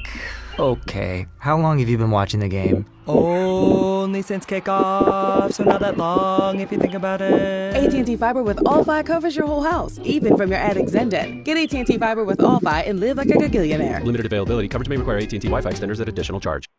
Caring for aging loved ones is a testament of devotion and dedication. A time when every new day is more precious than the one before. Pre-planning a celebration of life and paying in advance affords both of you more time to focus on each other. while the details are handled with professionalism and compassion by a partner as dedicated to you as you are to them. We're Dignity Memorial. Find us at dignitymemorial.com. Who cashed out big? Money's your Chicken Thunder Money Ball. Sponsored by Lucky Star Casino, home of the most winners and the biggest payouts. Now on the Oklahoma City Thunder Radio Network. We're back here on the Lively Beerworks Taproom Thunder Recap on 98.1 FM WWLS, the Sports Animal, your flagship home for all Thunder playoff action, where you can hear every game right here. That and a whole lot more with the Sports Animal as part of our Thunder headquarters. Matt Ravis. Yes, sir. I mean, here's what I would do. I would just go ahead and download the Sports Animal app, and that way you'll have it at the touch of your hands. But if you want to go on thesportsanimal.com, that will work as well. Lots more on there. NFL Draft coming up this week, Traber's Ultimate Food Fair. So I would go ahead and download the Sports Animal app. But, yeah, that should be your headquarters for Thunder basketball info, as you'll be able to see all of the pertinent info there, and then get a link to the podcast page, which will be on the Thunder basketball page here on thesportsanimal.com. So, yeah, just make sure you download the Sports Animal app. I would say that'd be the best way to go about it. Who cashed out in this game? The Grizzlies actually got hot to shoot 17%. They were at 11% in the first half. Nobody made more than one in this game. Desmond Bane was 1 of 6. John Morant was 1 of 6. For the Oklahoma City Thunder, they were 17 of 48, so they were plus 33 just in three-point shots made. Lou Dort hit 4 of them. Aaron Wiggins hit 4 of them in only 26 minutes of action. Jay Will had 2 off the bench. We didn't know how much he was going to play today, but no. Jay Will got some run and made the most of that as well. I thought he had a nice game too. So lots of three-point hits for the Thunder in this one. Absolutely. It was nice shooting. Jay Will is fun to watch him square up against Zach Edey, because there's a big size difference between those guys. But that's why, you might need some Jay Will minutes in this series, as if there's going to be some Zach Edey minutes. I did want to pass along this text from one of our listeners on Johnny's text line. Thunder starters had 80 points. Memphis' entire team scored that many. Thunder scored just 80 in the second and third quarters alone. So helped to make 17 three-pointers in that quest. Yeah, Thunder, the Grizzlies offensively have no answers for Oklahoma City. Just absolutely none. I don't know what really that team can do to create opportunities really for any one of those guys. And, Matt, I mean, stuff like this happens. You think that a series, people call it quits after a game or two, and then crazy things happen. Now, typically those teams are going to offer some resistance, and I don't think that's going to be the case here, but you have to put yourself in a headspace of, what if the Grizzlies do come back and maybe this is their game to hit a bunch of perimeter shots, and it's Oklahoma City's night to maybe not hit as many, and the Grizzlies can compete with the Thunder in game 2. What would the reaction to that be? And you kind of look at it from the Grizzlies standpoint of what happens if you can sort of at least sink your teeth into this series a little bit. Maybe not win game 2, but feel a little bit more on the same level as Oklahoma City in game 2, and maybe that'll give them some confidence. And I'm just doing this from the standpoint of thinking if we're doing the job in Memphis right now of what to tell our listeners to keep them listening. You know what I mean? Yeah, if we were doing the Grits and Grind show, like what would we tell people? No, look, if you're a road team, we'll just start here. The objective in a playoff series is you want to win one of the two. And no matter how much you lose game 1 by, it's still 0-0 at the start of game 2, which gives you an opportunity. And so, as infeasible as it might seem, that's how they need to approach that next game. And you're right, there are playoff series where we think, okay, there's no way that carries over, or there's no way that this changes, and it ends up being flipped on its head. I mean, they could easily see that Lakers and Timberwolves series going that way, where everybody's freaking out about the demise of the Lakers, and they go out and gentleman sweep or win that thing in 6 or whatever. Could also see this, Gideon. I could see Memphis playing their best version of basketball, making a whole bunch of shots, remaining competitive in that game, even having a 6, 8, 10-point lead against the Thunder, and then just crumbles, in an instant. Like, I could see their best version of basketball giving them a lead, and then the Thunder come back, and so they can. I say that to say they can be competitive in these games, and it could still be a sweep, or it could still be a 5-game series. So, but they'll be searching, and there's an element of pride that comes along with today, because everybody was watching what just happened to them. Memphis now has lost 15 games in a row against teams with winning records dating back to the regular season. That's courtesy of Matt Pinto. Want to give it up to the Thunder drummers with friends playing Mighty Mighty Bosstones during the third quarter. I thought that was a good performance, and want to thank our great team here. One final time, Matt, let us know what's going on at Lively and what will take place at Lively for the rest of the postseason. I got to shout out, help me with his first name, Gideon. Clay is his last name. He sung the national anthem. What's his first name? Oh, Rob Clay, the guy that does it every year? Yeah. Yeah. He is the definitive anthem singer, yes. Awesome. Just absolutely killed it. I thought he did a great job, and he does it often, so wanted to recognize him as well. Lively's great, and it's only going to get bigger and better from here. Church of Thunder, you're going to learn what that is all about starting on Tuesday night. Great watch parties, and also Thunder Happy Hour starts an hour before the game, goes through the game, basically the duration of while we're here, a couple of bucks off of their best beers here at Lively Beer Works, 815 Southwest 2nd Street, just west Haycom Center on OKC Boulevard. A big thank you to Josh Lee and Preston Poole for their assistance with audio in this game. We're going to be back at it for Game 2. That's a 6:30 tip-off in Oklahoma City on Tuesday. That means we'll be on the air at 5 o'clock for the Metal Store Thunder forecast. We hope you will join us then. Have a great night, everyone, and happy Easter to you. The Metal Store is Oklahoma's premier manufacturer of metal roofing, siding, and trim. Oklahoman owned and operated, they have excellent customer service and top-of-the-line software that will make your project seamless. They do the manufacturing in-house and always promise fast and reliable service on every job they do. The Metal Store, Oklahoma's premier manufacturer of quality metal roofing. So give them a holler at 405-348-0800. The Metal Store. It's your one-stop shop for all your metal roofing and metal building needs. Heyo, Cindy here from Lawton Kia. We've got tons of amazing deals on lots of fantastic rides. Right now at Lawton Kia, we've got a showroom full of stunning new Kias just waiting for their perfect match. Whether you're dreaming of a sleek sedan or a spacious SUV, we've got something that'll fit anyone's vibe. And here's the best part, you can drive home in a new Kia today. It's that simple. Visit us in person or check us out online at lawtonkia.com. We'll even deliver right to your door. Don't wait, these deals are too good to last. You didn't start a business just to keep the lights on. You're here to sell more today than yesterday. You're here to win.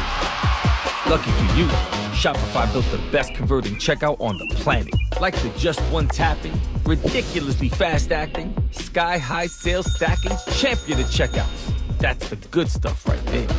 So if your business is in it to win it, win with Shopify. Start your free trial today at shopify.com/win. Caring for aging loved ones is a testament of devotion and dedication. A time when every new day is more precious than the one before. Pre-planning a celebration of life and paying in advance affords both of you more time to focus on each other, while the details are handled with professionalism and compassion by a partner as dedicated to you as you are to them. We're Dignity Memorial. Find us at dignitymemorial.com. Changes in your vision can happen in the blink of an eye, but with the right plan, they can also be addressed just as quickly. That's why VSP Individual Vision Plans gives you same-day vision benefits to get your eyes back on track fast. Go to VSPdirect.com today to start saving today. Right now at the Home Depot, shop Spring Black Friday savings up to 35% off select appliances plus free delivery from top brands like Samsung. Get tech you can trust to simplify your daily routines. From all-in-one washer dryers to smart refrigerators with Family Hub. Upgrade your kitchen and laundry with trusted technology from Samsung, ranked #1 in customer satisfaction. Get Spring Black Friday appliance savings and free delivery now at the Home Depot. Visit jdpower.com/awards for more details. Free delivery on appliance purchases of $396 or more. Offer valid April 3rd through April 23rd. U.S. only. See store or online for details. Welcome to Okana, where every experience is curated just for you. Where the spa knows what you crave and the bartender knows your fave. Where every bite is just right and you'll feel like the only one in sight. But that's crazy, right? There's enough to do for your crew inside. It's always 82 degrees and sunny on these slides. Make your next vacation iconic. Make it Ocana.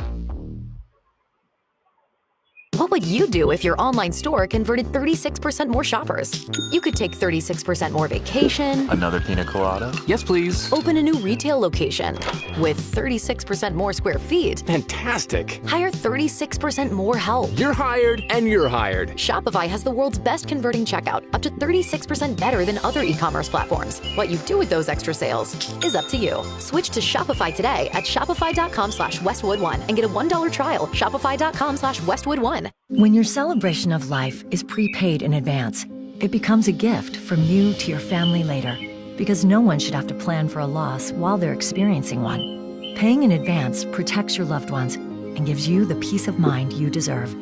Let us help you plan every detail with professionalism and compassion. We're your local Dignity Memorial provider. Find us at dignitymemorial.com. The Dignity Memorial brand name is used to identify a network of licensed funeral, cremation, and cemetery providers owned and operated by affiliates of Service Corporation International. Rulings about name, image, and likeness being real. And if you would have gotten in front of this and said, hey, we're going to put some kind of guardrails up for the transfer portal, guess what? You would not have thousands of kids hitting the portal and guys holding out during spring practice, potentially for more money. Yeah, we're talking about holdouts. Right. Holdouts. I mean, it is amazing how much college football has changed. And you're right. They could have definitely done this so much better. So, I mean, let's face it. Probably one of the best things for us was the NCAA football game coming out, right? Because honestly, I think that furthered this conversation even more. But it is horrible right now, and it's going to. I don't know if you can ever go back, because I don't think that you can. You can maybe try to come up with some sort of restrictions. I mean, the transfer portal back in the day used to have to sit before you started playing again. That's all gone. And so you're right. There are more adults that you can blame, but even the player, right? Like if I was 17, 18 years old and somebody was offering me $2 million, I'd probably look around the room and go, well, that sounds nice. I'm going to do that too. But then he just forgets about everything that he did to the teammates that he had at Tennessee. Not that people really care anymore. If you enter a bowl game and you're a future draft prospect, there's guys that don't play in bowl games anymore. I'm actually okay with that. I don't really have a problem with that. But it's gotten to a point where there are so many individuals, teenagers, that have a lot of power, and these teenagers are not going to make the right decision sometimes. So here's where the NCAA can get involved. Name, image, and likeness might be out of their realm of responsibility at this point because it has become a congressional deal. But they can get back in front of the transfer portal. I had a chance to talk to Josh Brooks, the athletic director of the University of Georgia, and kind of going back and forth with him. He thinks there are going to be some parameters put in place. The coaches hate that there are two transfer portals. They hate it because you constantly are having to re-recruit your own team. You know, a Kirby Smart finishes spring practice, and you're having to talk to kids about not leaving. You know, a Ryan Day is having to talk to kids about not leaving. So I think the NCAA can get back in front of that. Hey, there's going to be one portal, and if it's me, truthfully, I give it where these kids can only have one transfer. One transfer, and then the second time you do have to sit out a year. Yeah, I think that's a fair deal to make because then you're just it's going nuts. I mean, if you're a freshman and if you're a highly sought after freshman, you have a decent year. You still have to play 2 years before you go to the NFL. So you could transfer if you wanted to a third or fourth time at this point. I mean, that's crazy. It's something that they do have to absolutely get ahead of because it's getting crazy. Now, this is all about money. That's what it's coming down to. It's not about playing time. It's not about anything else. It comes down to money.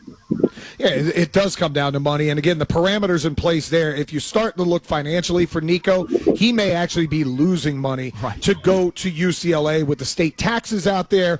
And maybe the money that's been reported that's out may not be as much as Tennessee was going to have. But the NCAA eventually, or whatever governing body, is going to have to get in charge. The Celtics title defense is underway. So how are they going to become the first repeat champions in almost a decade? John Michaels, Andrew Salchunas, it's ESPN Radio. Hey, it's Michelle Smallman, and coming up Monday, it's officially draft week, and we'll get you ready when the great Mel Kiper Jr. joins us at 9:30 a.m. Eastern. It's on Sportsman like 6 a.m. Eastern, right here on ESPN Radio, ESPN2, and ESPNU. You promised. I took the garbage out. No, I'm talking about all the work we need to get done around here. I know. We need a new roof, and we need replacement windows. How about a new bathroom and some overdue remodeling? And how are we supposed to pay for all that? My sister said she called Remodeling Loans, and they were able to find her certified contractors. That's great. How'd she get the money to pay for all that? Remodeling Loans offered 0 interest for 60 months. They even have payment plans with 0 down and 0 deposit. Looks like we're getting a home makeover. Great! Now, if I only knew someone to call for a husband makeover. Really? Remodeling Loans is the #1 leader in home improvement financing. Call 800-921-1403 today for a no credit check, no risk approval. Get approved today and we'll match you with the best contractors in your area. And remember, no deposit financing is now available. Call 800-921-1403. 800-921-1403. You didn't start a business just to keep the lights on.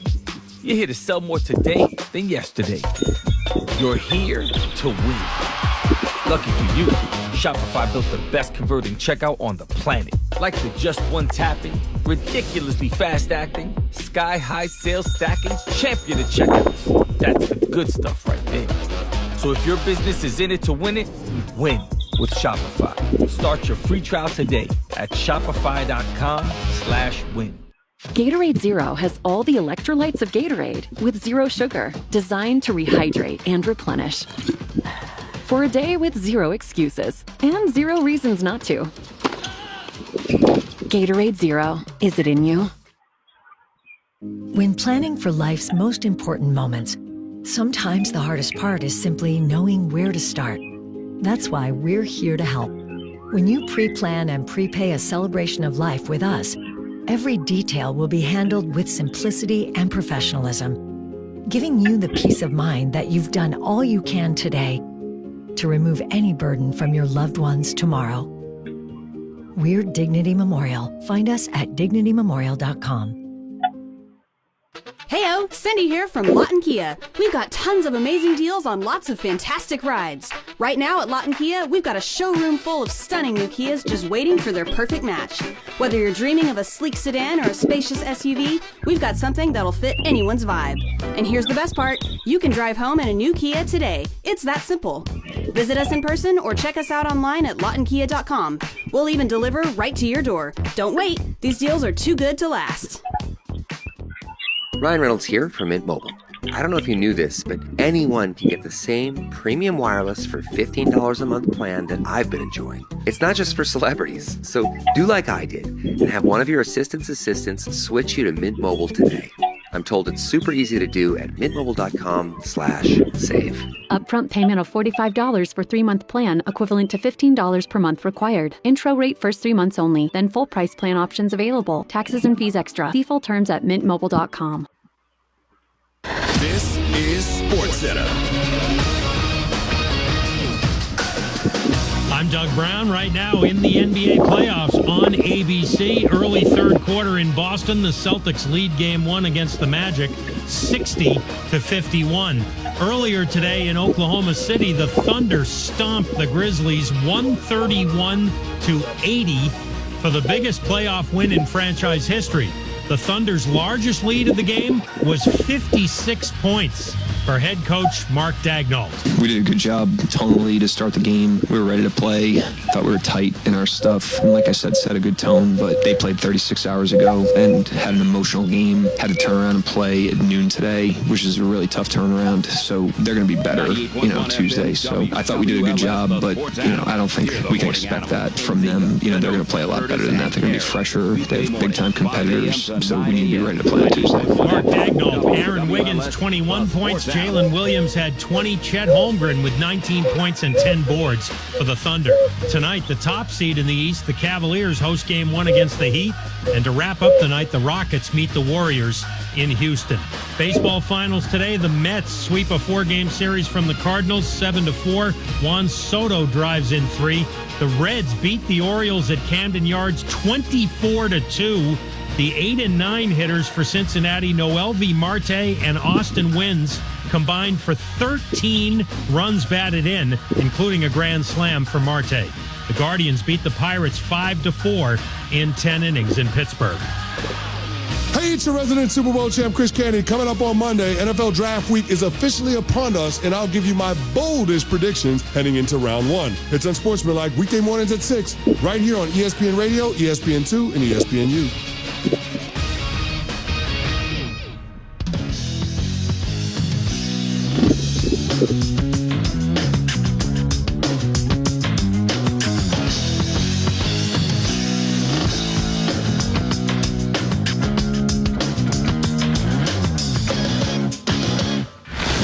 This is Prime Time on ESPN Radio and on the ESPN app.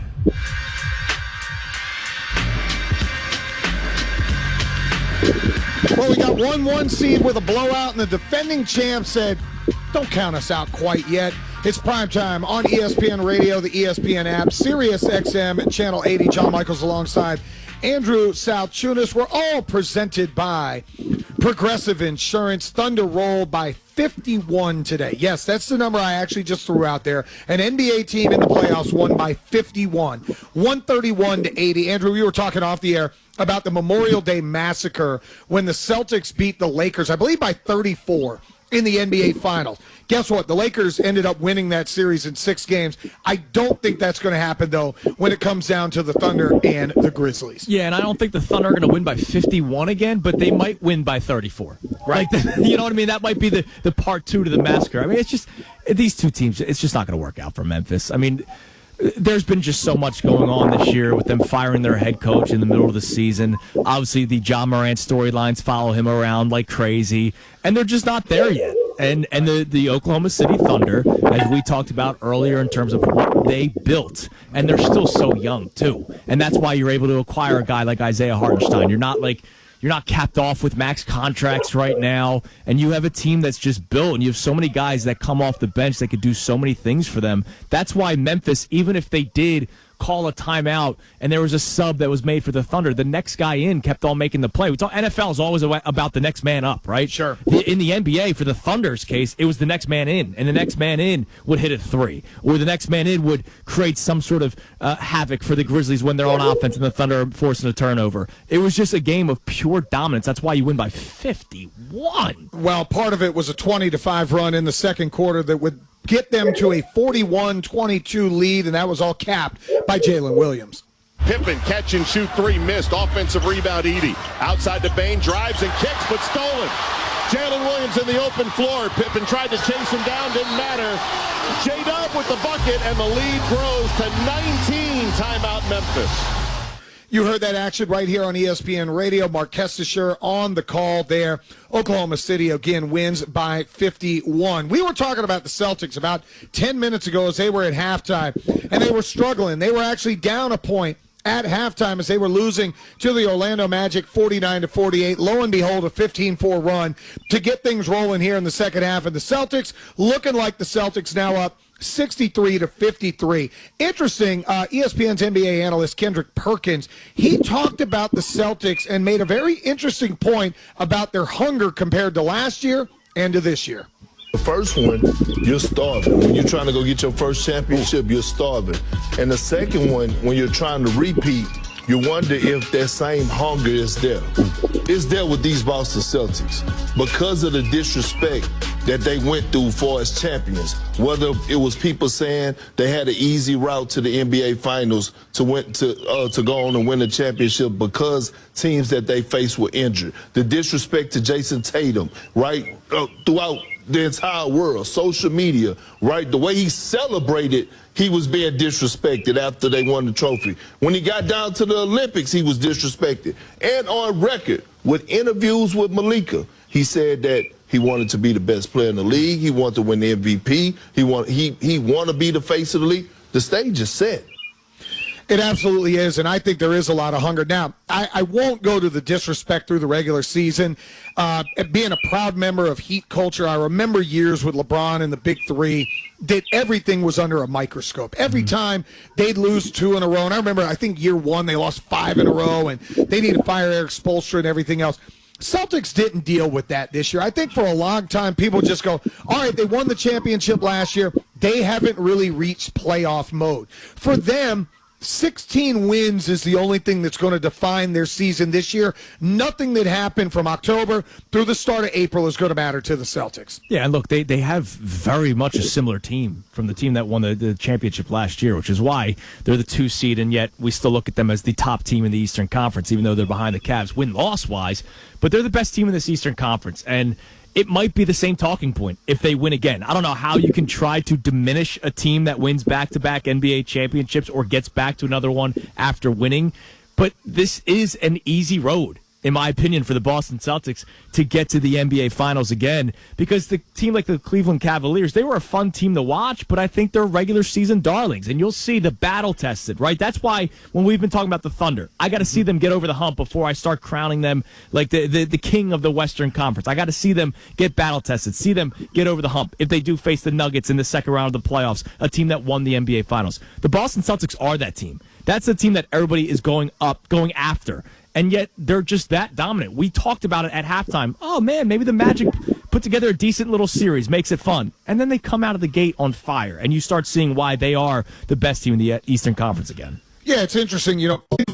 Winning the East by 3 games total. But again, it was kind of coast for a lot, and a lot of injuries for the Celtics throughout the regular season as well. I look at the 3-6 matchup, okay? The Pistons are a young team that I think in a couple years could end up being really good. With the way they play defense and Cade Cunningham being the lead dog there. They're playing the Knicks. Does anybody in Boston get afraid of the Knicks? No. The Knicks are who they are. They're going to be a hard-nosed team. They're going to play tough, but they're not going to win when it ultimately matters. The 4-5 Indiana-Milwaukee series, now that becomes fascinating because of what I saw yesterday with Dame Lillard and Tyrese Halliburton kind of going at it back and forth. But neither one of those teams feel like threats to the Boston Celtics. The teams, the Magic and the Heat, whatever. There's a reason both of those teams were 500 or 8 games below 500. In the Heat's case, none of them are making a miraculous run. I feel like the only challenger for the Celtics is somebody that comes out of the West, whether it's OKC, whether it's Denver, somebody along those lines are the only ones that can beat the Celtics. That or the Celtics just having a series where the 3-ball does not fall, and that doesn't feel like it's in their DNA. Yeah, I mean, if you sat down before these playoffs and you just went through the Eastern Conference and you talked about the teams that you think could legitimately get to the NBA Finals, it's really one answer.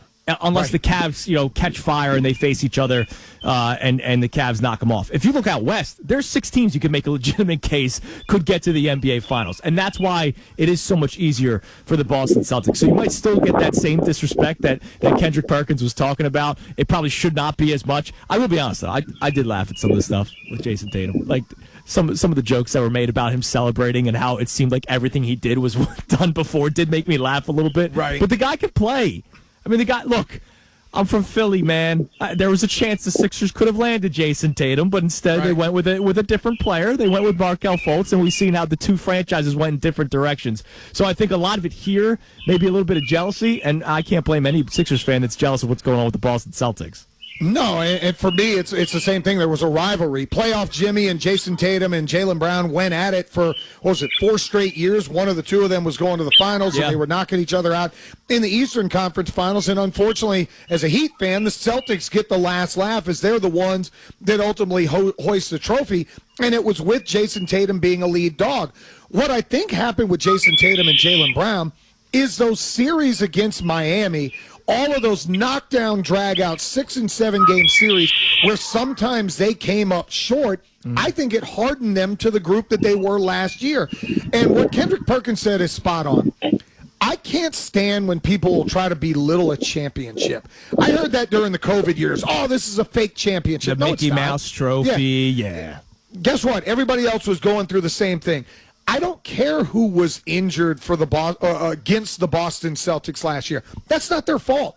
It's not their fault that Dallas made it to the NBA Finals when they probably weren't the best team in the Western Conference. That's just what happens. Do we belittle the Denver Nuggets championship because they played the 8-seeded Miami Heat in the NBA Finals? No.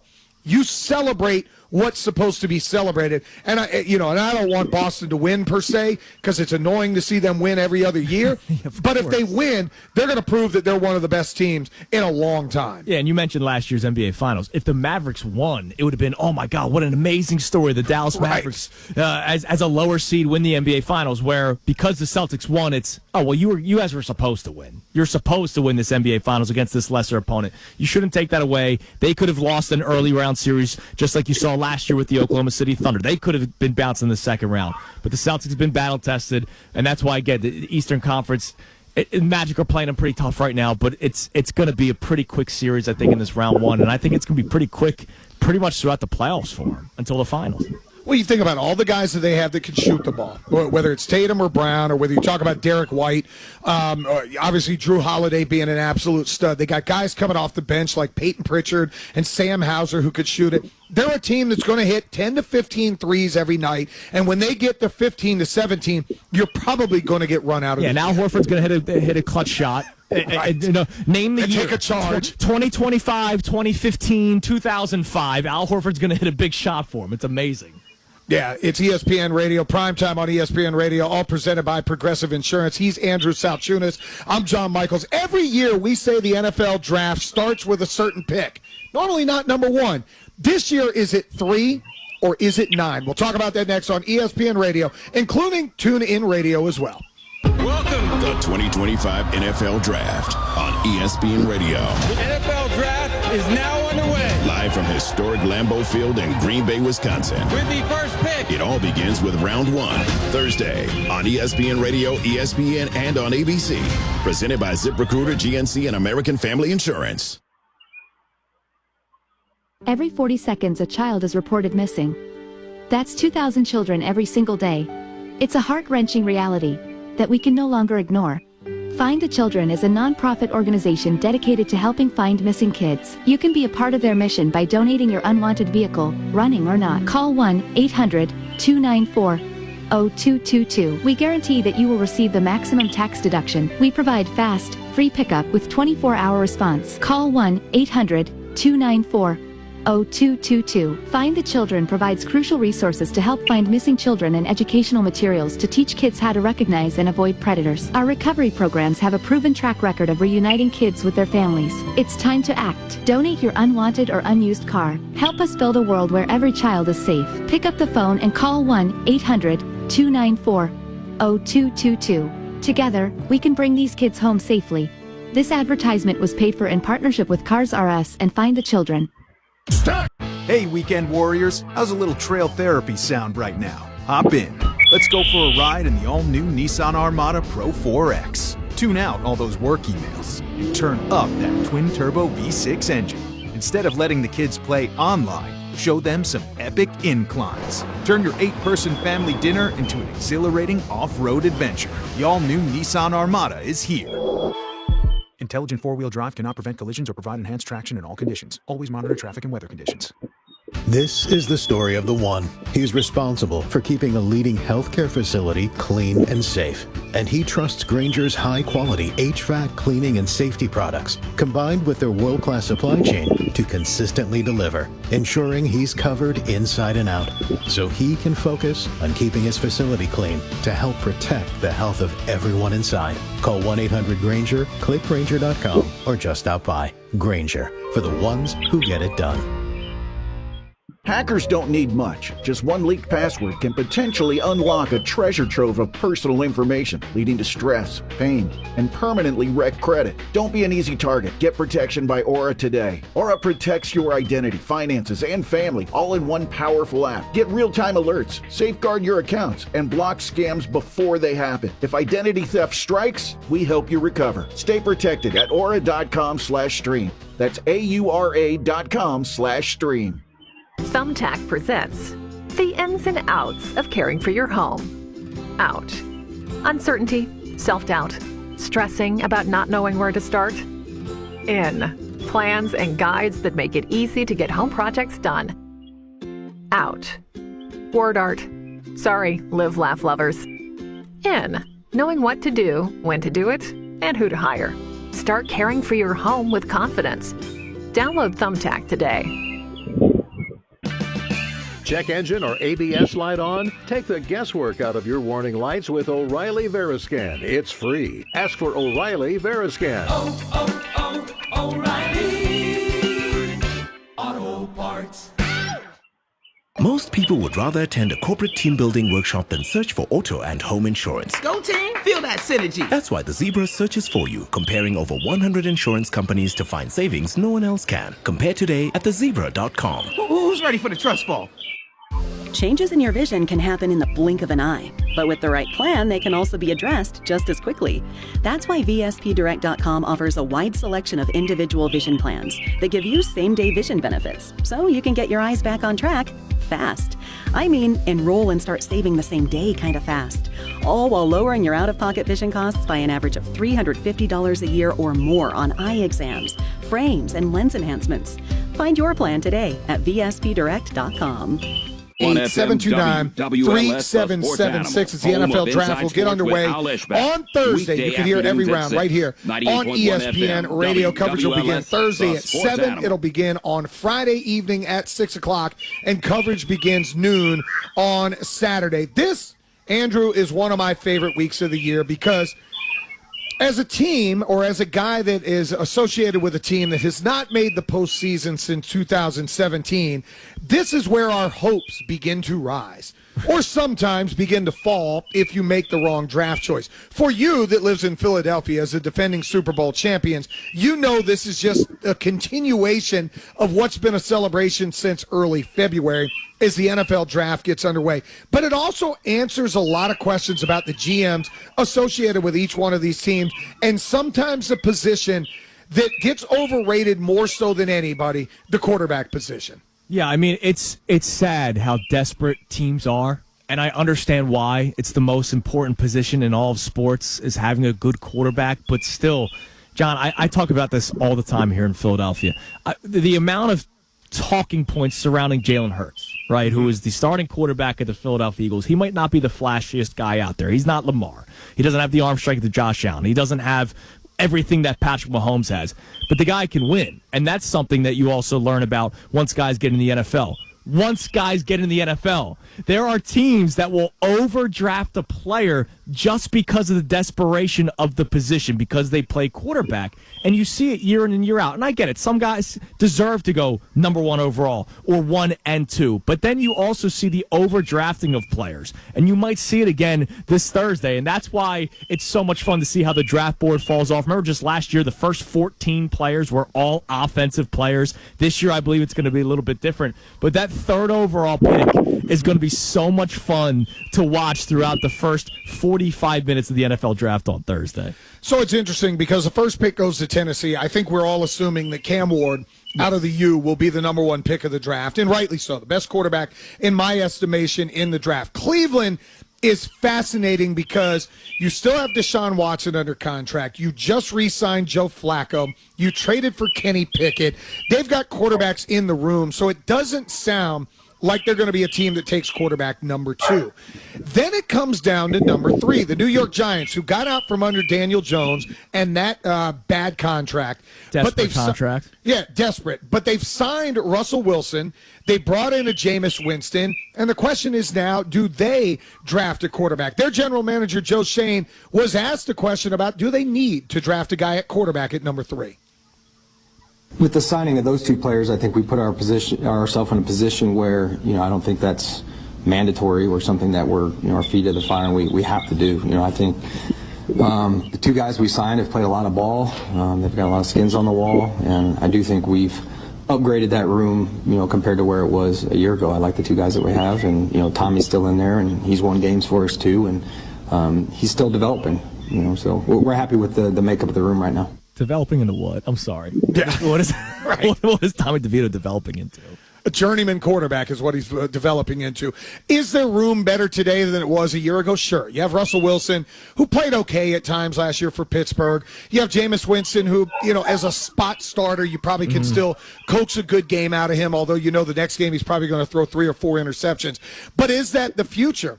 The problem is with Brian Daboll and Joe Schoen, how long are you guys actually going to be there if you don't get that right? And I think that's where they probably stay away from quarterback at 3 because you need to win right now. Malik Neighbors needs somebody that's going to get him the ball right now, not somebody that might sit for 8 to 10 games. Yeah, I'm fascinating that they are back. Both Joe Schoen and Brian Daboll. Honestly, I can't believe that with the mess that went on last year, especially here in Philadelphia, we followed the Saquon Barkley storyline all season long, and they just kind of let him leave. And obviously the Hard Knocks didn't help him out at all, the way that they talked about Saquon Barkley and how you weren't going to pay him, but you were open to paying Daniel Jones. It's just become a mess in New York, and I might love it, but I'm sure there's a lot of Giants fans that don't love it. And it comes down to this third overall pick. And I know Shedeur Sanders is the name that a lot of people are going to look at. I don't care about Russell Wilson and Jameis Winston being there. This selection at 3 should not matter based off of who you have in the quarterback room right now. You're going to have 2 guys out there that might win you around 5, 6, 7 games this year, and you're going to win enough games that are going to get you out of a good position for next year's quarterback. However, there's a guy named Abdul Carter that could be on the board at number 3. Who I believe is going to end up being the best player out of this draft class. And for somebody that follows quarterback play as much as I do, I understand how important the position is. But if you're trying to set your franchise up, you also still have to have bones. It's not just about one player. It's about both sides of the ball. I just saw my Eagles win the Super Bowl with the number 1 ranked defense in the NFL. Abdul Carter, and oh, by the way, with Kayvon Thibodeau, with Brian Burns on that team, all of a sudden you have a ferocious front on defense. And then next year, you're in a nice position where you can probably make a move up if need to, or you have a deeper quarterback draft class next year. Why not just wait one more year? You don't have to be a respectful organization for a season just to say, hey, look, we were better than last year. And I think Shedeur Sanders, to your point, becomes a wild card in this draft. Not going to go 1, probably not going to go 2. If he doesn't go 3, how far does he start to fall down the draft board? New England, not going to take a quarterback. Jacksonville, probably not going to take a quarterback. Vegas tied up their money into a trade and got themselves a quarterback in Geno Smith. They're not going to take a quarterback. The Jets, maybe. I know you bring in Justin Fields, but maybe. Carolina has a young quarterback in Bryce Young, and then it turns into Shedeur Sanders. Well, Jordan Raanan, ESPN's NFL Nation Giants reporter, was on with Unsportsmanlike, and he says, I don't think this guy's a top 5 talent. You don't talk to many people who say, this is a top 5 type talent, a guy that I want to put basically my career on the line for and draft in that kind of premium spot. And really, you know what? People have questions about Cam Ward. I was talking with someone yesterday, like, I would never take that guy. Like, that's the kind of quarterback class that this is. And it's interesting because, Andrew, quarterback normally becomes a place that people reach more than anybody. Oh, yeah. I've watched Jake Locker go, I think, 9th overall. I watched Christian Ponder go 12th overall. We have seen the litany of busts throughout this league. Achilles Smith 100 years ago went 2nd or 3rd overall. We've seen all of those. So while a guy may not think Shedeur Sanders is a top 5 talent, and maybe they don't think Cam Ward's worthy of a number 1 pick, you cannot win in the NFL with journeyman quarterbacks, and that's why guys like this get drafted in the top 10. Yeah, and that's why a team like the New York Giants, I really don't know what they're doing with Russell Wilson and Jameis Winston. I understand that there is this idea that you have to be a respectful organization, right? How many times have you heard the answer? If you go, why would a team do that? Well, what else did you want them to do? Right. I'll tell you what to do. Pull the Indianapolis Colts route. Peyton Manning's gone. They played maybe one of the worst quarterbacks I've ever seen play in the NFL in Curtis Painter to get either Andrew Luck or Robert Griffin III, because that's what they thought they wanted to do, and ultimately worked out. Obviously, we know what happened with Andrew Luck's career, but that's the right move. I know tanking is such a scary term, right? Especially in the NBA, but it might work best for you. Why would you overdraft the quarterback that you don't even feel that comfortable with? You're using top draft capital for a player that you might think could be okay for your team? Do you think Shedeur Sanders is a top 10 talent? No. I think he's going to be an okay quarterback in the NFL, but he's not somebody that I would overreach. He's a guy that I would wait to see if he can fall. Like, if you're the New York Giants, you have an early 2nd round pick. Okay. Why wouldn't you maybe start thinking about trading back into the back end of the 1st round so you can get that 5th-year option on another quarterback? See how the board falls. There's going to be other quarterbacks that are in the back end of that 1st round that might be right around the same area of Shedeur Sanders. in terms of talent. When you start to look at that, potentially Jackson Dart's a guy that's going to be there out of Ole Miss. That's a name that's thrown up at the quarterback position. Maybe he's there. If you want to wait even longer and you think you can get something out of Jalen Milroe, maybe you turn him into what Jalen Hurts has been. Right. Because all the questions of Jalen Hurts were, can he throw the ball? I really like Shedeur Sanders. I think he gets knocked solely because his last name is Sanders. Okay. So you think he's going to be a totally fine prospect? Look, you have Malik Neighbors, so it's not like he wouldn't have a good guy to throw to at 3. Right. And then you're going to have to fix the offensive line. I think D-line you stay away from because you mentioned Thibodeau and you mentioned, obviously, Brian Burns. It doesn't become a little bit redundant if you go get an Abdul Carter. But if he's the best player in the draft, he's the best player in the draft. Sure. And that's always a line of thinking as well. Well, the best team in Major League Baseball is on Sunday Night Baseball. We'll get you set for it next. It's ESPN Radio and the ESPN app. Hey, it's your resident Super Bowl champ, Chris Candy, coming up Monday. How much of a window does LeBron James have left to win an NBA title? My answer just might surprise you. It's Unsportsmanlike, 6 a.m. Eastern, right here on ESPN Radio, ESPN2, and ESPN. If you have ever thought about remodeling your bathroom but were worried it would take too long or cost too much, then stop worrying. Right now, Jacuzzi Bath Remodel has designed a collection of high-quality custom products and perfected the one-day remodeling experience so you can enjoy your new bathroom faster than ever before. It's a worry-free bath remodel from the most trusted brand name in the business, Jacuzzi. A jacuzzi bath system fits in your existing tub space. It's a no-mess installation with an amazing style selection, factory-certified installers, and a limited lifetime warranty. Call 800-717-4599. That's 800-717-4599 right now and get 50% off installations with no interest and no payments for 12 months. Replace that old bathtub today with a walk-in shower for a safer bathing experience. If you have lived in your home for over 15 years, it's time to remodel your bathroom. For a virtual or in-home appointment, call 800-717-4599. That's 800-717-4599. 800-717-4599. Look, hey, weekend warriors, how's a little trail therapy sound right now? Hop in. Let's go for a ride in the all-new Nissan Armada Pro 4X. Tune out all those work emails. Turn up that twin-turbo V6 engine. Instead of letting the kids play online, show them some epic inclines. Turn your 8-person family dinner into an exhilarating off-road adventure. The all-new Nissan Armada is here. Intelligent four-wheel drive cannot prevent collisions or provide enhanced traction in all conditions. Always monitor traffic and weather conditions. This is the story of the one. As a quality technician in a food processing center, she knows that making the right call is the best way to avoid a recall. That's why she trusts Grainger's world-class supply chain to deliver the high-quality supplies she needs to help keep her production line, her equipment, and her customers happy and healthy. Call 1-800-GRAINGER, click Grainger.com, or just stop by. Grainger, for the ones who get it done. When you buy a new house, you might say, "Shut the front door." Winning! No, seriously, shut the front door. We own this house now. But you actually need to say, "Like a good neighbor, State Farm is there." That's right. The local State Farm agent is there to help you choose the coverage you need. Welcome to my crib. No one says that anymore, but I don't care. So just remember, like a good neighbor, State Farm is there. State Farm, Bloomington, Illinois. Heyo, Cindy here from Lawton Kia. We've got tons of amazing deals on lots of fantastic rides. Right now at Lawton Kia, we've got a showroom full of stunning new Kias just waiting for their perfect match. Whether you're dreaming of a sleek sedan or a spacious SUV, we've got something that'll fit anyone's vibe. And here's the best part, you can drive home in a new Kia today. It's that simple. Visit us in person or check us out online at LawtonKia.com. We'll even deliver right to your door. Don't wait, these deals are too good to last. Caring for aging loved ones is a testament of devotion and dedication. A time when every new day is more precious than the one before. Pre-planning a celebration of life and paying in advance affords both of you more time to focus on each other, while the details are handled with professionalism and compassion by a partner as dedicated to you as you are to them. We're Dignity Memorial. Find us at DignityMemorial.com. When the lows of bipolar depression feel dark, Caplyta is a chance to let in the light. Caplyta lumateperone is available by prescription only and can be taken alone or with lithium or valproate.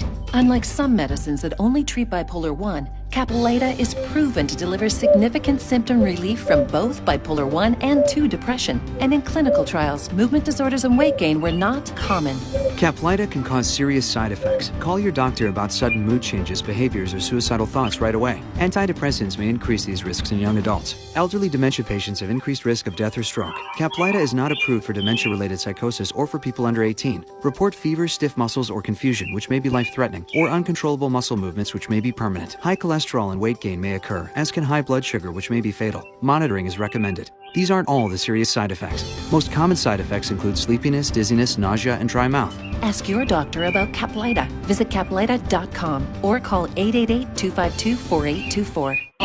First half run as the Thunder beat the Grizzlies 131-80. The 51-point win margin is a franchise playoff record and the biggest Game 1 win in NBA history. Aaron Wiggins with 21 points and Jalen Williams with 20 for OKC. The top seed in the East, the Cavaliers, host the Heat for Game 1 tonight. And the last game of the day, Game 1 for the Warriors and Rockets in Houston. Right now in the Stanley Cup playoffs, third period on ESPN, the Hurricanes lead the Devils 3-1. That's Game 1 in that series. Baseball finals, the Dodgers beat the Rangers 1-0. 7 pitchers combined for a 5-hitter. Starter Tyler Glasnow had to leave in the 5th inning with leg cramps. The Brewers beat the A's 14-1. The Brewers break the franchise record with 9 steals. They all came in the first 4 innings of the game. Oscar Piastri wins the Saudi Arabian Grand Prix today. Hey, it's your resident Super Bowl champ, Chris Candy, coming up Monday. How much of a window does LeBron James have left to win an NBA title? My answer just might surprise you. It's Unsportsmanlike, 6 a.m. Eastern, right here on ESPN Radio, ESPN2, and ESPN.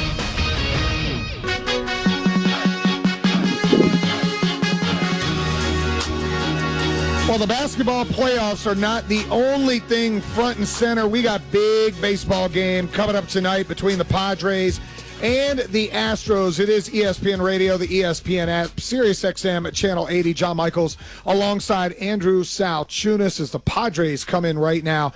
Absolutely rolling with the best record in Major League Baseball and a great guy to talk to about it.